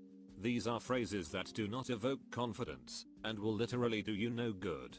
When playing a game of cards with casual players, mutter to yourself the exact opposite of what you want to happen. So if you want your opponent to fold, then mutter, please don't fold, please don't fold. An overwhelming amount of times, the opponent will fall for the bait. When feeling anxious, clean up your house/apartment. You will feel happier and more accomplished than before. From an academic standpoint, this is mostly just armchair psychology, but from a real-world standpoint, these have all worked very well in my personal and professional lives. Promise yourself you'll never talk shit about other people. Even when the people around you are talking shit, even when you agree with the shit they're saying. You don't have to make a big deal of it, just don't partake in it. Once people get the idea you're not into saying mean shit about other people behind their backs, the amount of shit they talk around you will decrease. It isn't fun to talk shit unless everybody's talking shit. Your decision to stop talking shit and their eventual reaction to you not reciprocating the shit talking will positively affect both of you, as well as your relationship. I don't know, for me, since I made this change in how I interact with people, the amount and quality of my friendships has grown. People will trust you more if they haven't listened to you gossip about other people. You will be seen as more and more positive person than other friends who do talk shit. The gap gossiping used to fill will be replaced with way more interesting and or intimate conversation too. I don't know, just stop talking shit and be kind. Refer to people you've just met by their name. People loving being referred to by their name, and it will establish a sense of trust and friendship right away. Say your friend introduced you to Peter. After 5 minutes he decides to leave. Don't just say, bye, but instead say, bye Peter. When you are studying/learning something new, teach a friend how/about it. Let them ask questions. If you're able to teach something well, you understand it. Make it a practice to get rid of filler words and phrases such as, like, you know, etc. Instead use short pauses to gather your thoughts before speaking, though avoid Shatner-style pauses. Using filler words keys whoever you're talking to that you are thinking about what you're saying. Leaving them out makes these thinking spots less noticeable, since you aren't essentially announcing to the world that you are thinking, and makes you seem more sure of yourself. Late to the party, but if you're playing beer pong and your opponent is playing like he sold his soul to the devil, all you have to do is ask what he is doing with his opposite throwing hand. Damn bro, you're playing hella good. What are you doing with your left hand when you shoot? This will make him conscious of his left hand, and he will start messing up almost every time. Drink well, my friends. If you're into psychological hacks, then you must read Get Anyone to Do Anything, also on iTunes audiobooks. It's a fascinating, easy to understand book written by a psychologist. The hacks are divided up into chapters. How to catch someone out on a lie, for example. Brilliant technique. I gave this to an old manager I used to work with. He was having problems with a board member that hated him and wouldn't agree with any of his suggestions, regardless of how good they were. After applying techniques in the book, that all changed. I also used it to get a date with a woman who I considered way out of my league. It worked, I'm ashamed to say. So he is getting us to buy the book. That's some second level psychological manipulation. Edit, I meant it is deeper than the usual manipulation you experience through people.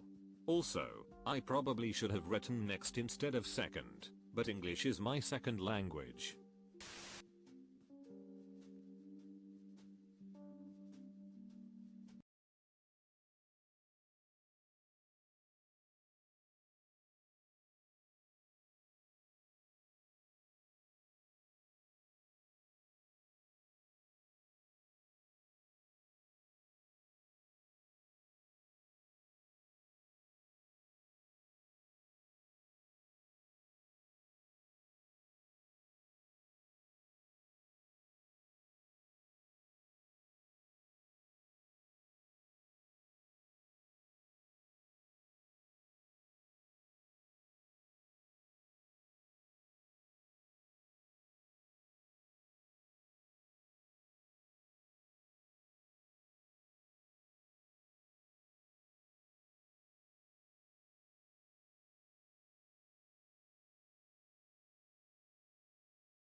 What's up, guys?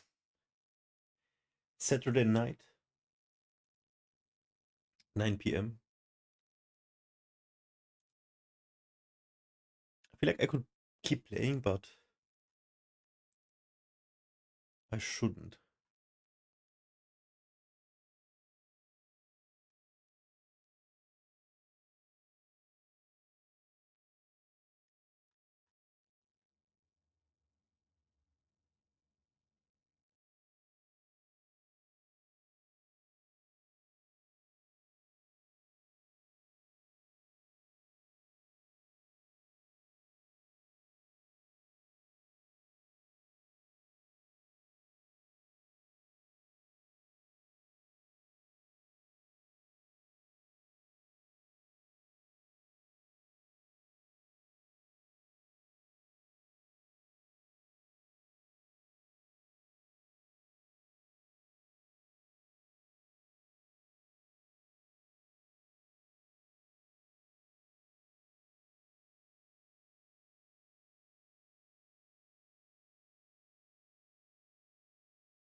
Is there something we can watch?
So there are some people whose life is dictated by their feelings. They are propelled to action based on how they feel. If I am curious about something, I will look into it. If I am excited about playing this video game, I will play it. These people who have their actions tied to their feelings also engage in a lot of avoidance. This is the number one sign. If you are living a life of avoidance, this means that your actions are controlled by your emotions. So I'm not going to do this because I feel embarrassed, although you may not even realize that. You'll find that you seem stuck. You don't do much, right? And you're like, I don't know why I do much. And then this is a very good experiment that you can do. Go and try to do something and notice what happens within you. What you will find is if you go and try to take some action, some kind of very strong discomfort will arise. And then what ends up happening, why do you avoid? Because if you engage in that action, it creates a negative feeling. So in order to manage the negative feeling, you avoid the situation. So there are some people whose life is dictated by their feelings. They are propelled to... I think that's me.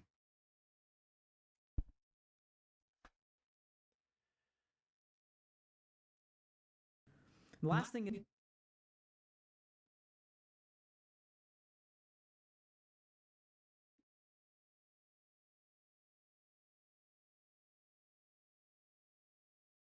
to... So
Okay, let me see if we can record sound here.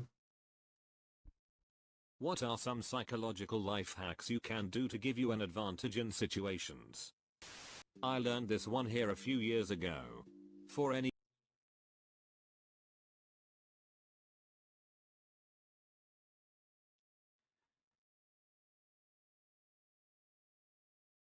Okay.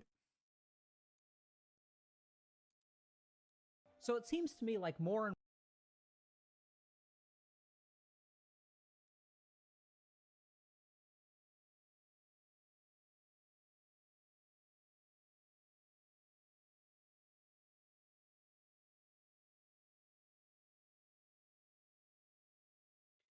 Alrighty, gang.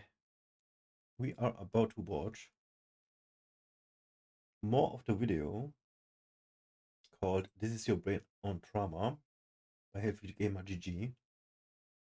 And I'm just gonna skip to the part that starts with what is CPTSD? So that's a great way to start. So today we're going to be talking about complex PTSD. And the reason that I think this is really important to talk about is because it's my belief that features of PTSD are present in large percentages of the population without being a full-blown diagnosis. Now let me explain what the hell that means. So if we look at the epidemiology, the prevalence of PTSD is about 1.5%. So 1.5% of human beings on the planet have post-traumatic stress disorder. About 0.5%, or about a third of those people, have something called complex PTSD, and we'll get to what that is.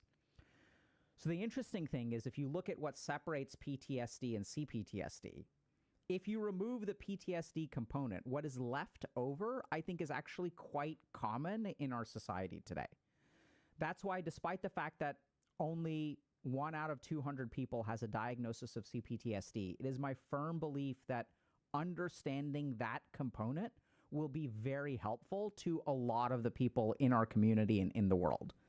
So for me, for example, when I work with people who have other diagnoses like major depressive disorder or addictions especially, Did he say 1% what I found only? is that the more that I learned about CPTSD, the more effective of a clinician I became at treating these people. So that's why we're kind of diving into it today. And as I think a large portion of our community and people today resonate with some of the features of CPTSD. So let's start with a little bit of history. So the first thing is, like, what are these diagnoses and where do they come from? So a couple, maybe about 80 years ago, soldiers came back from war. And what doctors noticed was that these soldiers, like, weren't all there.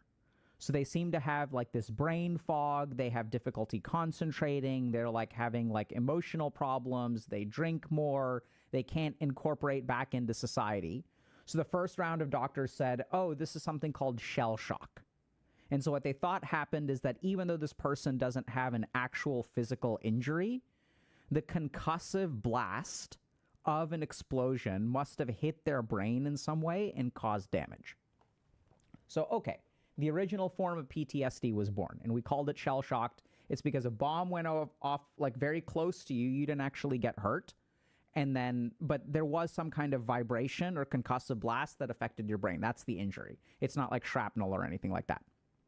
So no bleeding, but an internal injury. So then what happened is, as we started to, like, work with veterans more and more and more, we started to realize that this is happening to a lot of people that, like, weren't in the concussive blast zone. So they, like, saw one of their friends die or something like that. They were only on the field of battle for like a day, and they just, like, retreated, but still they saw someone die, and then these people had the symptoms of shell shock. So shell shock started with, like, concussive blast, and then we noticed that people have these symptoms but haven't experienced concussive blasts. This is where PTSD was born. So PTSD is usually an adaptation or a maladaptation of the body to an acute, specific traumatic event. In its original form, PTSD was primarily found in soldiers. So seeing a friend die or something like that results in PTSD. Then what happened is, once we had this construct, once we had these, like, diagnostic criteria and stuff, clinicians made a really interesting observation. We see this kind of PTSD or shell shock, whatever phenomenon, in people who have never been in combat. And they're like, what on earth? They have all the same symptoms, but they've never been in combat. Then we expanded PTSD to being non-combat related things like sexual trauma or physical abuse, or even things like bullying and stuff like that. So the web of the scope of PTSD grew. We'll talk about what it is in a second. Then what happened is a group of researchers noticed that some people with PTSD have a different flavor to it and have different kinds of symptoms. And they noticed something really important, that if the trauma is chronic, if it is consistent over time, that results in a different clinical picture. And this is where complex PTSD was born. So if we look at regular PTSD, here's the way that I understand it. Okay, speed it up. We're gonna put it on 125x.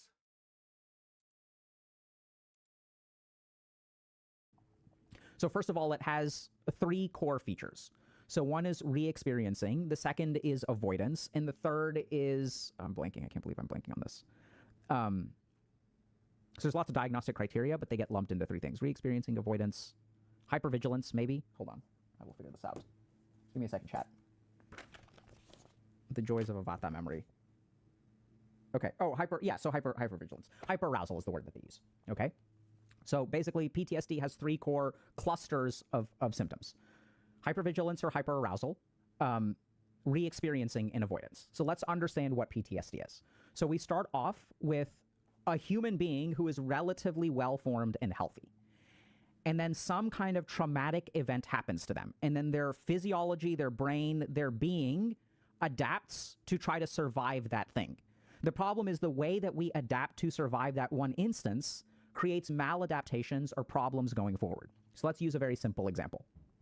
So let's say that I end up in a car crash, right? So I'm a relatively healthy person, I'm in my mid-20s, and I get into a car accident. So once I get into a car accident, there is a hyperactivation of my nervous system, my autonomic nervous system. So I have adrenaline pumping through my body, I have cortisol getting flushed into my body, and then my brain is being hyperactive, I'm hyperventilating, I get taken to the hospital, and then I end up being okay. Now the problem is that our brain has evolved to adapt. So a human being can adapt to circumstances. And what the brain does is says, hey, we almost died there. Let's be extra, extra, extra careful and make sure that never happens again. So this is where what we see in PTSD is, first of all, people will have, and then other things happen, we'll get into this in more detail, but other things happen that will kind of numb out our brain. And so then what happens is all of these experiences get dissociated. They they're dormant in our subconscious, and then they will arise again. So people will have flashbacks, they will have nightmares. These are both diagnostic features, but this is what we call re-experiencing. Even though the event is over, a part of their mind gets stuck in that moment. And that part of their mind will arise and fall over time. So the second thing that happens is people have avoidance, right? So now our brain, remember, our brain is designed to help us and keep us alive. So for example, if I almost drown in a lake, anytime I see a body of water, I will get scared and my brain will tell me, don't go near the water, don't go near the water, don't go near the water, right? And you'll understand this if you've played video games, especially multiplayer video games, where you play a video game once and then you have a really bad game because your teammates are feeding, and then your brain is like, never again, never again, never again. And the thought of playing the game makes you hyperventilate and nauseous, which is why most people play multiplayer games for about 5 to 10 hours over the course of their lifetime, because they get so traumatized that they never come back, right? Same thing. Y'all should be familiar with that. I should have stopped immediately. So but I kept it'd be trying. I wonder if we could explore the mechanism through which people keep going back to video games that are consistently traumatic as a way to desensitize people with PTSD and actually get them to re-engage in life. That's really interesting. I never thought about that before. But I actually wonder why are video games so traumatic, but we keep going back? It's really interesting. Anyway, conversation for a different day. So in PTSD, you have a solo event, you have re-experiencing of it, you have avoidance of whatever it is, so people will avoid getting into a car again, and the third thing that you have is hyperarousal. So what happens in our brain, in our physiology, is that we wire differently. So I don't know if this kind of makes sense, but if I get attacked by something, my brain will be more sensitive to detecting it in the future, and I will be more my response to that stimulus will be a lot more robust. So let's say I get attacked by a dog on the street. The next time I see a dog, first of all, my brain will be able to pick out dogs out of a field of people. If I'm walking down the street and there's like 100 people in the park across the street, my brain will notice if there's a single dog, and it'll raise that to my awareness. And then the moment that I see a dog, my physiology will activate. It will go back to like being attacked. So I'll see a rush of adrenaline and cortisol. So these are the features of PTSD. Basically, I'm a normal person. I have a traumatic event, and then these three things activate. Now, then what happened is people noticed that, like, okay, so this is a fundamentally different picture from when we have complex PTSD, which is consistent trauma over time. So what happens when you have, let's say, a teenager living at home who has an emotionally and physically abusive parent? So this is the kind of thing where, like, you know, it's not a single event. This is the kind of thing where it's not like, you know, our body and brain are just adapting over the course of one day. This is a chronic form of abuse or trauma that results in a far larger scale change to our sense of self, even. So what we see is in complex PTSD, we have a cluster of 3 symptoms, which are referred to as a disorganized self, okay? So this involves, first of all, emotional dysregulation, a loss of your sense of identity, and a difficulty with relationships. Now, you can see features of these things in regular PTSD. Let's actually start drawing. So now we'll talk about it.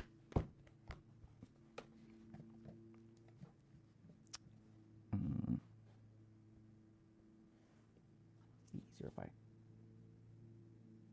Disturbances in self-organization. Okay, so let's take a look. Chat. All right, so here is a person. Okay, and if they have one traumatic event, but they are relatively well formed. So what this means is they have a relatively normal life. This results or can result in PTSD, and this has re-experiencing.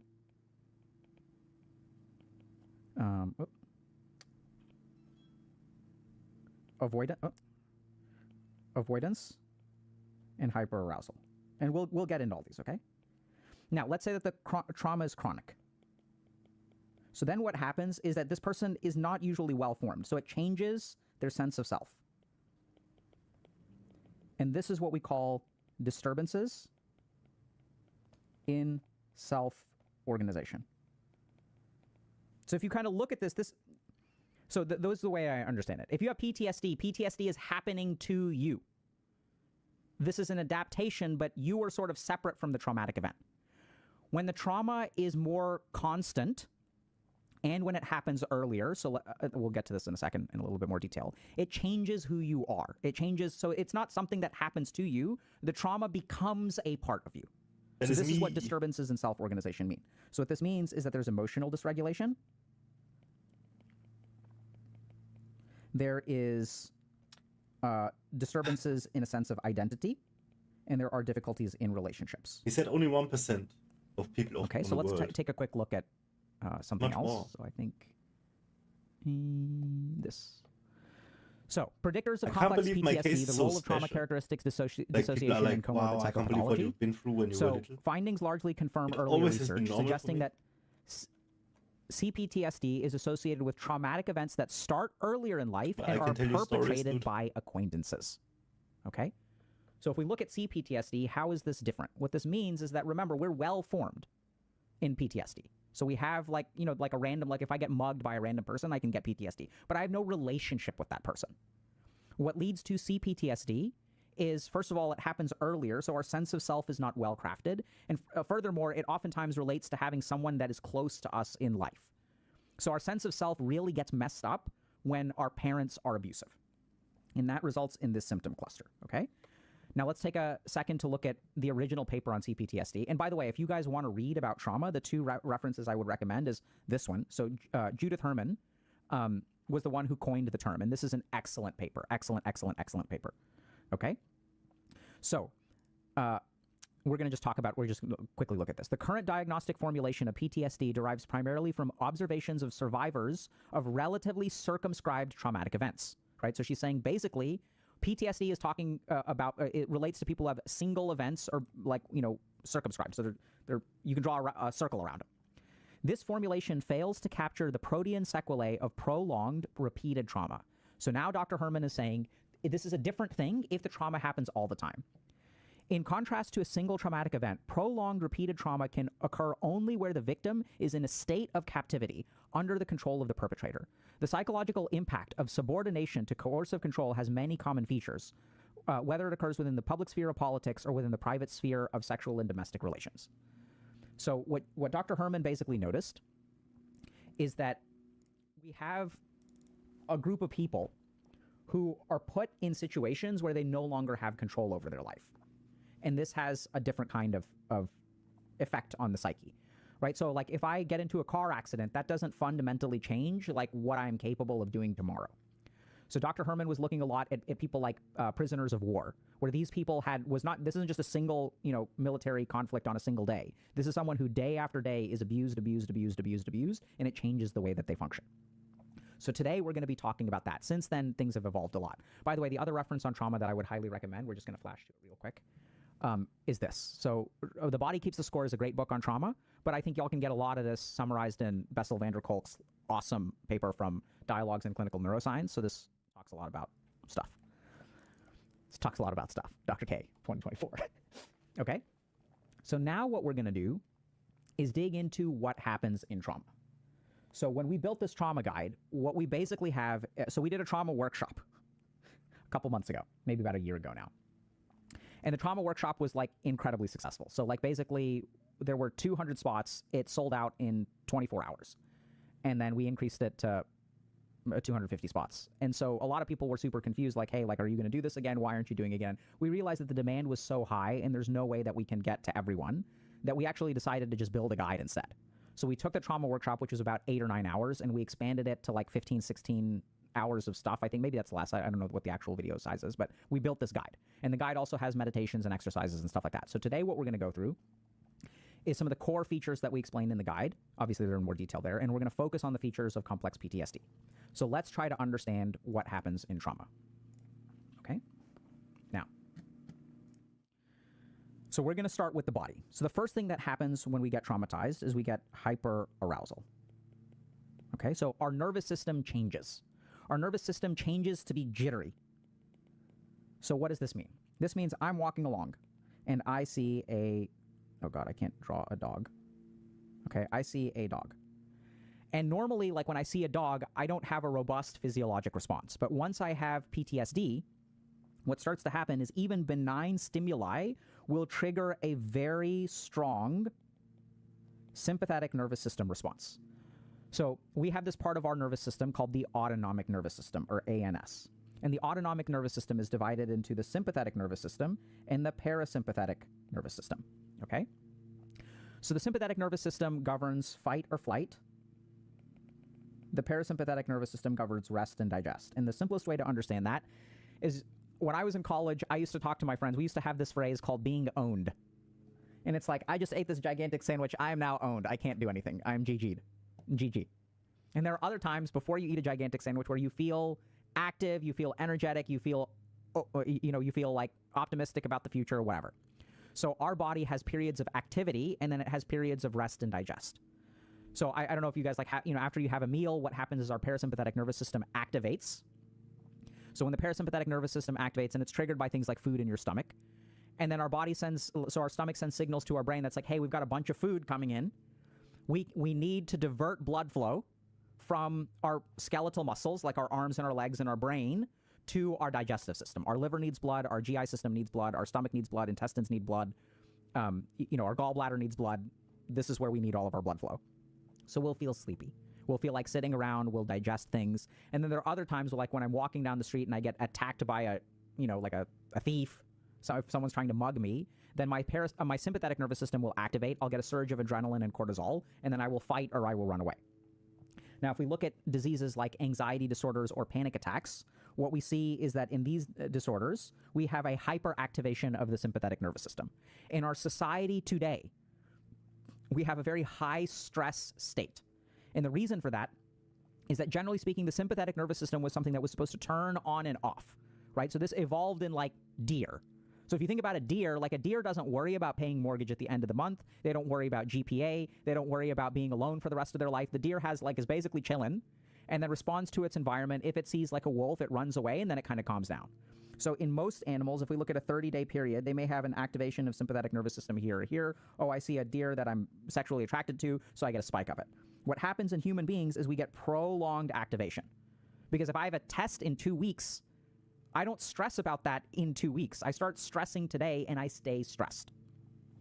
So hyperarousal is basically the same thing. It is a elevated triggering of our sympathetic nervous system. So it's not chronic. It just means that, so here's the way that I would put it. So here's a normal human being.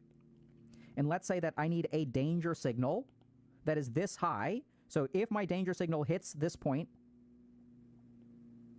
actually, let's do it this way. So let's say here's our stress response. I'm going to redo this, chat, because this is done wrongly. And here's our danger. So let's say danger level 1, danger level 10. Danger level 10 is like there's a tornado flying towards me. Danger level 1 is, I don't know, there's like someone rings the doorbell, let's say. So normally what happens is we need like a danger level of 7. So as we go over here, as we get a danger level of 7, then we see an increase in the stress response. So this is like for a normal human being. When you have PTSD, what we tend to find is that a danger level of 4 is sufficient to trigger a stress response. So our threshold to trigger the sympathetic nervous system goes way down. It is easy for us to get triggered, right? And we use this term so much in common language nowadays. Actually, like, the phase where just the doorbell will trigger me. And the things that we say trigger us, I mean, all kinds of stuff can trigger us. But usually what people are referring to is that a very small dose of exposure will lead to a robust or disproportionate response. So this is the first feature. This, by the way, is very physiologic. So it has nothing to do with your mind or your feelings or stuff. I mean, that's not true, but it has a lot to do with that. But this is like at the level of biology, okay? So the second thing that we see let me think about how to think about this.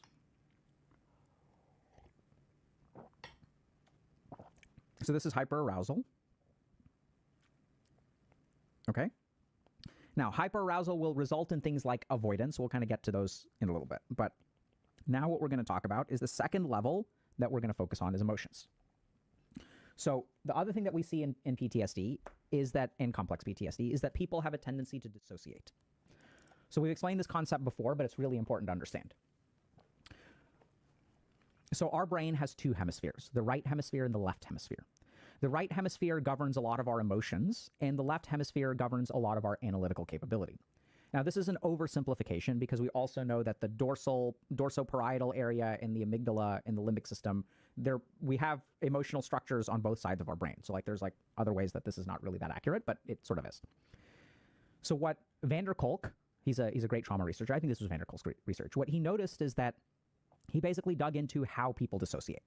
So what happens in trauma is that a very low threshold of exposure is necessary for a hyperactive physiologic response. So if we kind of go back to our diagram, I wonder if this is a good way to explain it. So like, I don't know if this makes sense, but like, so we can go from here to here, and then we can kind of top out. But if we look at trauma, what happens in dissociation is we can't keep going up, right? This is the max. This is the top. You can't get any more stress than that. This is maximal activation of the sympathetic nervous system. You can't just keep going up. So what van der Kolk basically noticed is that somewhere around here, I'm just sort of approximating, okay? This triggers dissociation. So the stress level is so high that it's kind of like, you know, I can put wattage through a light bulb. I can increase the amount of watts that go through a light bulb, and the light bulb will get brighter and brighter and brighter until it burns out. So this is what happens in dissociation. Dissociation is usually triggered by a hyperactivation of the sympathetic nervous system. It's like you go all the way around the world, you're heading east, and then suddenly you end up like west of where you started, which is like really weird. So this is what happens in dissociation, is that the signals are so overwhelming, the emotions are overwhelming, the physiology is overwhelming, that it triggers this process of dissociation. Now, what happens in dissociation, a couple of different things happen, but the key thing that we're going to focus on is decreased activity across the corpus callosum. So our right hemisphere is where we experience emotions. Our left hemisphere is where we experience analysis. So as y'all know, when I get emotional, my analysis starts getting messed up. And so our brain is like, I can't handle these emotions. I can't handle, this is too much activity, too much activity, too much activity. And there's even some studies, let me see if I can find this. I don't think I have this prepped, but let me see if I can find it. Yes. Okay. So what happens, this is super cool, dude. So cool, but fucking weird. Okay. The mechanism underlying this process is understood as being analogous to kindling, which involves the emergence of generalized seizures in response to repeated subthreshold electrophysiological stimulation. In PTSD, similar to the kindling of seizures, the progressive augmentation and amplification of symptoms occurs over time, possibly as a result of neural circuitry associated with emotional memory response becoming increasingly reactive and also expanding into neighboring neural circuits. So I know that that probably doesn't make a whole lot of sense to y'all, but let's explain what's going on. So basically what happens in PTSD is we almost get something like seizures, right? It's not really a seizure. But what happens is that there's an activity. So if you think about what a seizure is when you have, normally we have controlled electrical activity. So neuron turns on, second neuron turns on, first neuron turns off, second neuron turns off. This is how it works, right? So it's like I'm sending a signal and it goes from here to there and then we're done. So in a seizure, what happens is we have unregulated electrical activity across the brain. So everyone is just activating each other and activating each other and activating each other. So what people have noticed in PTSD is there is a similar thing going on, where we have this feeding and unregulated upswing of whatever badness is going on. So we have panic attacks, we have re-experiencing, we have flashbacks, we feel overwhelmed, we feel triggered, and then much like a seizure, so after you have a seizure, people have this thing called a post-ictal state, where they're not quite comatose, but they're like sort of semi-conscious, because their brain just shuts off. And so the same thing happens in PTSD, okay, or in trauma, is that you have this overactivation, and then the brain is like, enough is enough, and then we dissociate. We just completely unplug. Now, what happens in dissociation is that we have decreased activity across the corpus callosum. So the emotional center of our brain, which is going absolutely haywire, the emotional hemisphere, which is going absolutely haywire, the left side of our brain is like, enough is enough, we can't handle this, cut off all contact with the right side of the brain. Then we dissociate. So what this feels like is you can watch terrible things happening dispassionately to yourself. The logical part of your brain is like, this is happening, now this person is hurting me, now they're hurting me more, now they're hurting me more, this is painful, period. There's no emotional connection to this experience, okay? So once we dissociate, once this process happens, and this is where I think Vanderkolk coined this term, and apologies to the researchers who coined it if I'm misattributing this. I lived through we this call this for process so long. hemispheric lateralization. Now, this creates all kinds of problems because once we disconnect from our emotions, we have all kinds of challenges, okay? So if we look at what is the role of emotion, so emotions do a couple of things. That's why Emotions it was give us taking drugs information. for so long, dude. They give us motivation, To escape. right? So let me give you y'all an I example didn't of how care they give about us information. anything. I just wanted to So if I escape. walk into a room and everyone is laughing and then they suddenly go quiet and look at me, I feel weird, right? I feel uncomfortable. So like what really happened? Like my logical brain doesn't know, but my emotional brain is like giving me information. When someone calls and cancels on you for the third time and you feel angry, your brain is telling you something, okay? Second thing is emotions give us motivation. So what we find is that when people struggle with trauma, and this is the video that we're going to show you all today. Let me go back to this. So, right, so like the paralysis of initiative of chronic trauma combines with the apathy and helplessness of depression. So what Dr. Herman noticed was that when people have been traumatized, they become like listless. Like these veterans come back from their POW camps and they don't feel like doing anything. They just kind of sit around, they kind of exist, they have no drive, they have no passion. And if we look at like where does drive and passion come from? It comes from our emotions, right? Well, like I'm not going to stand for this anymore. I want to go achieve something. I want to be the best. I want to do better. I want to be free. I want to relax. These are all emotional things.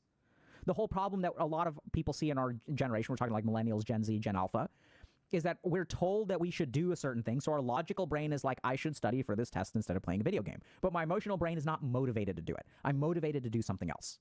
So emotions are a big part of motivation. And when we disconnect from our emotions, we lose information, and then we also lose motivation. But there's more at play. It turns out that when we lose our emotions, okay, we also lose our sense of identity. Now, the question is why? So let's understand what your identity is. Oh my god, dude. So identity is formed through stringing together emotional events. So if I ask someone who thinks that they are a loser, and I say, what makes you a loser? Okay. Let's say there's someone who's 25 years old. So they've been on this earth for like 8,000 days. Okay. Yeah. So like way more than 10,000 days. So let's say someone has been on this earth for 10,000 days. And if I ask them what makes you a loser, they're not going to look at their average experience on a day-to-day basis. That's not what makes them a loser. 8,000 out of the 10,000 days, my day was relatively normal and like nothing good happened, nothing bad happened. I was just straight chilling. What makes them a loser is the emotional moments in their life. That moment that I asked this girl out to a dance and she laughed in my face and then told the whole school about it, and then everyone made fun of me for the week before school ended. And so 7 days out of 10,000 becomes this person's identity. The flip of it is also true in terms of positive things, right? So when I ask someone, hey, like, how do you think about yourself? Then someone says, I'm a really strong person who's just trying to do good in the world. And then I ask them, like, how did you develop that identity? Like, what makes you say that? Tell me about your life. And they will tell you emotional moments in their life. Once again, it's not about the 10,000 days that they've been alive. It's not like that they ate PB&J every single day. Like, that's not a part of their identity. What makes your identity is a string of emotional experiences. This is why people who like survive cancer, like it becomes a part of their identity. Like, I am a cancer survivor, because it's an emotionally grueling experience, right? Joining the military, in my case, right? So like I failed out, and like those were very powerful emotional experiences. Getting into med school, like I remember the day that I still remember the day before Thanksgiving, I got a call from the dean of the medical school after 3 years of applying, saying that, hey, I've been accepted, and I wanted to call. I've been accepted in med school, and I wanted to call so that you weren't worried and you had like a happy Thanksgiving. And then I called my dad and I called my grandmother, and it was like very joyous and tearful and things like that. And anyway, it was a very powerful moment for me.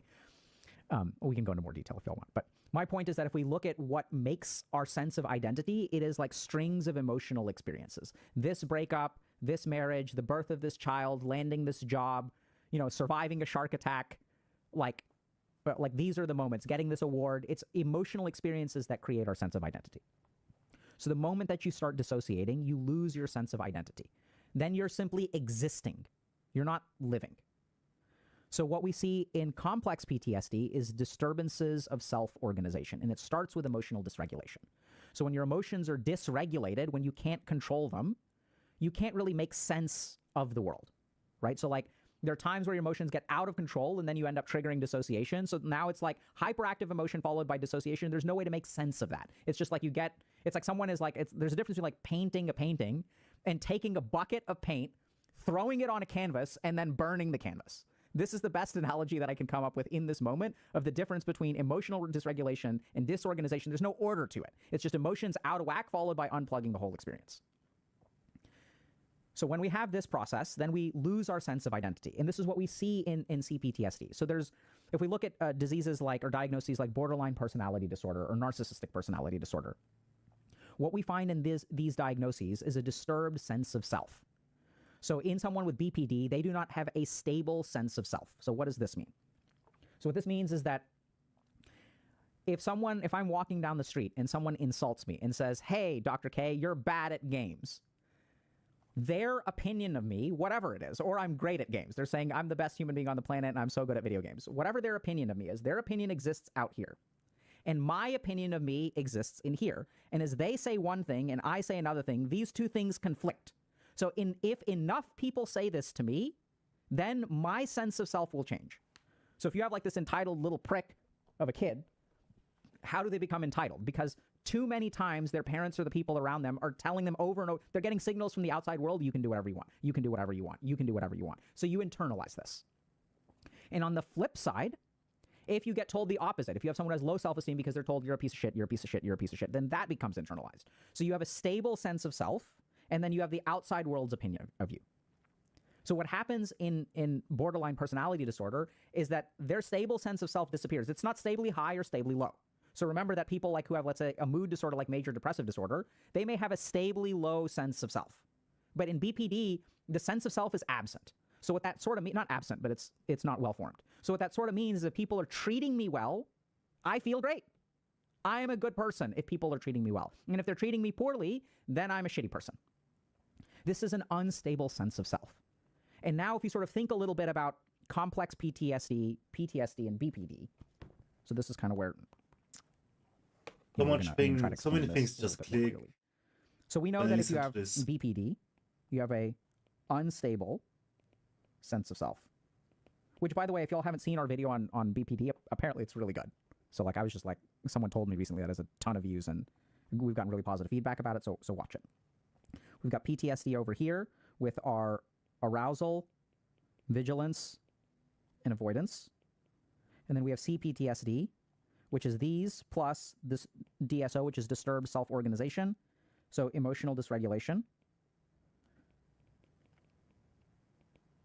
I'm quite Left out sure an S there, but GG. Get wrecked. I got CPTSD emotional as the way they dysregulation, are describing it. identity issues, Like I would get and relationship issues. And we'll diagnosed get to with this if relationships in I a bit. would have been So what we kind of psychologically see is that like evaluated. BPD has these two, but BPD doesn't have these.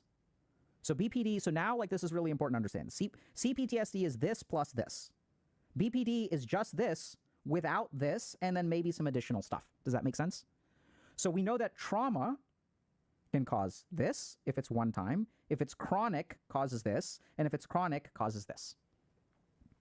But depending on the nature of the trauma and the frequency and your genetics and stuff like that, like it kind of changes the manifestation. BPD is bipolar. Oh, what is he talking about? I didn't get it. Bipolar disorder. I haven't looked into bipolar disorder. Is that I'm not gonna say anything about it. That's what we're gonna look into next.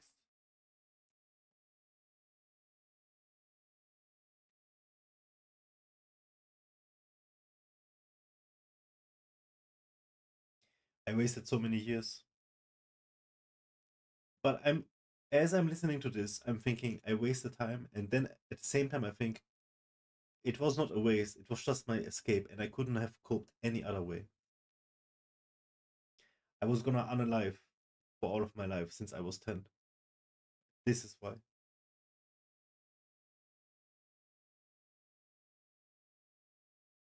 And it took a bunch of work to get to the point where I am now.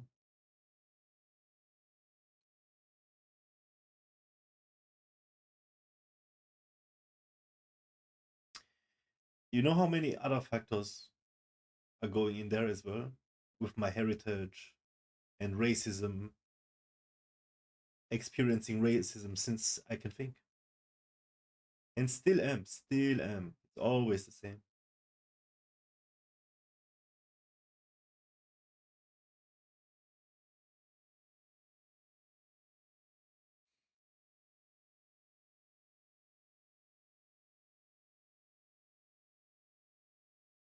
I'm so mad. I'm so mad right now. At my parents, so mad. You know what's the worst thing? When I tell you about these things, and you don't even know half of what happened to me. In terms of domestic abuse, psychological abuse. I have a little sister 1 year younger than me. And she also got it very rough. She's going through the same thing. And she took it much more severe. Because where we come from and the surroundings and stuff, females are just, they have it worse.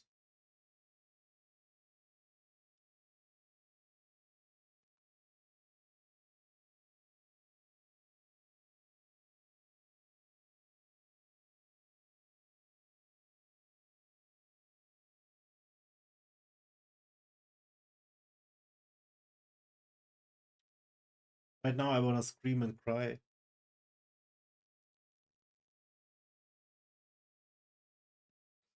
But I cried so much already.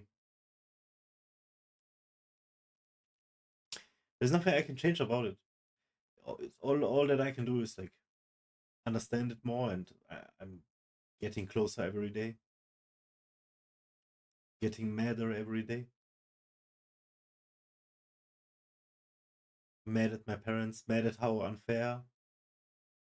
School also, same thing. They said it's my fault. I got kicked out of 2 schools. I can't even remember properly. 2 schools, maybe 3. I changed schools a lot. And you know what? I still finished with the highest degree that you can get.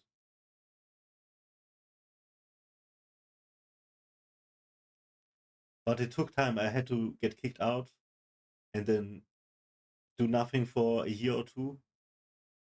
I lived for a whole year and a little more. I was living with art students in their like working space.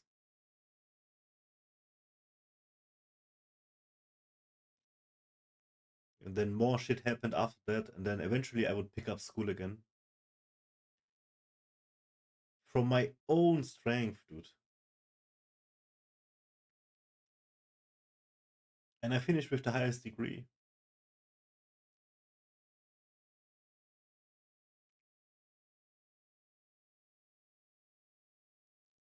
What could have I become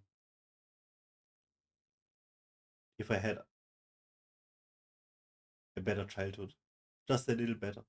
Just a little bit.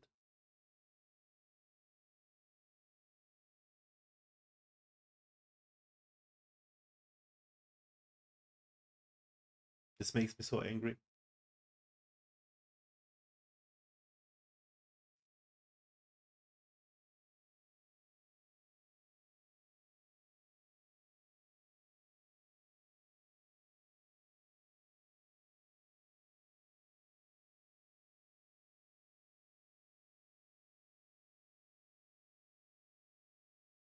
It all makes sense now.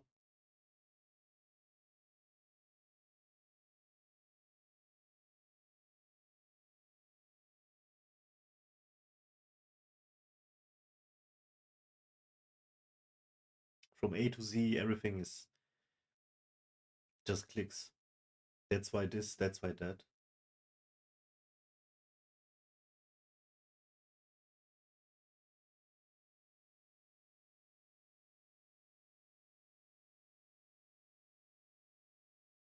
There needs to be a psychic evaluation for people wanting children, honestly. And if you fail, cut off their fucking testicles, man.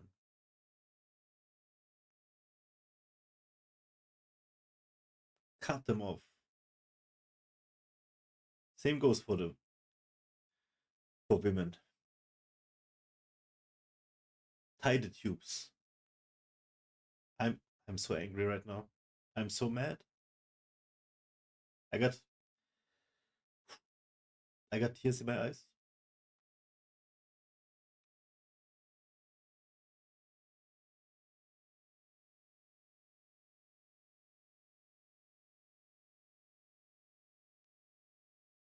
The moment I got the chance to leave my home, I ran. And I never looked back and never regretted.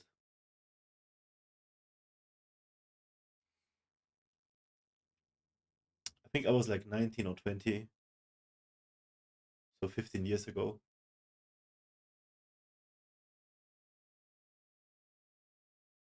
And then I was on my own, exposed to the harsh reality of having to work, pay bills, all this kind of shit.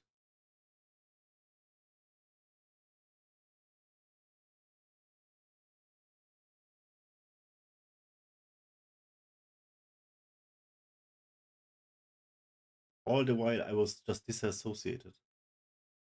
That's how it was. That's how I felt.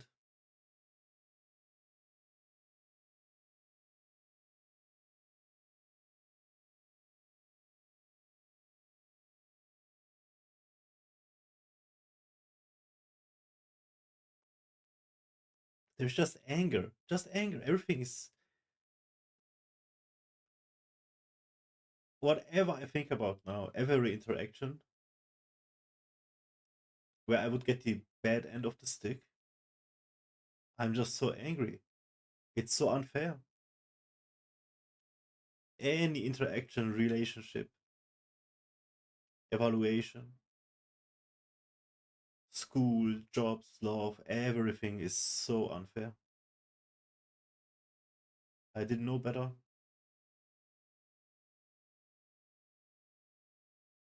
I didn't know anything. All I knew was I wanted what other people have, right? What you see in the movies.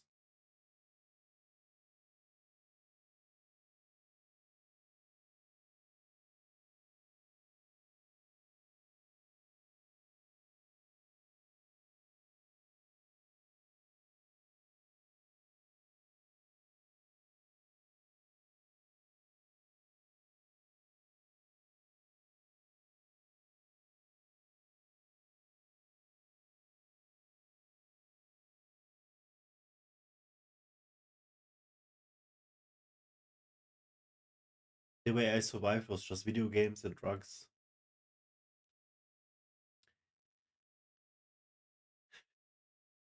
I spent all my money for weed before I would buy food.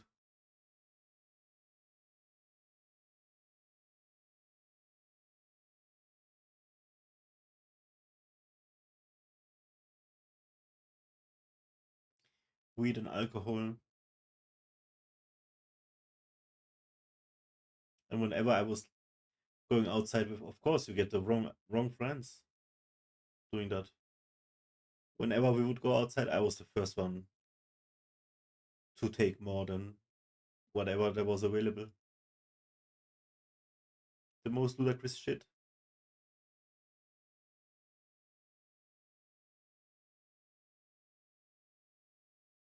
Yeah, I didn't give a damn. I didn't think about tomorrow at all because I didn't care.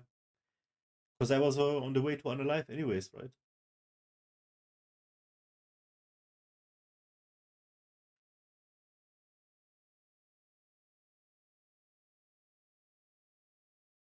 So unfair. Just anger.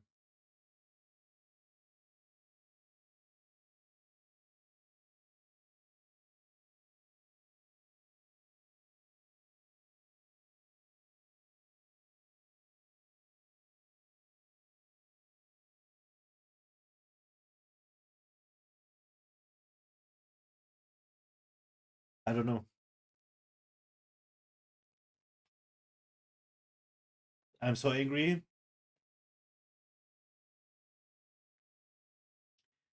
You can imagine what I would do to certain people if I would see them now.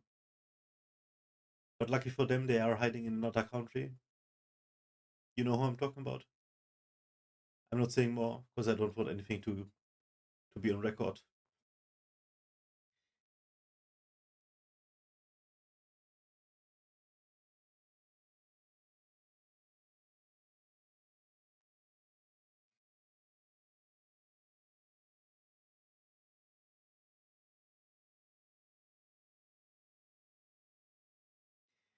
You know the phrase, when you're out for revenge, dig two graves. That is so powerful and so true. It's so honest.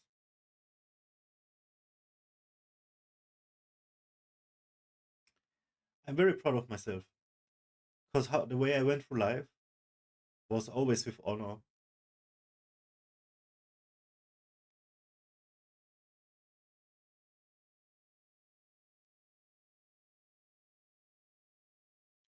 I would never talk bad behind people's back and stuff, right?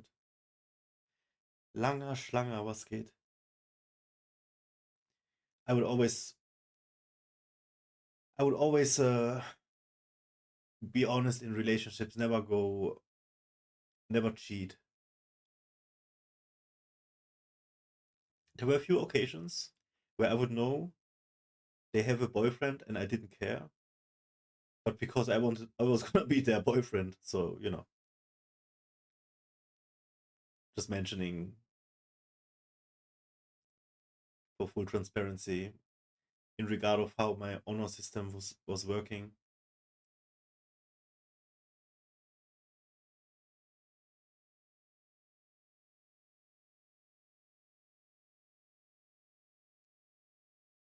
Always look out for other. I have like zero narcissistic traits, like negative narcissistic traits.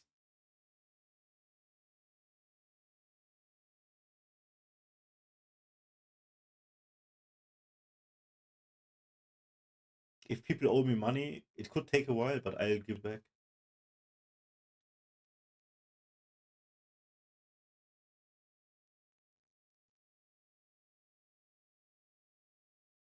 When I was very young, I was lying a lot because my mother taught me how to lie and to lie, always to lie.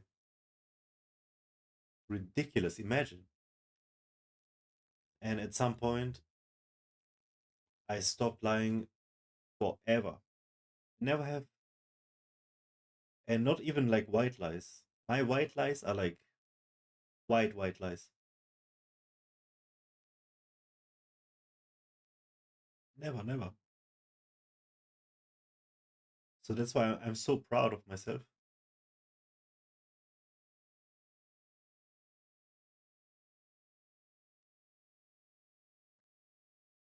And what does it do for me?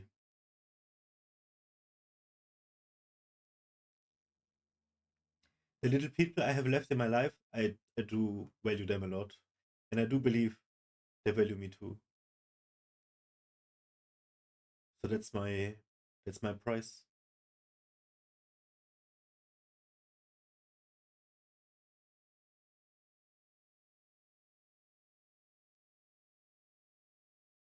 And then at some point it became I'm always telling what is on my mind, always being truthful. At some point this became a toxic trait because I would disregard the feelings of people. I would say something that has to be said, but it would hurt other people. And then that would be seen as toxic. Oh, so many occasions I remember. Especially in gaming. You know, when you think about gaming, why do you game? You just want to have fun, right? But I would be playing PvP, mostly arena. It's always a minimum you have to play with one other person. I would flame the shit out of everybody. But because that's all I knew. Also, I got flamed all the time. And it wasn't like just cussing at people randomly for no reason or something, right? It was just being honest, like pointing out their mistakes as if I had no mistakes. But I mean, goddamn, I was number fucking one in all fucking brackets.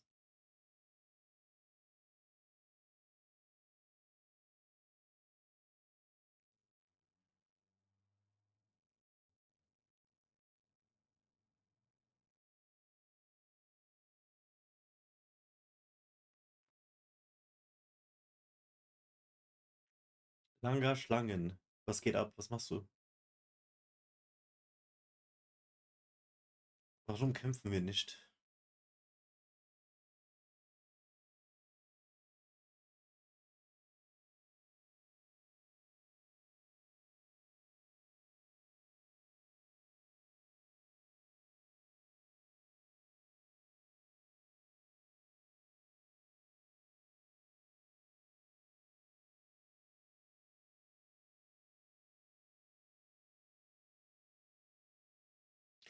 Honestly, the little people I have left in my life, I'm gonna show them how much they are worth to me. Whenever I can.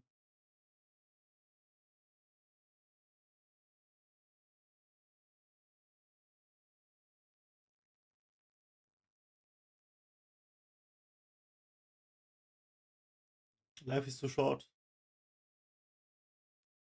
to be angry, mad.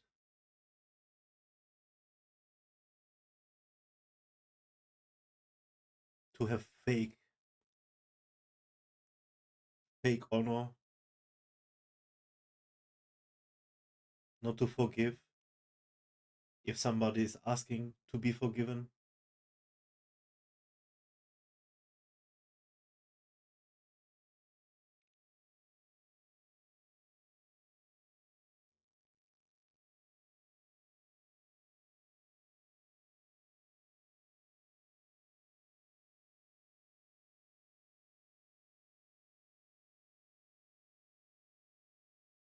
I just want to create good moments and just give love.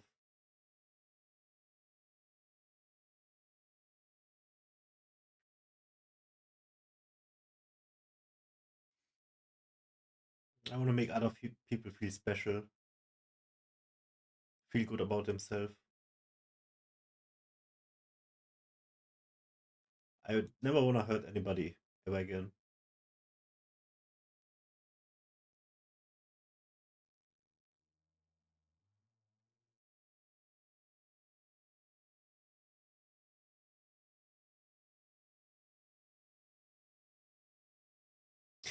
It's so rough, man. I had this group therapy session. The question was, how did your trauma impact your ability to trust? I can't trust anything, anybody, nobody. Especially nowadays, I'm getting messages, let's say on Instagram. I don't know who you are. Your profile is fake, I think. Every time. Anyone who messages me. It doesn't matter what is the message. You are fake, I don't trust you.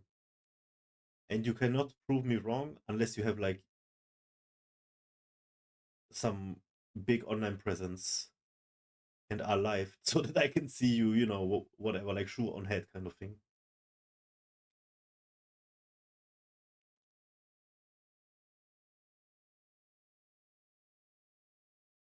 And in the real world, it's just trust as much as you need to survive.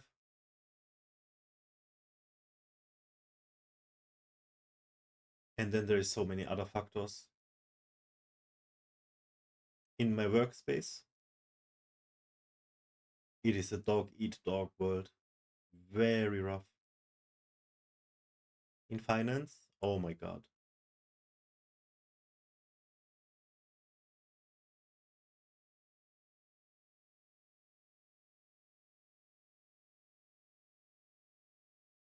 Everything is on maximum limit.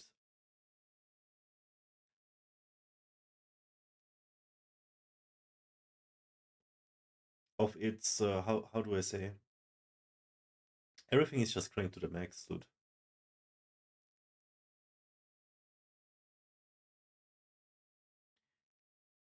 All that's left is just survive and feel good.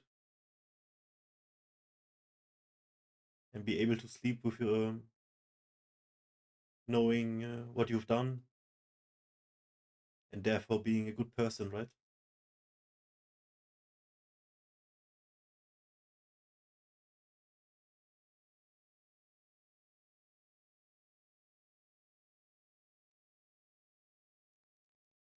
So the past 2 days, I'm waking up with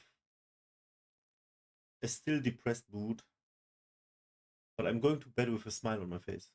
So just thinking about these things, looking videos like this, looking this up, thinking about it,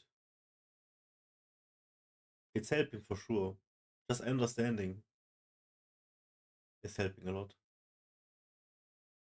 Talking to other people, seeing other people having the same issues helps me a lot. Sadly, but that's how it is.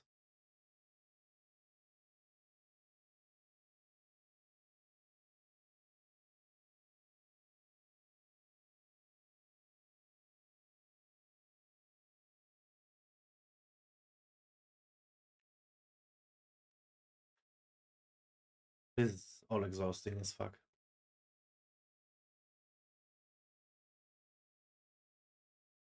And there's layer on layer on layer. Society, expectations.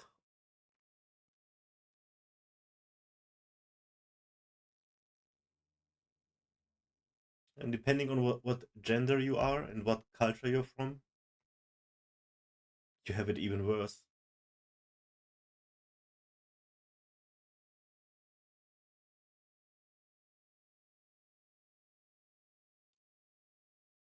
That's why I'm working out for so long, for so many years. to be strong physically, so nobody can fuck with me, you know? And nobody can.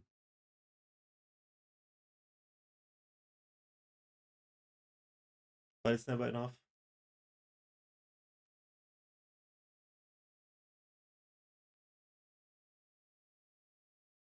But that is, I guess, the reason why.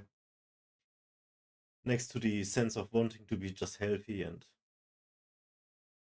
enjoying being healthy and strong.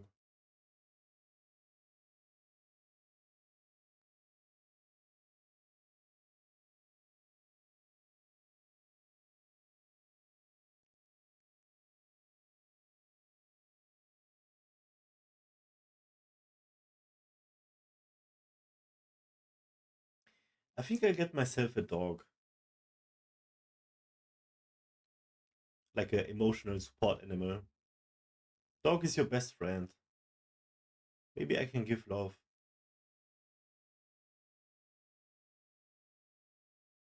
In that way.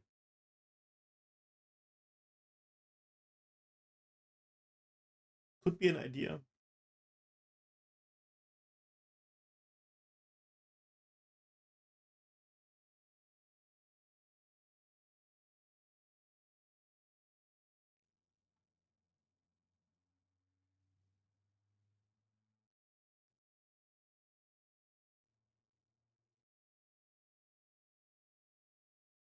I don't know where I'm at right now. With anything. This has just triggered me so much.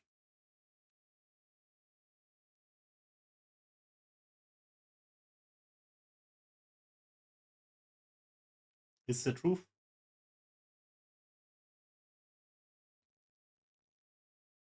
I must have CPTSD because the constant was there for sure.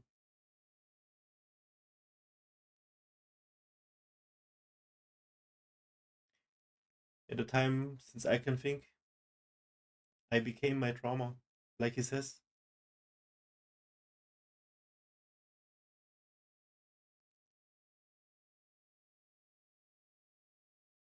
And there's some messed up stories, guys. I can tell you some domestic abuse stories. Holy F.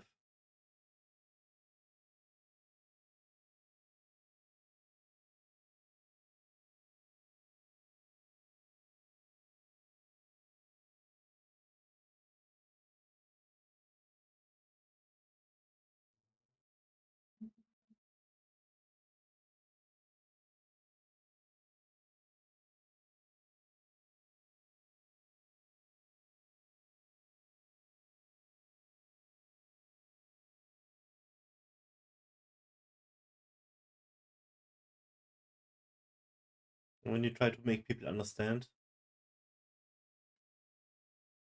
it's too much for them and they leave you.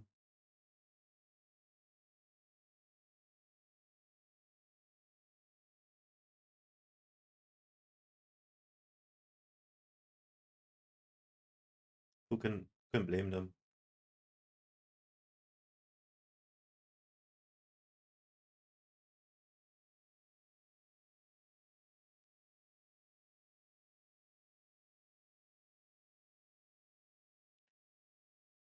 I don't know. I really don't know.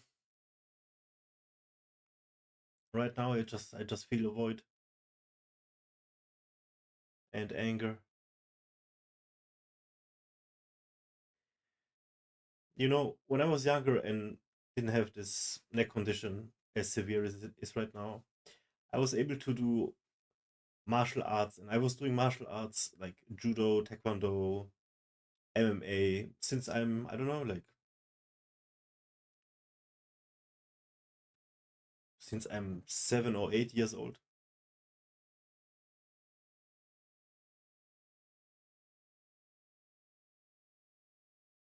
So there was a way to vent, but I can't anymore, and just working out, beating up the weights does not count.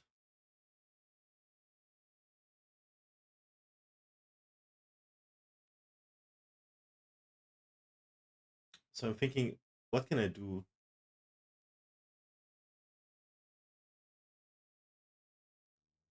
just to vent. I was in a metal band, that was good.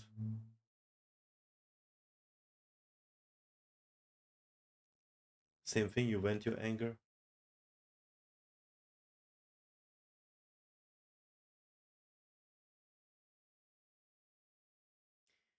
I have to channel this into something positive. How?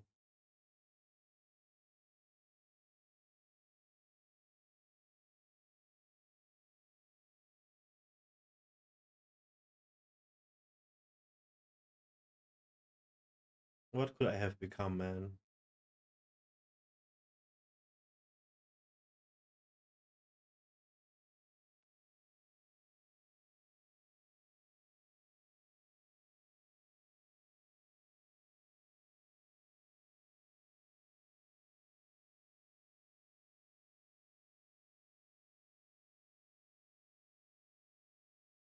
Let's listen to the end of this.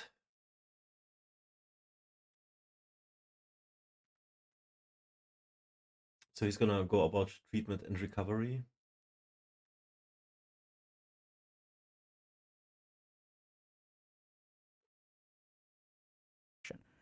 So the reason I think this lecture is I super don't think important we're is because gonna I am seeing look at this that as tonight. its own independent set of the cluster of symptoms grow in the population. More and more people are having problems with this without necessarily this or this. Okay? So what happens in CPTSD is we have a disordered sense of identity, which then results in all kinds of problems. Okay? So the first thing is in BPD, you know, the way that people feel about me determines the way that I feel about myself. So there's no persistent sense of self to fight against other people's opinions, right? If I'm confident in here, people can bully me and I can fight back. But in BPD, they can't do that. And in the CPTSD, they can't do that because this is not well formed. The reason it's not well formed is because we're so emotionally dysregulated that we do not lay down a foundation of who we are. This also creates all kinds of other problems. So in CPTSD and in BPD, we see that there's a lot of impulsivity. So why is there impulsivity? So true. So on the one hand, there's paralysis of initiation. So people have difficulty getting things started. That's the video that we're going to watch at the end of the deep dive today, by the way. Okay, so we're going to teach everything else. So this is like half of our community struggles with this. I have trouble getting started. And it's so cool that the research on trauma helps us understand why your brain has difficulty getting started. So we have difficulty getting started, and then we also have impulsivity, very common in complex PTSD. And the question is why? So impulsivity is the desire to do something for a little while, right? So it's like, I'm impulsive. So impulsive is not inaction, it is temporary action. It is sudden action. And so what we see a lot is people have difficulty with follow through, right? I can't stay consistent. Why? So if you look at where consistency comes from two places: the environment outside you. If you have an environment that is structured, then you will be consistent, right? So like, let's say you're in prison. And like, I used to have patients who would tell me, oh yeah, I had such big problems with insomnia. And I was like, what worked for you? And he's like, going to prison. I don't have insomnia anymore. And I was like, why not? And he's like, well, I have no choice. I have no cell phone. I have to go to sleep at the same time. I've been here for 3 years, for 365 days, for 3 years in a row. I've gone to sleep at the same time and I wake up at the same time. Like, I have no choice. But if we do not have a horribly structured life, then our consistency comes from our sense of identity, right? Why do you go to the gym every day? Because I want to be in shape. I want to be healthy. I enjoy it. Why do you play games every day? I enjoy them. Why do you play games every day? I don't know. I hate them. So your sense of self is what gives you a drive in a direction over time. So I've worked with a couple, but I'm thinking about one Olympic athlete many years ago. And so like, when I talk to this person, you know, like, how did you, I'm curious. I was like, this is the first person I worked with who was an Olympic athlete. I was like, how did you become an Olympic athlete? Like, tell me about that. Like, what's that like? And it's like a very strong sense of self that drives you forward, so that when there are setbacks, when RNG happens, that strong sense of self keeps you focused on the task at hand. So what is impulsivity? So impulsivity is a combination of emotional dysregulation and a lack of sense of self. So when my emotions arise over here and I don't have a grounding from in here, I'll jump over there. And as the emotion disappears, I stop doing it because I have no driving force from in here. So another very common feature of CPTSD is impulsivity and paradoxically paralysis of initiation. So how can those two things go together? Well, like, because remember, it's not, the problem with paralysis of initiation is that you want to start something, but you can't bring yourself to start it. So if you're someone who really struggles to get things started, what you will find is that there's a correlation between getting things started and being impulsive. Because in both cases, you're not in control. In both cases, in one case, you can't drive over your emotions, and in the other case, your emotions are taking advantage of you, and they're making you impulsive, and now you do this, and now you do that. So these are common features in CPTSD, and they have to do with a combination of lack of identity and emotional dysregulation. Now we get to the third thing, which is relationships. So people who have CPTSD have difficulty in their relationships. Now, this is where we get to some really cool neuroscience. So, who would have thought, huh? I think it's here. Okay, let's actually take a look at some science to kind of support these points, okay? So, what we find in people who have CPTSD is that they have poor emotional awareness. So they're not aware when they're feeling emotions, right? This is a result of like this dissociative pathway or hemispheric lateralization. So as emotional awareness enables increased self-reflection and regulation of affective states, it is often considered a cornerstone of emotion regulation. So let's understand this for a moment. See, you can't regulate an emotion unless you're aware of an emotion. And as we dissociate and we numb ourselves to our emotions, then we can't regulate them. Now, this is very important to understand. When you numb yourself to an emotion, it doesn't mean that the emotion is inactive. It just means that you're not aware of its activity. So what happens when someone dissociates is that they don't feel any emotion, but that part of their brain doesn't completely shut off. It is still active. We're just not aware of it. So people who struggle with CPTSD will be less emotionally aware at some times and also paradoxically hyper emotionally aware at other times. Okay? So we're not going to go into the neurobiology of emotional self-awareness. I think that's a bit too detailed. But let's talk about this, okay? The neurocircuitry underlying emotional numbing in PTSD. So increased emotional numbing symptoms predicted decreased brain activation within the dorsomedial prefrontal cortex during imagery of both positive and negative social scripts, consistent with the role of dorsomedial prefrontal cortex in higher order reflective and metacognitive aspects of emotional functioning. So we'll explain what that means in a second. I just want to read this too. So the development of neural circuitry facilitating blah, blah, blah, blah, blah, blah, may therefore be disturbed in PTSD, leading to the difficulties these individuals often have in reflecting on, interpreting, and acting in accordance with emotion. A patient suffering from PTSD related to prolonged childhood abuse summarized feelings of emotional numbing in the following statement. It's like a blank. I think about my kids and I feel nothing for them. I'll be sitting there feeling confused and numb, and I wonder what I'm supposed to be feeling. It's like dead space. And when that happens, I have trouble using words, finding my words, and I can't talk.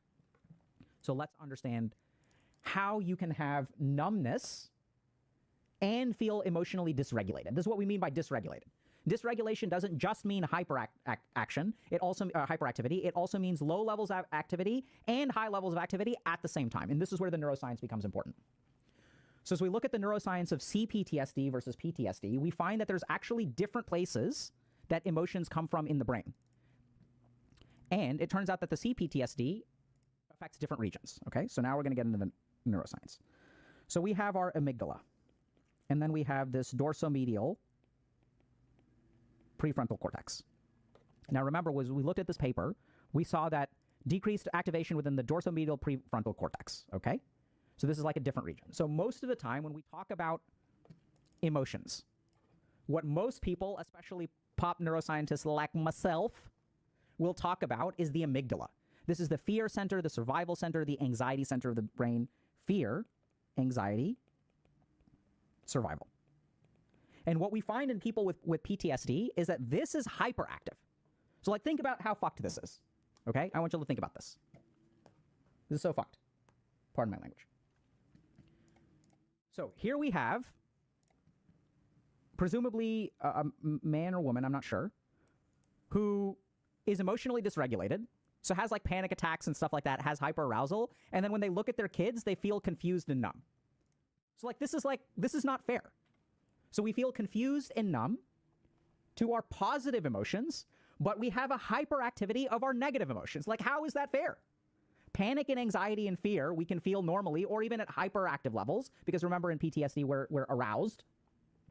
But love and things like that I can't feel. So this is something very important to understand. The amygdala is where we feel fear and anxiety and survival stuff. But a lot of our positive emotions, a lot of our other emotions come from other parts of the brain, like the dorsomedial prefrontal cortex.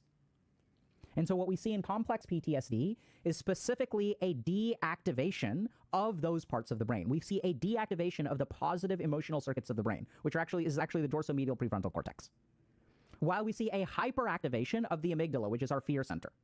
Now, the reason I think this is important is I see this in a lot of people who do not have CPTSD.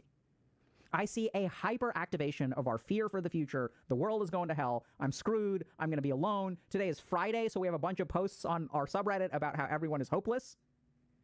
And yet they have a hyperactivation of their negative emotions, but a hypoactivation of their positive emotions. How is this fair? It's not. Now we understand the neuroscientific mechanism, right? It's because not all emotions come from the same place. And what we see in CPTSD is hypoactivation of the dorsomedial part of the brain. So this is where, look, positive emotion, dorsomedial prefrontal cortex. Negative emotion is also kind of in the same place. Anyway, it's kind of weird. The amygdala, I think, is usually over here. But, yeah, it's also weird because this person's backwards. Anyway, so we may experience some negative emotion there. It's complicated. So now what we're going to do is talk a little bit... okay, so that's emotional dysregulation. Okay. Now let's talk a little bit about self-awareness and identity, okay? So specifically during traumatic memory recall, increasing severity of trait alexithymia, we talk a lot about alexithymia, which is emotional color blindness, was associated with reduced activity within the ventromedial prefrontal cortex and anterior insula. Okay, we talked about kindling. So I think we already covered this. Okay, now let's talk about identity, right? So remember we said that this disturbs our sense of identity. Individuals with PTSD often exhibit disturbances in self-referential processing.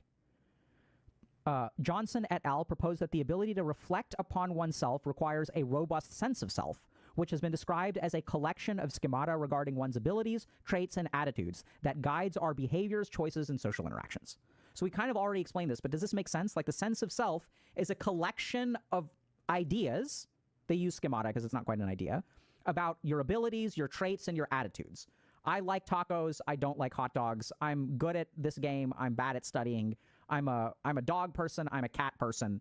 I'm a night owl. I'm a morning lark. Like we have like this kind of stuff. And then also when we have these kinds of beliefs about ourselves, they affect our behaviors, choices, and social interactions. Right? So if I am a gamer, if I identify as a gamer, I'm more likely to play more video games. So now let's understand the mechanism through which people with CPTSD have difficulty doing this. Neuroimaging studies suggest that self-referential processing is partly mediated via cortical midline structures. We're going to focus on the anterior cingulate, okay? And the temporal poles, temporoparietal junction and temporal poles. Let's see if that, no. All right. So this is where basically what happens is the parts of our brain that give us our sense of self, which is the anterior cingulate, the default mode network, and our temporoparietal regions of the brain. These parts are impaired in CPTSD. So our sense of self does not function quite the same way. Now, if y'all remember at the very beginning, I said, if you electrically stimulate the temporoparietal junction, this is not the junction, but those regions of the brain are impaired in CPTSD. If I electrically stimulate the temporoparietal junction, I will trigger an out-of-body experience. So what is an out-of-body experience? An out-of-body experience is an experience of my consciousness existing outside of my body. Right? So this is the part of the brain that governs like my experience of self. And if it is impaired in some way, my sense of identity will not form well. If my sense of identity does not form well, that'll result in problems in terms of behaviors, the choices that I make, etc. The last dimension that we're going to talk about is relationships. So in order to have a relationship, we must have a sense of identity. Because a relationship is something between me and you. There's a chunk of you in there, and there's a chunk of me in there. But if my sense of identity is disturbed, my capacity to have a relationship with another human being is impaired. Practically what this looks like is something very similar to BPD, where when you have CPTSD and you try to have a relationship with someone else, like, you don't add a whole lot to the equation. I'm not saying that you don't factually add value to the relationship. What I'm saying is that your personality does not enter and shape the relationship in the same way that someone who has a well-formed sense of identity does. You know, sometimes what this means is that you become a doormat, you become a people pleaser, you don't really have a whole lot of strong opinions, you become a chameleon. These are all 3 different variants of how CPTSD shapes our relationships. In BPD, like sometimes, like, so I worked with some women who have BPD, and the people that they date feel like they found the perfect partner for the first couple of weeks. Because whatever their partner is into, they're into. And like, I've had friends, male friends, who've probably dated women with BPD, and I've heard the way that they describe them. They'll say like, oh my God, this person is amazing. She's into like anime, and she's into this, and she hates wine, and she loves beer. She loves matcha, but she hates coffee. She's like perfect. She's like a female version of me. And she's hot. And so they'll say things like this, and the gender roles can be reversed too, absolutely. But what happens is when we don't have a sense of self, it becomes hard to have a relationship because we absorb the other person's things.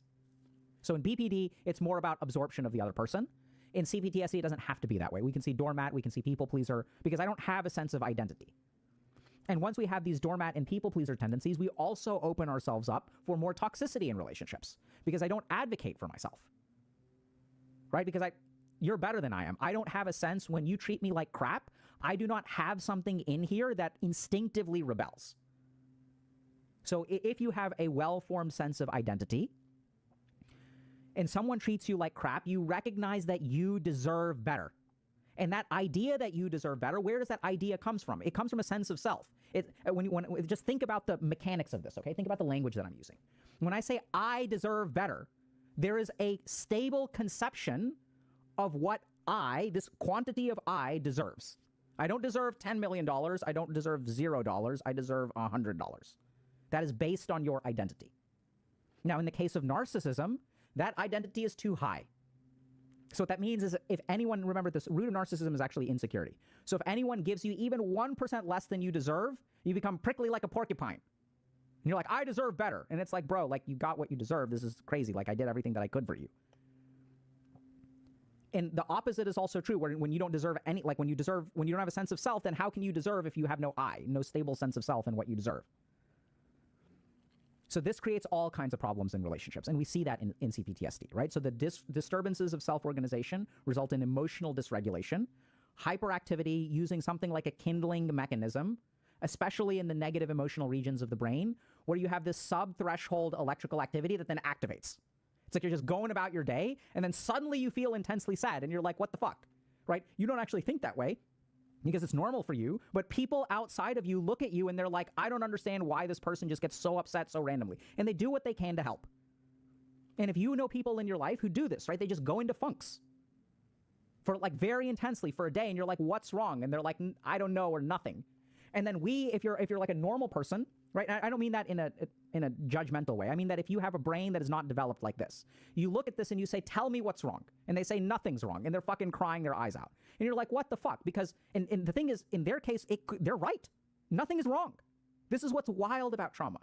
See, when you look at someone like that and you think there must be something wrong. Why? Because in order for you to cry that hard, you need something that is so powerful that it overcomes your sense of self and makes you cry really hard.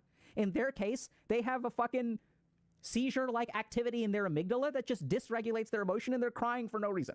It's not no reason. It's all kinds of weird emotions that have been stored up. They're not relevant to the circumstances at play. Does that make sense? Mm-hmm. So it's like the brain is different. And this is what's so sad when I work with these people is like they don't understand this. They're like, what the fuck is wrong with me? And this is a crazy thing. There is something wrong with you. That's not a bad thing. It's not fundamental. I mean, it's sort of fundamental, but the brain is activating in a different way. The rules that the brain is playing by are different. That's what's wrong with you. There's nothing wrong with your personhood. The way that your neurons are activating are closer to a seizure, which is why you have this disrupted emotional regulation. And you just feel things so intensely, and it comes out of nowhere, and it's so confusing, and it's so debilitating. Okay? And then there's also dorsomedial numbness, which results in like not being able to like do things like feel spontaneous love for your kids and all that kind of stuff. It's all super sad and super debilitating. CPTSD is a really bad diagnosis. Good news is that you can get way better, right? So this is not, it's not your destiny. So the cool thing, and I guess we'll get into this now, is that we actually know we have a sequence of things that you can do that will sustainably get you better. And there are a couple of good things about treatment. The first thing to understand is that trauma So he's coming to the treatment points now.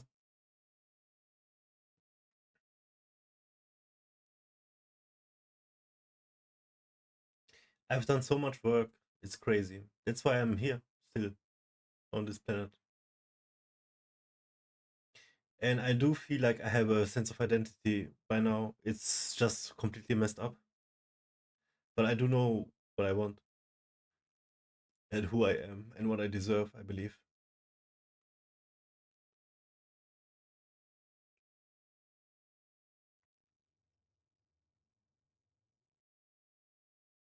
I think we watch the rest tomorrow. I need to digest a bunch of stuff right now. I got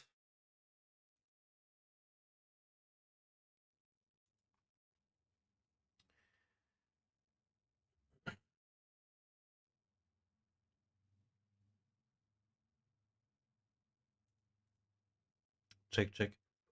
I don't know what happened. My OBS just crashed. I'm gonna have to look into this. OBS. I have no clue what's happening here. But the crashes from today, I guess, have to do with something.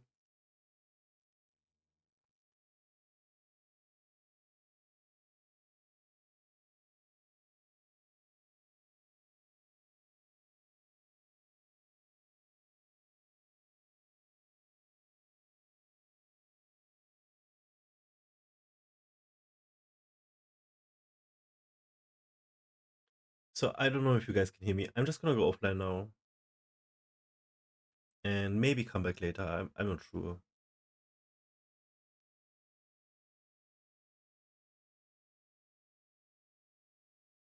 Maybe eat something.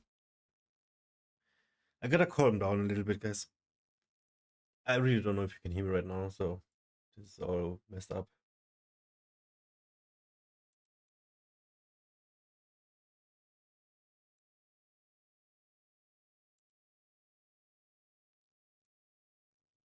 Let me see if I'm online. Yeah, I'm online. No clue why my webcam isn't working, so. Okay, I'll see you later, guys.